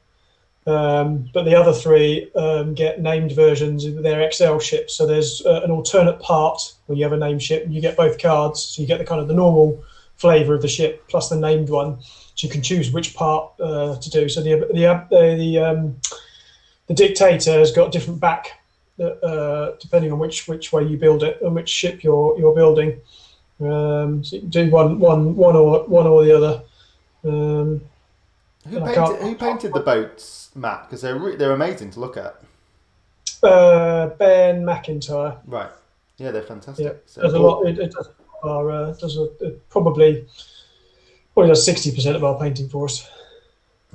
Okay, so and you say you can swap the backs out. So obviously, I think the one we're looking at has got a cathedral on the back. I think. What's the other option for that one? I think it's similar. I think it's the sides. I think because I can't see what you're looking at there. Just imagine. One of them's got different types of wings, and it's slightly different at the back. Okay. I think he's painted both flavours for us, and it might be magnetised. I'm not sure, so we can swap it. Oh wow. Okay, so now we are going to see the Dwarf Dreadnought. So Ronnie, do you want to talk about the cards for this one? Well, I was going to say, just so people get some idea of kind of how these XL ships are in terms of, obviously you've talked about size, but their gameplay. So each fleet has these little, two ships on a small base. In the Dwarfs, that's called the Hunter. It's a 10-point model. It's got a couple of light guns each side. You then got your Thunderers, which are 20 points. That's got a couple of heavy guns, one heavy gun each side, and a little bit of something at the front. And then you kind of ships of the line, you kind of medium size, larger ships. So you got your Fury is 28 points for the Dwarfs. And I can show you one of those when we come back. There you are back now. We can see you now, Ronnie. Down. Okay, so just so you can get some idea, there's that's the Fury, and that's the base it would sit on. You go up to the Abyss. Abyss. You never get this name right. Yeah. People think it's like code that you're saying like it's like one that's been hijacked by the Abyss. Yeah. So you get what we'd call small, not the super small, the medium or the large. That's the large, isn't it? There's the large. And then to get some idea of the super large, that was the Abyss. That's the extra large base. So it's just a lot longer and a lot bigger. So there's a Fury, and then you step up to the Rune Axe, which is this fella here. That's the equivalent in it as the best. Rune Axe, which would be 40 points. As Matt was saying, the Orc's Bane is the named dwarf version of that, which comes with some upgrade options, and that's 45 points. And then suddenly the Dreadnought is 95 points. So these Excel ships are double your top of the line ships. So they really are just massive, colossal things. So it's going to be great. Everyone's going to be getting used to it, getting used to your fleets, getting it, kind of working, which is what I never seem to do. I end up hitting the sandbank every time I play. And then just when you've kind of got balance, we're going to throw in these 4 big Excel ships, which will just take the game on again to a whole nother level. Because it'll add something to your fleet, compensate for something, pose new challenges, both how you use your ship and how you take care of the other fleet's ship. So it's just a nice progression and a kind of great finishing for the wave to come back and do something for all 4 fleets. So actually, we can have a look at the other one. We didn't look at the final one, which was the Empire of Dust one. Now we can see your screen. I know, I've managed to work it out. So, look at it. So that's the Dwarf Dreadnoughts. Yeah, and then this is the final one. This is the Monolith. So what's going on with that one, Matt? Because it looks like there's all sorts of kind of Empire of Dust relics on there and all sorts. Yeah, so what is that one where you got statue? It's a bit hard to see. Yeah. Statue of Shorik, I think, on the and then and I think the named version of that is the middle piece, which swaps out from memory. But as you can see, a lot of these guys have got oars as well, which obviously has an effect on the game. And they've got different flavors of oars. Some of their boats have got light oars, which operate in a slightly different way. So I mean that's interesting actually. So what is the difference in these ones with the oars? I mean, wind obviously doesn't play as much. It's obviously mainly used for initiative. But so how does it affect these guys for moving around if they've got oars? If you're not playing with the full wind rules, then it affects when they can turn. So once per activation, they can turn. Normally, you turn at the end of each move step. These guys can turn at the start of one of their move steps. If they've got light oars, they can actually. Normally, in a move step, you have to move your full speed. They can move up to 2 inches less, so they can control their speed a bit more using their oars. So that's actually weirdly quite manoeuvrable then. It's not something you'd necessarily associate with undead, I guess, some ways. Yeah, this is one of those. That's what we were saying. You take common themes through, like they can take damage off of other boats, or they can assign damage from their boats onto some of the smaller boats. So they can manage things like that. So you'd have something similar to like Life Leech and things like that from Kings of War. But then if you add another layer on top, so make them play in a slightly unexpected way, that's I think what makes them interesting. So will we see a bit more kind of? We haven't seen obviously in the previews we've done so far for the Orcs and Basileans. We haven't seen that much magic. Is that going to come in more with the Empire of Dust? A little bit, yeah. I mean, we've got across. So in the initial launch for these 4 in the initial rulebook, we kept magic down to some special rules and magical upgrades and things like that. Magic's something that we'll explore in more detail later. Okay. So talking of things that are coming later, we have got some, unless you want to interject now, Ronnie, we have got some concept art for stuff that's coming up, maybe, later in the year, or would you like to talk a bit more about the 2-player set? Yeah, let's show off some of the fun things that Matt's got planned, and then we'll dive into the 2-player set. There's lots of people waiting for their notifications. So this is all concept art for things we're looking at doing. So this is one of the elf. What size is this one, Matt? It might be the XL, I think. And so that's 3 hulls there. There's one the other side of the sails, which you can't quite see. And so what? Obviously, we're talking about play styles. What's the kind of idea for how the elves will play? Well, the elves are obviously kind of one of the, and have been in the background, one of the masters of the sea. So taking that, so quite manoeuvrable, quite quick, quite light boats. They do have some cannon on there, but a lot of their guns will be more magical bolt throwers and things like that. So these new fleets are in playtesting at the moment. So they'll get refined, and we might tweak some rules if we, as with everything, you say you have an idea of how you want something to play, and if something's not quite right, you might adjust it. But we've obviously looked at them being kind of a superior kind of seafaring race and tried to make that the theme. But obviously, then you have to still point it and make it balanced against the others. Yeah. So I guess obviously not many people have been able to kind of meet up this year. How have you been handling the playtesting for these new ones? Well, Kieran Morris built us a whole vassal mod. So we were using that. I mean, we could have used, I suppose, Tabletop Simulator or something like that, but we used Vassal because he knew that and he knew his way around it. So he built that. I gave him all of the, I had a lot of the component art, like in the sea mat and things, and the cards all done quite early on. So he used all of those and used all that art as the components in the online mod, and then all our playtesters have been using that, which meant that they could play people from around the world as well, which was good. So hookups from different countries playing each other, agree at time and play, which was good, because sometimes with play testing you end up with lots of feedback from one group of 2 or 3 people, whereas we got a much better mix, I think, doing it this way.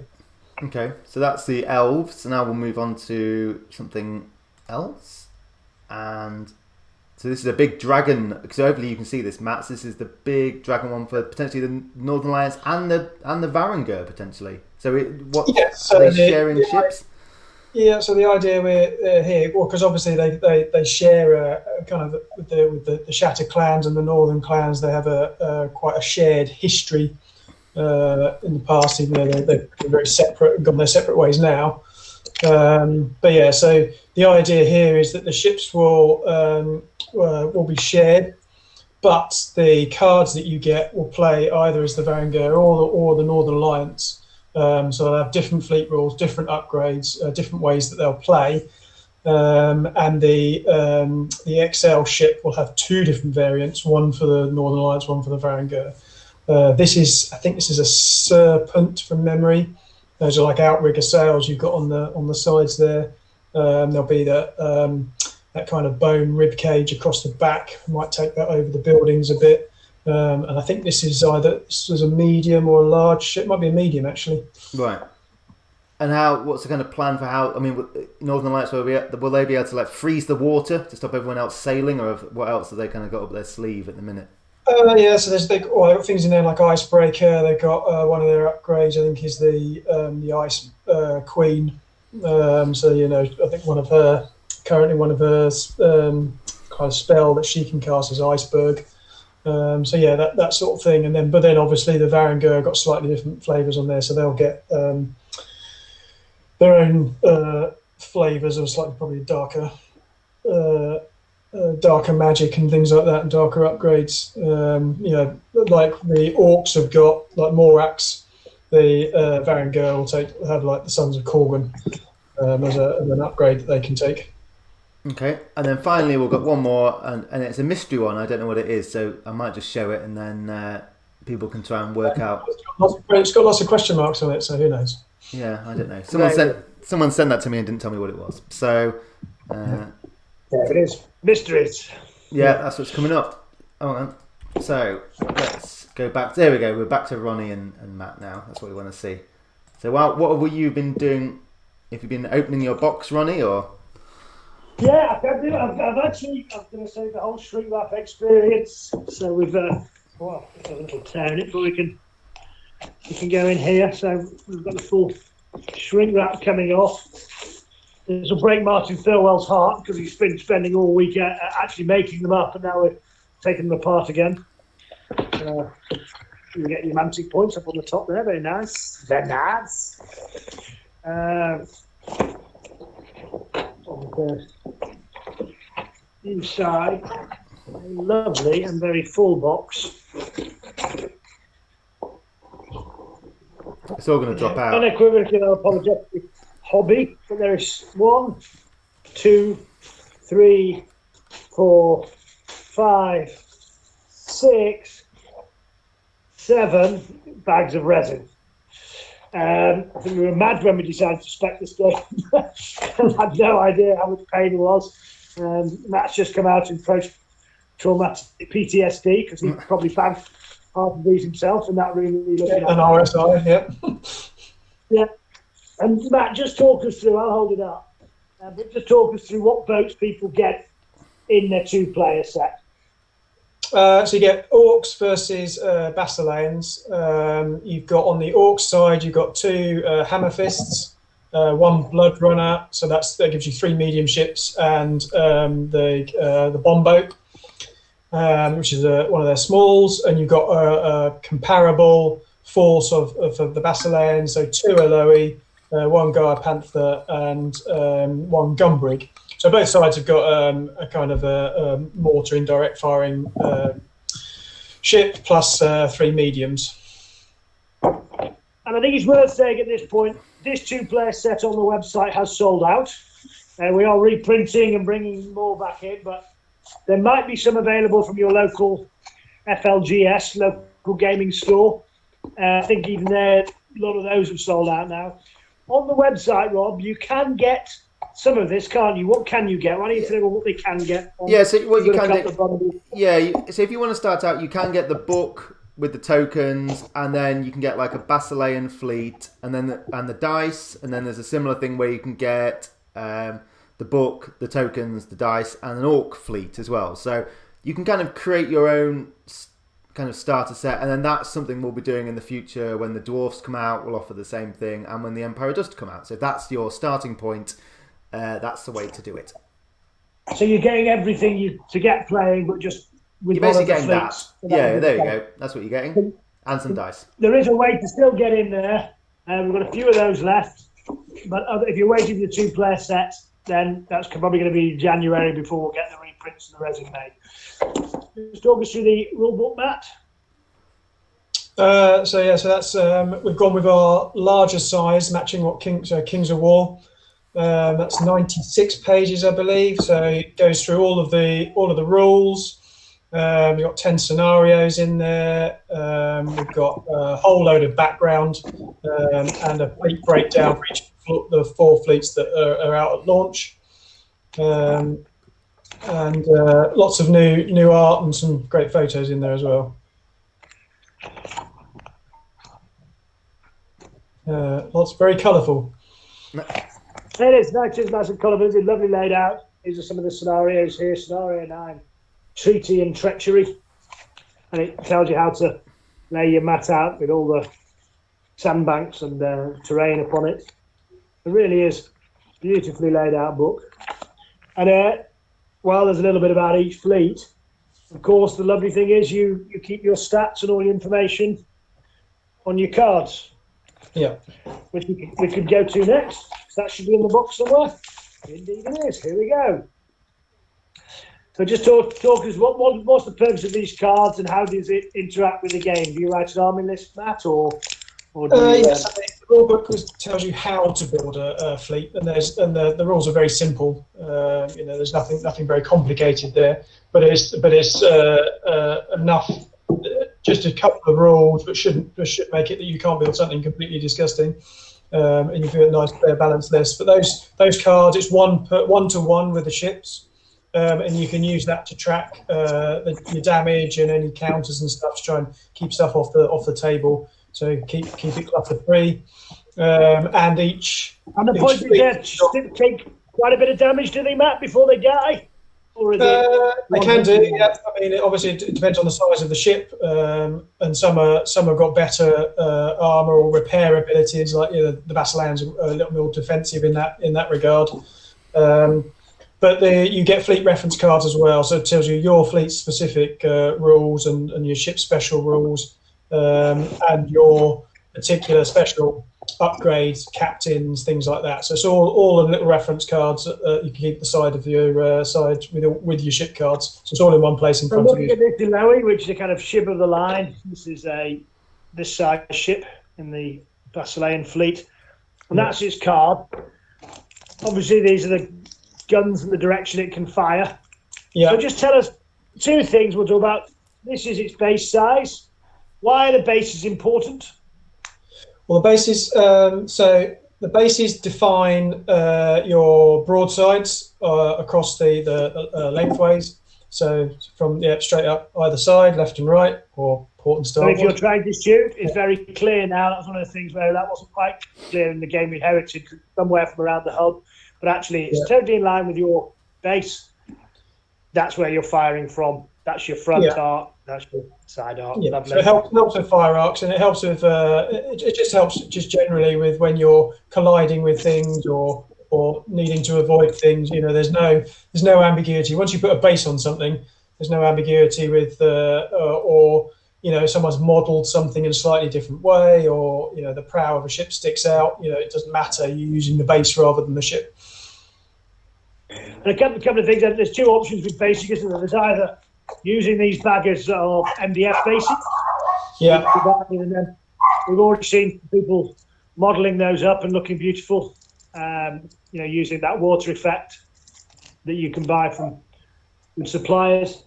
Well, then we've got a little upgrade, which are these fellas for the lazy amongst us like me, that are actually an extract from the paper mat. Oh, you see what I did there? I can't just the way we segue. And then they're there. And then we'll look at the paper mat in a second, but I'm still looking at the cards, Matt, and what does this red arrow here mean? And how does that, I'm guessing this into that's it'll either be red or yellow. That's your turning angle, which is you use on that gauge that you get there. So the red one is the wider one, so it's 45 degrees. You can turn. Is that a good thing? Does that mean you can turn more? Yes. So you can turn all the way up to there. And you don't have to turn that amount, but that's the maximum you can do. So up to 40. I put that up against the back of my base, and then I can turn up to there. So you can see one of the big limiting factors in the game is planning ahead a few turns about where you want your broadside to make sure that it's going to be where you think his ship's going to be. Yeah. So you've got your turn, you've got your speed to consider, how many steps you're going to move, plus how far you can turn at the end of each one as well. And that's just done out with the measuring stick as per usual, I guess. Yeah. Track your distance along there. Super. So what else do we have in here? One of these dice, they're a funny shaped dice, they're on a D6. What's wrong with you, man? No, we added 4 more sides. We gave you two normal ones in there as well. So you use those so the D6s are for skill tests, mainly. The D10s are for all your shooting and your combat and things like that. There's different colour for each type of weapon. So that when you roll them all together, you can which one's firing, whether it's heavy cannon, light cannon, indirect weapon, etc. So you can take that out. What else do we have in here? I've got an 8th bag of resin. I forgot about that. That's especially for Luigi. That one. No. What are these little MDF things here? So each, in the rule book, there are standard upgrades for any fleet to take. So things like grappling hooks, boarding nets, stuff like that, and they're all on the card that you get. So all the standard upgrades.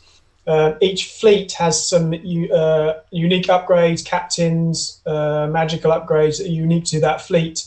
And that's what those MDF ones are for. So you get the Orc one and the Basilean set, the 2-player set, and then each starter box will also contain that fleet's upgrades. So I'll give you an example here.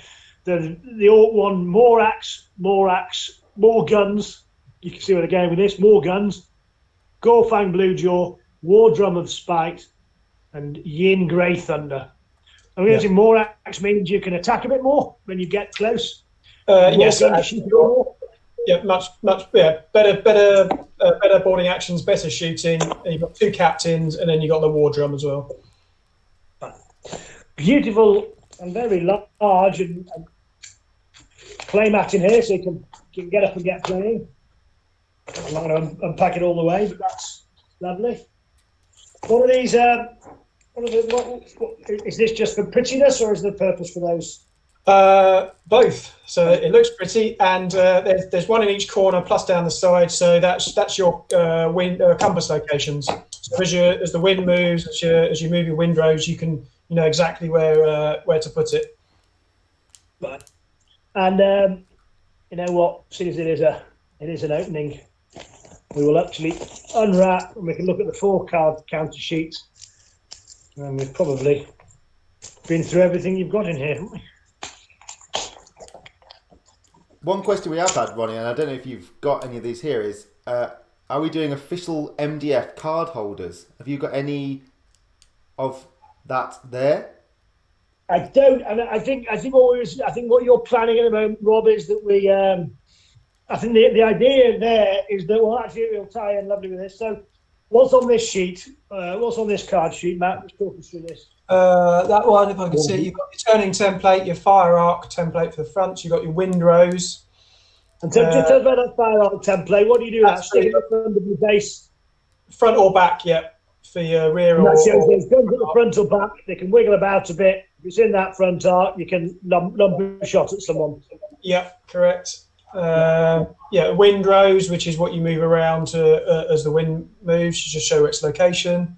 That's I think you've got the harbour that you're showing there, which is used. You can use it for whatever you like, but that's certainly used in the Mission 10, which you kind of capture the bag. Yeah, so you actually get the scenery. You take your mat out, you put this down, and suddenly you've got things to.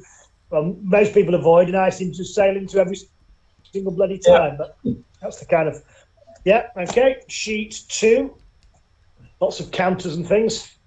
I think that's lots of damage counters. So those as you accumulate damage, you put those onto your card. There's identification. 25. So things can take 25 damage, can they? 20 and 25. Yeah, maybe even up to 80, 90 damage. Yeah. Wow. So you can just be seeing thundering amounts of stuff coming into you there. Yeah, you've got various speed markers on there, identification markers. So, if you've got your force contains 2 or 3 LOE, you can either paint them differently or you can identify them. So you've got pairs of identification markers. So you've one on your card and one next to your boat. So I could put this red one here on my card and I'll put that one next to my boat. And I know that one's that one. Which one's which, yeah. Simple. Now, I think there's a couple of sandbanks here, which is we talked about terrain. Few markers. Then are these the generic, kind of applicable to everybody upgrades? Generic standard upgrades, generic magical upgrades. Yeah. Yeah. What you do there, I'm guessing, is that if I've got a boat that's been upgraded, obviously I've got my marker so I can show it, and I've got my card. Wherever my card has gone, and they still here. And then I just put one of these upgrades next to it, so I know that that boat has more axe or has grappling hooks or is lucky. Or fire oil, so you can. Everything's just there, and I think that ties in. What I think we've planned is an MDF, a little holder where you drop the card in the middle, and you put around it all your upgrades. Now you don't necessarily need that for your sloops. You're probably not going to upgrade your little tiny boats, so you just have a card for those. But for those bigger ships, or if you've got a bit of ACD like most of us have, we will have them for all of them and painted in our own colours. But then you can have all your counters and all your wounds and everything. And if the table gets knocked, they don't go flying anywhere. Yeah. And Rob, when are you thinking of putting those up? So we are obviously earlier on. You mentioned about 2-player sets being back in stock for January. So we're going to hopefully put some pre-orders up again for that in December, and we'll probably include the MDF holders for that as well. So it'll be a January release. And then the Dwarf fleet as well, so you can come back and get a top of everything you want. Correct. Lots more terrain on this one. lovely looking terrain, some big islands, some small islands, some little rocky things just to get yourself in trouble. And that is all 4 sheets of your that's all 4 of your card sheets. Yep. So I'll try and fail spectacularly to pack it all back in, but and that's everything in your 2-player set, which looks jolly exciting. So you're very lucky if you've got one of those on the way to you. I think the only other things I've got here is we've shown you that there's these beautiful upgrade template upgrades. Don't need them, but they're just a little bit prettier and a bit sturdier. So if you're going to be playing a lot, they're good. I've talked about these are the bases. Now I think unless you really fancy doing some MDF modelling, these will be terribly popular. I know I'm going to use them for my fleet because it's just a lot easier. I think the MDF ones look beautiful, but you'll need some hobbying skills to get on those. And last but by no means least, we have a very beautiful deluxe rubber back neoprene mat. I've seen quite a few of those going out, so they're is that everything to me, Matthew? I think you've covered pretty much everything. And I think those mats are the nicest we've seen. The print quality on those is brilliant. Yeah, it's absolutely gorgeous, isn't it? And so I think you can be literally gaming in not a lot of time at all. I think I was just chatting the other day, but a week of painting and modelling and painting, and about a weekend you'd be playing. If only you weren't in lockdown, you'd be able to do it. No. So, but yes, certainly about lockdown ends, 2nd of December, you can have your fleet ready for battle. Okay, so I think theoretically this is the end of our Armada chat, unless there's any more questions that we've got in the comments. And then, Ronnie, because I knew that once I'd got you, I may as well keep you. We've now got your general kind of Ronnie chat now, which is the general Q&A for if anyone wants to ask any general questions. So do you want a little bit of a break, Ronnie, and then come back, or are you all right to carry on? No, I'm good to go. If you want to keep going, if you're good with it, I'm good with it. Oh, we've had one question quickly, which is, are there any plans to bring Night Stalkers into Armada? I guess that's a question for you, Matt, really. Probably be via the Twilight Kin, because the Night Stalkers themselves, it's quite unlikely that they would have a fleet that doesn't fit their background at all. Mm. So if they come in, it will be via the Twilight Kin. Okay. We've had a lot of questions about flyers and things like that. As you, oh yeah, I'll watch this space. That's something I think you're playing with, aren't you, Matthew? In the summer book. Yeah, possibly. Yeah. Something thinking about. Yeah. Who knows? Yeah. I think, like we said, in the first wave, it's all about getting everybody familiar with the game, comfy with it, and getting 4 fleets out, making sure they're really balanced and have worked. And obviously, this game was designed during lockdown. It was play tested during lockdown, and we just haven't had as many physical games as we'd like to play. So we just need to have a month or 2 of doing that to make sure that when that book comes out, anything that needs ironing out is ironed out. I don't think there is anything, but you've got to believe there is, and then we can add more and more layers to it, more fleets, flyers, more magic, whichever direction Matt wants to take it. Okay. We've already got some questions coming in. Would you like Matt to stay in case you say anything you're not meant to, Ronnie? I'm easy, whatever Matthew's plans are. Yeah, well, my wife's plans were that we need to go shopping. Oh, okay. Sorry. Well, okay, so you might need to go do that. Well, that's great, because then I can start talking about the Trident Realms in Armada when you're not here. So, and by the time you get back, there'll be thousands of people online baying for blood and baying for turtles, giant turtles with howdahs filled with Neureticans on their backs. Bye. Enjoy shopping. Yep. Right. Well, thanks, Matt. Bye. See ya. Okay, let's hopefully as soon as he's gone, we can start reworking the release schedule for next year. Wow, there we go. So, okay, cool. You're see what I might do, Ronnie. I might try and so we might just have a quick pause, and I'll try and call you back on Yes, something else with the quality's a bit better. So we'll be back shortly. So just bear with us, and then we'll start quizzing Ronnie. Everybody.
There we go. So we're back now with Ronnie for his Q&A, and I've managed to move him into a slightly better place, so it's not just he doesn't look so pixelated. You'd gone 8-bit, I think.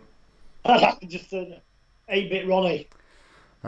So what we'll do now is we'll have some questions from people watching, and I guess we'll give a quick update on kind of how the year's gone for Mantic, because obviously it's been a bit of an odd year. The oddest of odd years, I think. Yeah, and kind of what the plans are generally for next year and things like that. So, I mean, how has it been this year? Well, I mean, just mad. I mean, obviously the year started as you'd expect. We were on the back of the Kings of War launch at the end of last year, so we got over. There was a fantastic tournament scene kicking off. We managed to get down to the Clash of Kings in Australia, and we saw our Australian distributors, and that was kind of very normal. And then there's the kind of Nuremberg Toy Fair, which was regular, and it's quite a busy time for us in our sales and tournament capacity. We ended up at the Masters and the New York Toy Fair, so kind of everything normal. And while Nuremberg and the New York Toy Fairs were going on, there was this strange thing that was happening in China called coronavirus. And we said, oh, China's closed down. That's going to have some supply issues for us later in the year, we think, because, you know, they never opened up after Chinese New Year, which is at the end of January, February. And I'm sure as everybody, we were watching it happen. And then we came back from those trips, and all of a sudden it was in the UK. And 23rd of March, that was it. UK lockdown. You know, the US was in lockdown. And so we managed to very quickly, with small business, and we've got this big warehouse, we managed to keep our online store going while all of our trade customers were shut. and obviously everyone else was shut. And I think you and I spent a lot of time talking and giving away lots of free rules. And I do think, I certainly feel it now we're back in lockdown. There's only so much Netflix and Amazon Prime you can watch. There's only, so having a hobby and having hobby chats and starting new projects, finishing off some of that lead under the bed was a terrific way to keep yourself occupied when although we were working 9 to 5, you don't have the commute time, you can't go out and play badminton or play football or do anything or go gaming in the evening. So having those distractions I think were really important, and terrific effort by everybody in the warehouse and everybody that was working from home and some of our teams that were furloughed, but that just put everything on pause. Both what was coming in from China, what we were making ourselves. We just kind of lived hand to mouth. We didn't know how long it was going on, and trundled along. And then all of a sudden we opened back up again. The stores started to open back up, and kind of things went back to normal. But it's not normal. The fallout of that was we'd lost 3 months of releases, so we had to redo the release schedule on light of that. Things were finished, we released. So The Walking Dead, I think, just before lockdown, and the Terrain Crate relaunch. Well, we made a bigger thing of that, pumped that up. The Kings of War, that Matt said earlier, went from 2 books in the year to 1 because we hadn't had a tournament scene. So we didn't know what was broken. We didn't know what. And it's all, well, you have your book, but until it's been really played through 10, 20, 30, 50 tournaments, you don't know what the right solution is. The rules committee were firing blind, so we didn't want to go and break anything that we were pretty pleased with. We wanted a year of gaming. So, we've done the Halpi's Rift, which is a very popular book. It's got some rules in it, but it's more of the campaign play. It's more of the narrative, and because that's what we knew we had certainty about. And then kind of before we knew it, I don't know if people listened in, but through that Q&A session, the Armada session, all of a sudden Armada was on us. Just as we're starting to get stable, that's bumped up, it's gone huge, we've done well, we're shipping it, but it's Thanksgiving in a week's time and it's Christmas in 5 weeks' time. So we're kind of, everybody's shattered, everybody's worked really hard. I think everybody's deserving a Christmas break, because pretty much we've been open all the way through. Yeah. And it's been a 7-day-a-week job from yourself and myself and the people that are furloughed. We weren't furloughed for very long, and from the second they came back, they've been at 110%. But I think there's been a lot of wonderful hobby being done. I think people have really enjoyed chatting with us, and we've been open, and we've just been putting a brave face on it and getting on with it. I think the best we're able in bonkers times. So a funny year. Yeah. And so theoretically, obviously, we started planning next year. Assuming that things will go kind of back to normal relatively. Now, we've already kind of covered Armada, Kings of War, Dead Zone, Dreadball in our previous sessions. One thing we didn't cover, which a lot of people have asked for, is what's happening possibly with The Walking Dead next year. Yeah, well, we love. Obviously, it's one of my favourites. Today I've got my hobbies painting out. I've not been had a moment to do it in the last 8 weeks since lockdown, since our big battle game, where I think I gave the Goblins a good thrashing, as I remember. That's fake news. I think that's. Yeah, I think I'm the Trump in that scenario. Yeah, dwarf propaganda at its finest. That one. Don't call it. I'm not conceding at this point, anyway. I've not done any hobby. I've just been literally round the clock on trying to get Armada made and just trying to get the business back on an even keel. Boom! They're coming thick and fast now. So. But yeah, with The Walking Dead, it got that compendium book. What do we call it? The anthology. Was it the anthology? Anthology. Yeah. Everything brought together in one place, which was very popular with people, and it just cleaned it all up. I'm thinking, obviously, I quite like the not the All Out War, the other one, the skirmish. But the Call to Arms. There is a lot of fans, and I think there's more fans of the All Out War way of playing. Yeah. But the great thing is the models work in both, and now all the sets come with cards for both.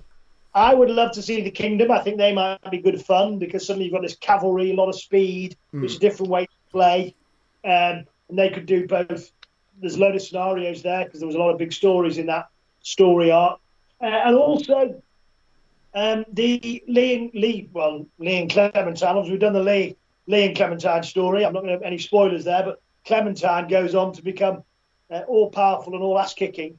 So I think we could definitely have some fun with Clemmy and her gang. I'm halfway through playing the last sections.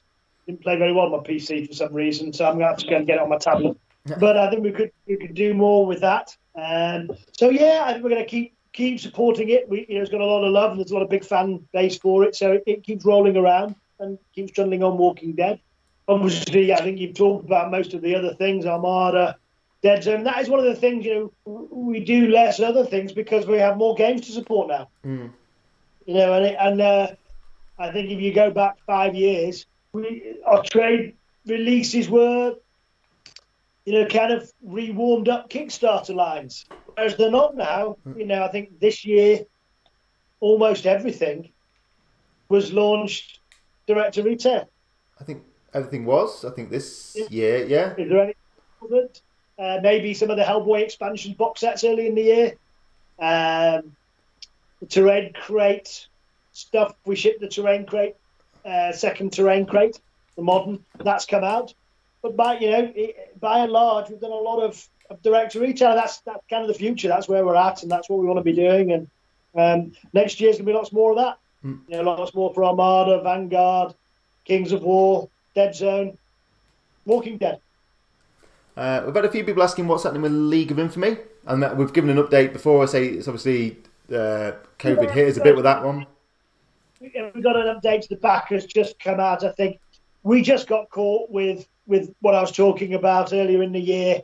If you think back, we were due to ship our Terrain Crate 2, I think March, April. It shipped in July. And I think everything in China has just been pushed back 3 months because they were closed for 6-8 weeks on the end of Chinese New Year. And therefore everything just got pushed back and delayed and so on and so forth. It is, I think it's on the sea. I think it's very close to landing. So it's made and it's in China, but both the China and certainly the UK ports are having a horrendous time at the moment. We were supposed to have the GM's crate back in stock 2 weeks ago. The boat landed. It was choppy. They couldn't get it unloaded in time. It had to cut and run, which is, I've just found out, another nautical term. And it means you cut your ropes and out you go, back out to sea. And you cut your ropes and run. And they've literally been having to rotate these containers around there and bring them back into dock again. So things that normally take us 4 days to get from harbour to the warehouse have been taking 2-3 weeks. Boats that should have been landing haven't been landing. That said, it's made. We're trying to get it on the water as we speak. We booked it, and then it literally got bumped. People with iPhones are paying an awful lot of money for containers at the moment, and we just can't afford to pay the kind of... just to give you some idea, 4 times the normal shipping rates is the norm at the moment. So if we would pay £3,000 for a boat, a container, it's £12,000. We are hoping that once people realise they won't get it here for Christmas, those prices drop down. And we've been told there's 81,000 new containers going on in January as well. But as soon as we have it, I suspect if nothing else goes wrong, we'll have it very early 2021. If it's slightly longer, it'll get picked up in January and be March. But we're just waiting for the ships to become available. We'll get it on the boat. As soon as we have it, we'll be putting out your, follow the ship sailing round, and it'll be here. And, we're getting excited for it. It's a lovely, lovely game. It's great fun. A bit disappointed we didn't get it into this year, but just one of the consequences, one of the casualties of coronavirus, I'm afraid. So a few people have been asking, obviously we had Hellboy, the RPG, early this year, which did really well, and I think the good news is about that one is that Dark Horse has pretty much approved the core book now, so that's almost ready to start going into production, which is great. But kind of what's happening with the board game? What's any plans for that? Yeah, well, I mean, it's just rumbling on at the moment. I think we've got the expansions are all pretty much released. We did our the ones that came out of the Kickstarter, and we also did the Wild Hunt. Yep. And I definitely think if you look at that story arc, there's that last book which is called Storm and the Fury. Storm and the Fury, and it would probably be remiss of us not to complete this story arc, wouldn't it? I think it'd be very slovenly and very lackadaisical of us. So I think we may well try and get that out and pop it out. We've also been really having some great fun with the resins for the Hellboy. And I've been badgering you and to get us the Drinking with Skeletons, which is something I'd love to see. I think make a great diorama, and a drunk Hellboy on your board game would also be great fun to drop them into your games. So throughout the year, we're definitely going to keep supporting the Hellboy story. And yeah, so with all of those kind of The Walking Dead and the Hellboy, more of the same. Let's just keep supporting them and keep building the fan base for them. Yeah, similar question actually about, obviously we've teased Umbrella Academy, another great Dark Horse license, and I guess the news for that one is no news at the minute, but news coming relatively shortly-ish, maybe. Yeah, I mean, I think the great news is that's a license that under the Dark Horse license we've got with them, that we were able to talk to them and get the comic rights again to do the Umbrella Academy. So we put it out there. We now are working on making sure the game is great fun. It's a slightly different game in as much as it doesn't lend itself to be a kind of quasi-dungeon crawler traditional board game. So we're working with, I think Alessia is going to work with us on that one to create something really fun and dynamic that reflects the slightly madcap and chaotic license and the inner workings of the Madman general way that's wrote it. And very much a family game as well. I think that's an important thing to say for this one. Yeah, we can do, and obviously the Netflix series has definitely helped raise the profile of that. From being pretty niche to being much more well known, and probably we'll try and tie in with some of the kind of PR that might be coming in the middle of the year or whatever it is. I think the third series has been commissioned, so that's great news in terms of more people finding out about it. It is a relatively, well, it's been around a while. It's only recently come on people's radar. But yeah, I think we've got some great ideas. I know you and I have been playing some early versions of it online. So we have built that in Tabletop Simulator, not Stimulator. Right. Yeah. Watch this space. But definitely, I think that could be something that you'll see in 2021. I think that would be a good thing with obviously delivery year after that. Yeah. Okay, cool. So we've had Phase Star, one of the commenters, asked this numerous times, and he specifically wants an answer from you. In general, why do dwarfs get all kinds of steampunk engineering themed stuff, but no gyrocopters for Kings of War, Vanguard, and Armada? After all, the goblins got the Wingit. I mean, goblins are obviously better engineers, so that's why they got it. I think partly as a dwarf, I'm not flying up there. And I think with the dwarf rock riders, for example, dwarfs don't do cavalry. Well, they do actually, and that became something very Mantic-y. And I think the steel behemoth became very Mantic-y. And I think I want to do flyers for dwarf, and you never know, you might see them in a boat game near you. But I'd like to do something that's more Mantic-y, where we go, we get the engineering, but how would they deploy that engineering, and what would be the way they go? So, as always, I think you were talking earlier in the Kings of War chat, Vanguard chat, is if we put something out now, we'll put the model to go with it. Yeah. And so the dwarfs are definitely due a revisit. Obviously, every week they should have one. And so Armada, like with the Empire of Dust, is an opportunity to look again. But just kind of taking the trope that's there and tweaking it. I'd rather look at it more carefully and think, what could we do that's even more Mantic-y than that, and putting our own stamp on it. So yeah, watch this space. Talking to Kings of War, actually, any news on the German version of Kings of War? It's the endless. So we normally, and I've worked for a few years with a few publishers in France and Spain. Never got one in Germany, and that's not just for Kings of War, but for The Walking Dead and so on and so forth. And what we normally do is that we write the book in English. We then lay it out in English. That's what Duncan does. He takes the words, puts them next to the pictures, and lays it all out. And that's a really complicated job because the words underneath any given chart need to relate to that chart. And if you're talking about movement, it's probably important that the pictures next to it are about the movement and not about shooting. That takes an intelligent man and hardworking man like Duncan to make sure that each chapter and each page works. And then he puts his art in to make it look pretty and nice and readable. We then send that in a certain format to the translation team, which can actually just write in the text where the English text is. And they don't need to change any of the layout. And with Germans, the words are a little bit longer, but you can just shrink the typeface a little bit or make the page a bit bigger.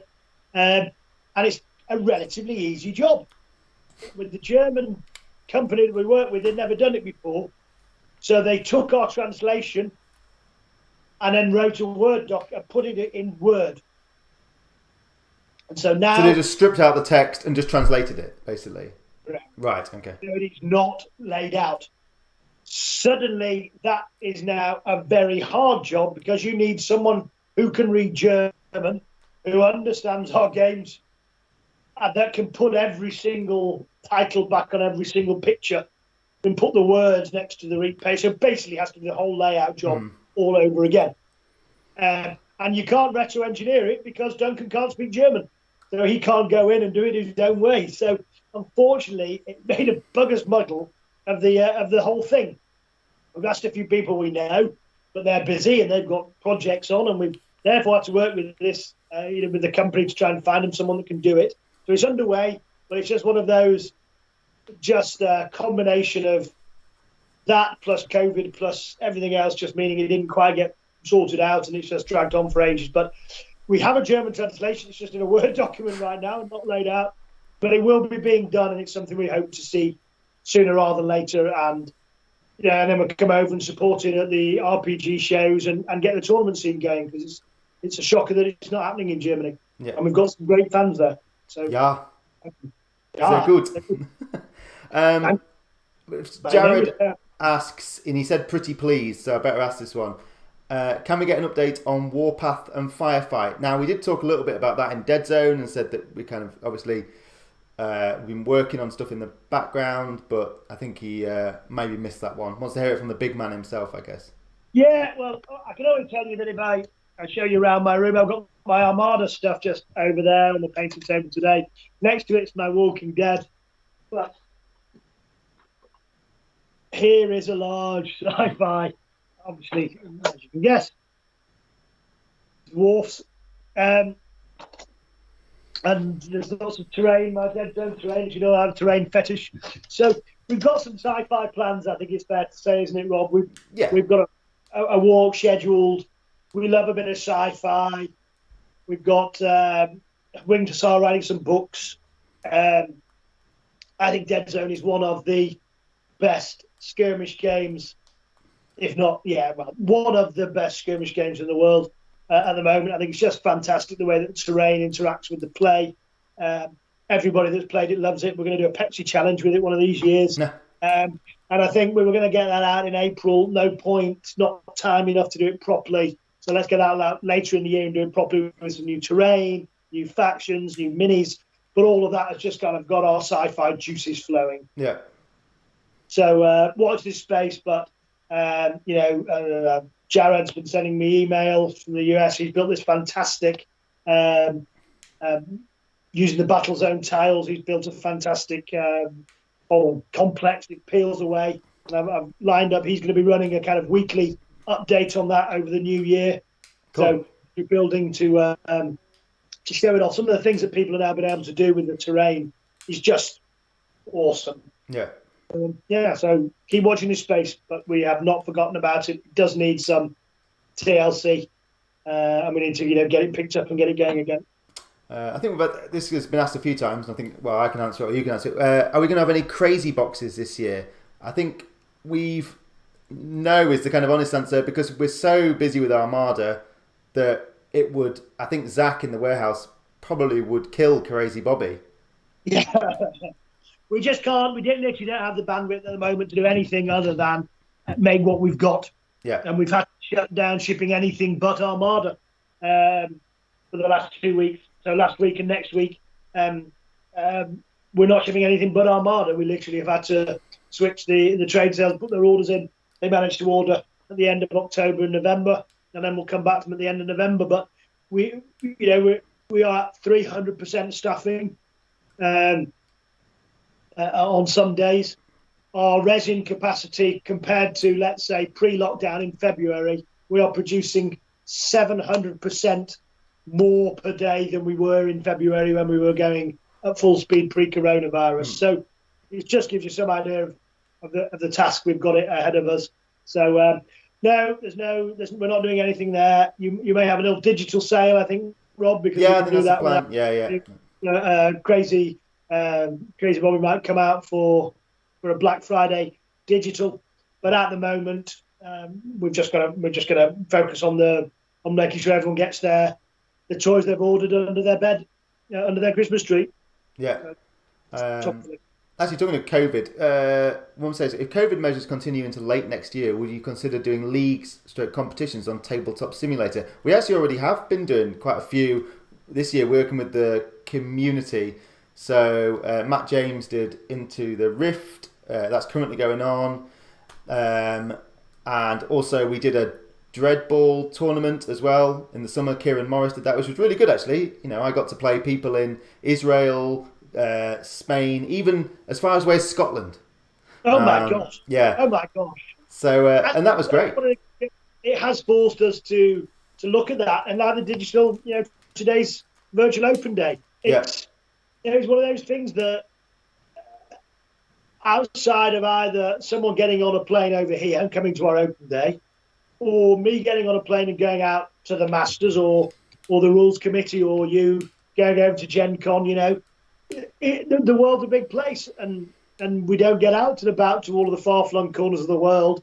But all of a sudden, these virtual open days and the online tournaments means you're playing people that you may have been chatting in the Mantic Fanatics with, or the Dead Zone Fanatics, but you know how to play. Well, it's forced us to do that. So in some ways, when life goes back to whatever the new normal is, there's other things that we're not going to stop doing. And I think earlier today we said, before we started the Armada chat, we will always be either running the virtual open day and the open day in parallel.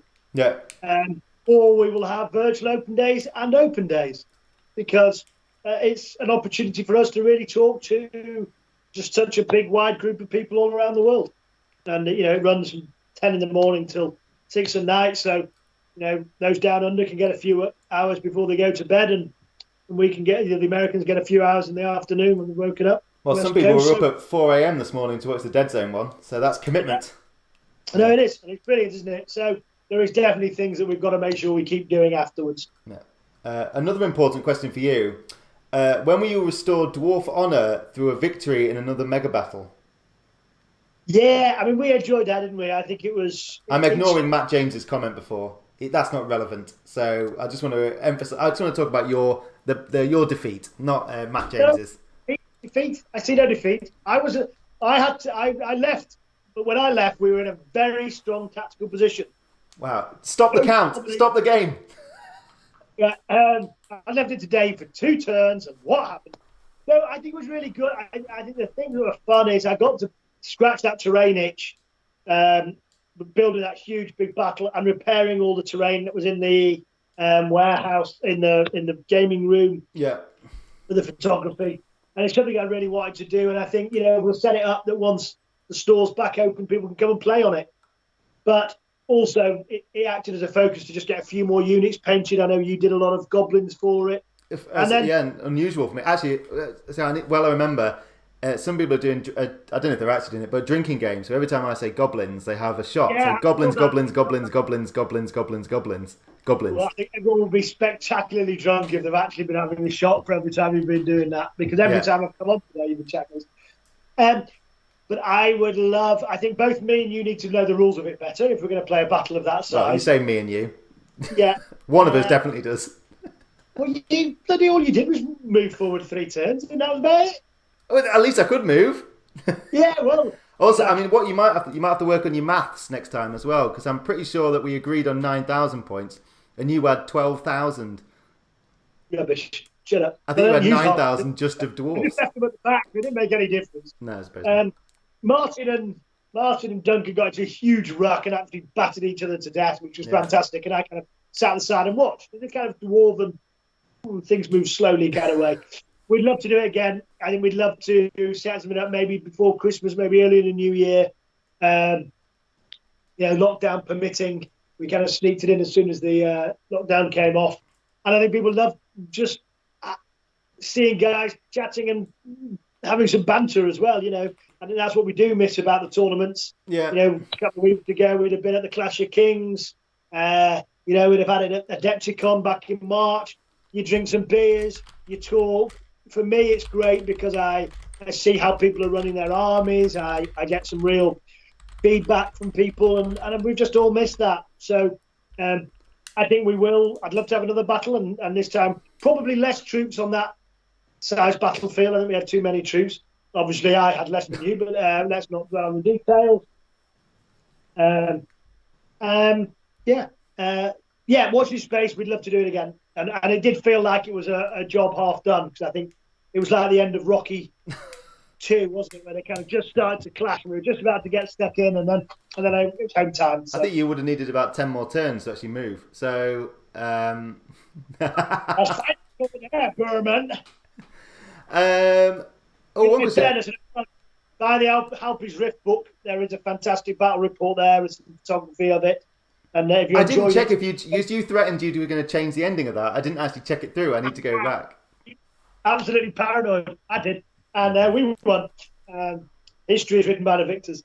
So, we'll be doing that. Now, just talking about open days and fun events, I have to give a shout out here to a young gentleman called Jake. It's his birthday on Monday. He's going to be 13 years old. He's been coming to open days since he was 9. Jake Flood. He's demoed Walking Dead on his first one. His father press ganged him into teaching people how to play Walking Dead, so I'm not the only one that does that. His favourite character is Abraham, due to him having a large gun. No. Who doesn't like Abraham? Very dodgy moustache as well, I think. And he's actually made rules for the giant samurai robot for The Walking Dead, which was great fun, but probably isn't going to get past the license to get approval on that, unfortunately. But and I think he's enjoyed showing Deadpool the Hellboy game at Comic-Con. So there you are, Jake. Happy birthday. Thanks for being a Mantic fan. Somewhere I have a Ronnie, not the Mantic Open Day 2020 hat, which I brought home from work, put on the mantelpiece yesterday, especially to give away today. Unfortunately, I'm not wearing it, but I'll send you a picture of me with it, and I'll be posting it down to you with your birthday card for Monday. So happy birthday, Jake. Thanks for being a Mantic fan. Thanks, Neil, for bringing him along, and see you all soon. So there we are. That's that done. I hope he likes his birthday wishes. Let's keep going with the questions. So one question was, obviously in Dreadball Fanatics, we had a post about looking for playtesters for a new sports game. Someone's asked for an update on that. I guess that's probably more top secret, really. Yeah, I mean, I think at the moment, if it's your brainchild, but yeah, if you're interested and you love fast action, furious, I was going to say fisting, that's probably not the right thing to say. Jesus Christ. Punching, fisticuffs. Fisticuffs, there we go. Yeah, but action. If you fancy playtesting, ping an email in. Hopefully we might be able to have playtesting eventually at HQ when we can reopen. So stay tuned for that. We might put a call out. A day we can bring it in and we'll maybe we'll have it if Adepticon goes ahead, then we might have it open. An evening of doing that down there as well. Great fun. It's gonna be a good fun little game. I don't think it's going to be the tail on it is not huge. The release schedule is not massive, but a great way of using what you've got and proper board game, war game fun. So yeah, watch the space. Let's have a look, see what other people are asking. Let me see if I've got any rattling in from anywhere. I mean, they're just saying that basically a lot of the comments are saying how brilliant I was in that big game and how much I hammered the dwarves. It's weird that's all the comments.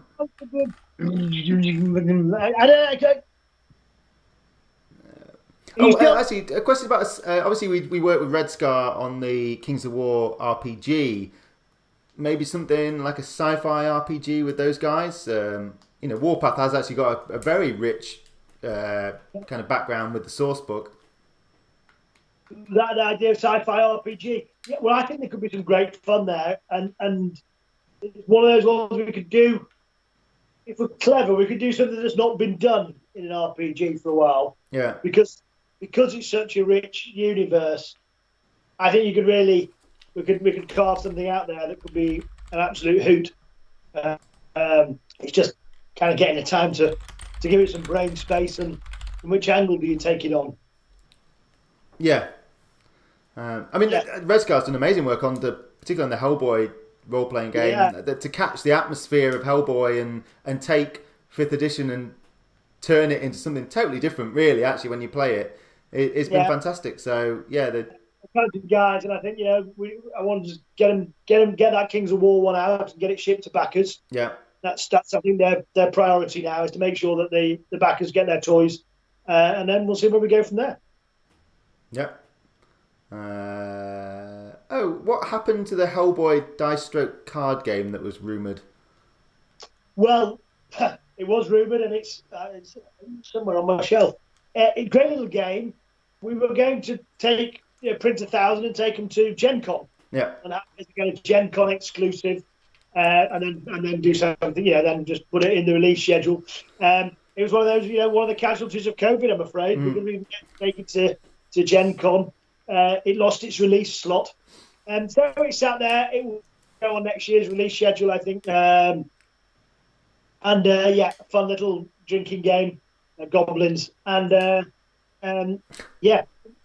probably maybe if Gen Con next year happens, then we could probably take it along to that and see you there. Hopefully events do get back on next year. It has been an odd year this year not to see anyone really. The thing get knocked out. If we knocked Armada out, then we've got nothing for the whole of next year. So that had to happen. The terrain crate, we had originally got all that made in China. We're now making that in the UK in terms of we bring the bags in from China and then we box it in the UK. That needed redoing. So there were certain things that had to be done. Kings of War had to be supported. We had The Walking Dead come out. We had the rest of the Hellboy releases.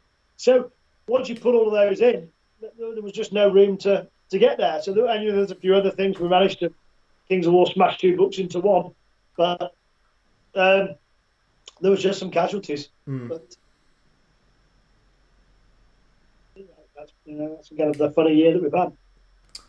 I think we've covered pretty much most of the questions from the comments. Did you have anything else you wanted to cover, Ronnie? Have you exhausted? I think we're super excited, aren't we? I think we've got a nice hobby year lined up next year. And the Armada is great fun, so we're going to support that.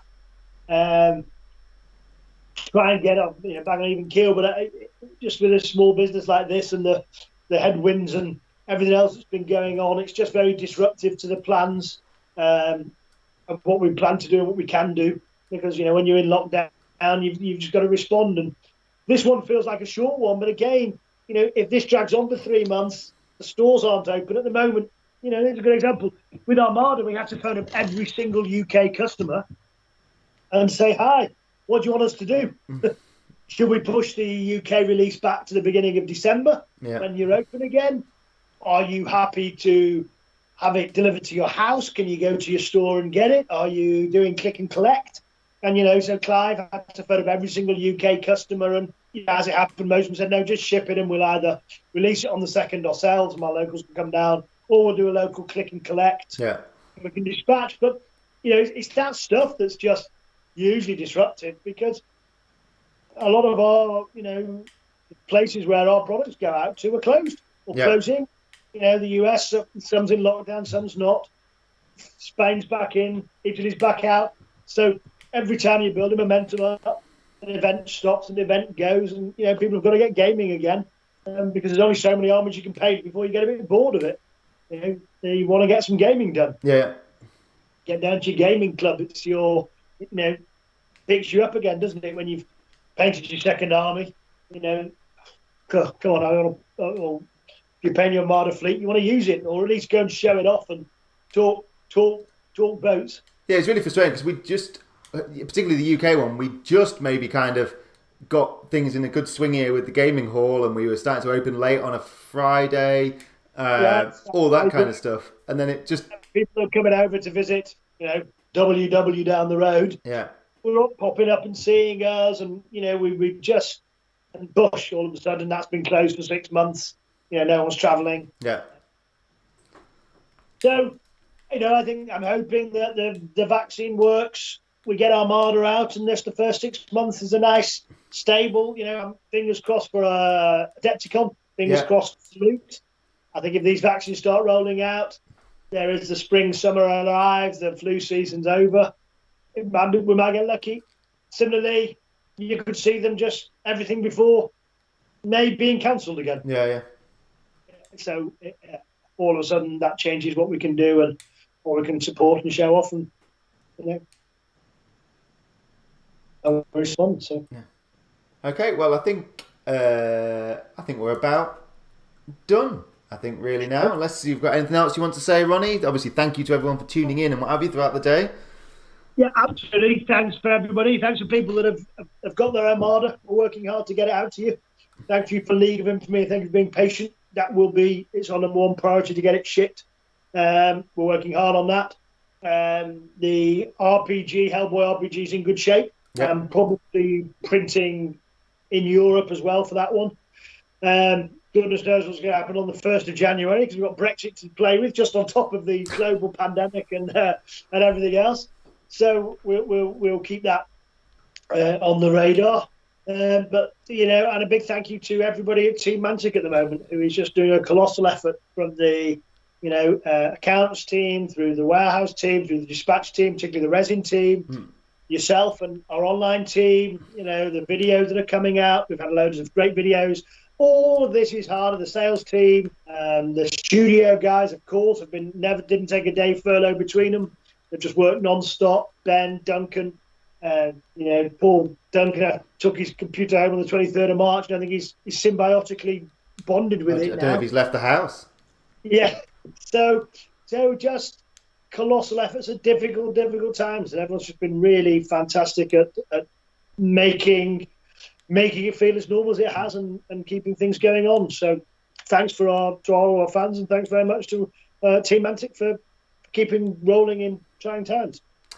Okay, so I think on that note, I think we'll call it a day. I'll have a beer or two. Yeah, I'm going to do the same. I'm also going to take my Mantic hat off. Oh.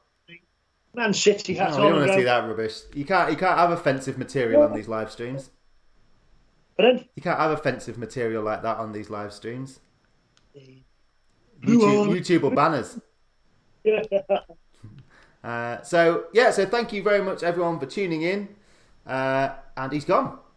No, I thought he'd gone. I thought it had actually banned you from being on. That's it. And so hopefully we'll do another. Like Ronnie says, we'll either do one of these the same day as an open day next year, or differently, or whatever, really. But I think they've been really good. I'm only slightly dead on my feet, but that's fine. It's been the last one. I think well done, Rob. You're meshing with the technology. I mean, how long have we been going? We've been going for almost 7 hours. That's fine. I'll do a sponsored live stream next time. I'm sure of keeping account of how many shots Martin's taken for every time you mention the G word. Yeah, I'll have to see. I'll see from his text. But so I'm gonna. On that note, I'm gonna say bye to everyone, and I'm gonna close the stream. Feels weird actually, but okay. 24-hour marathon next time. No. Before you do that, bye everyone.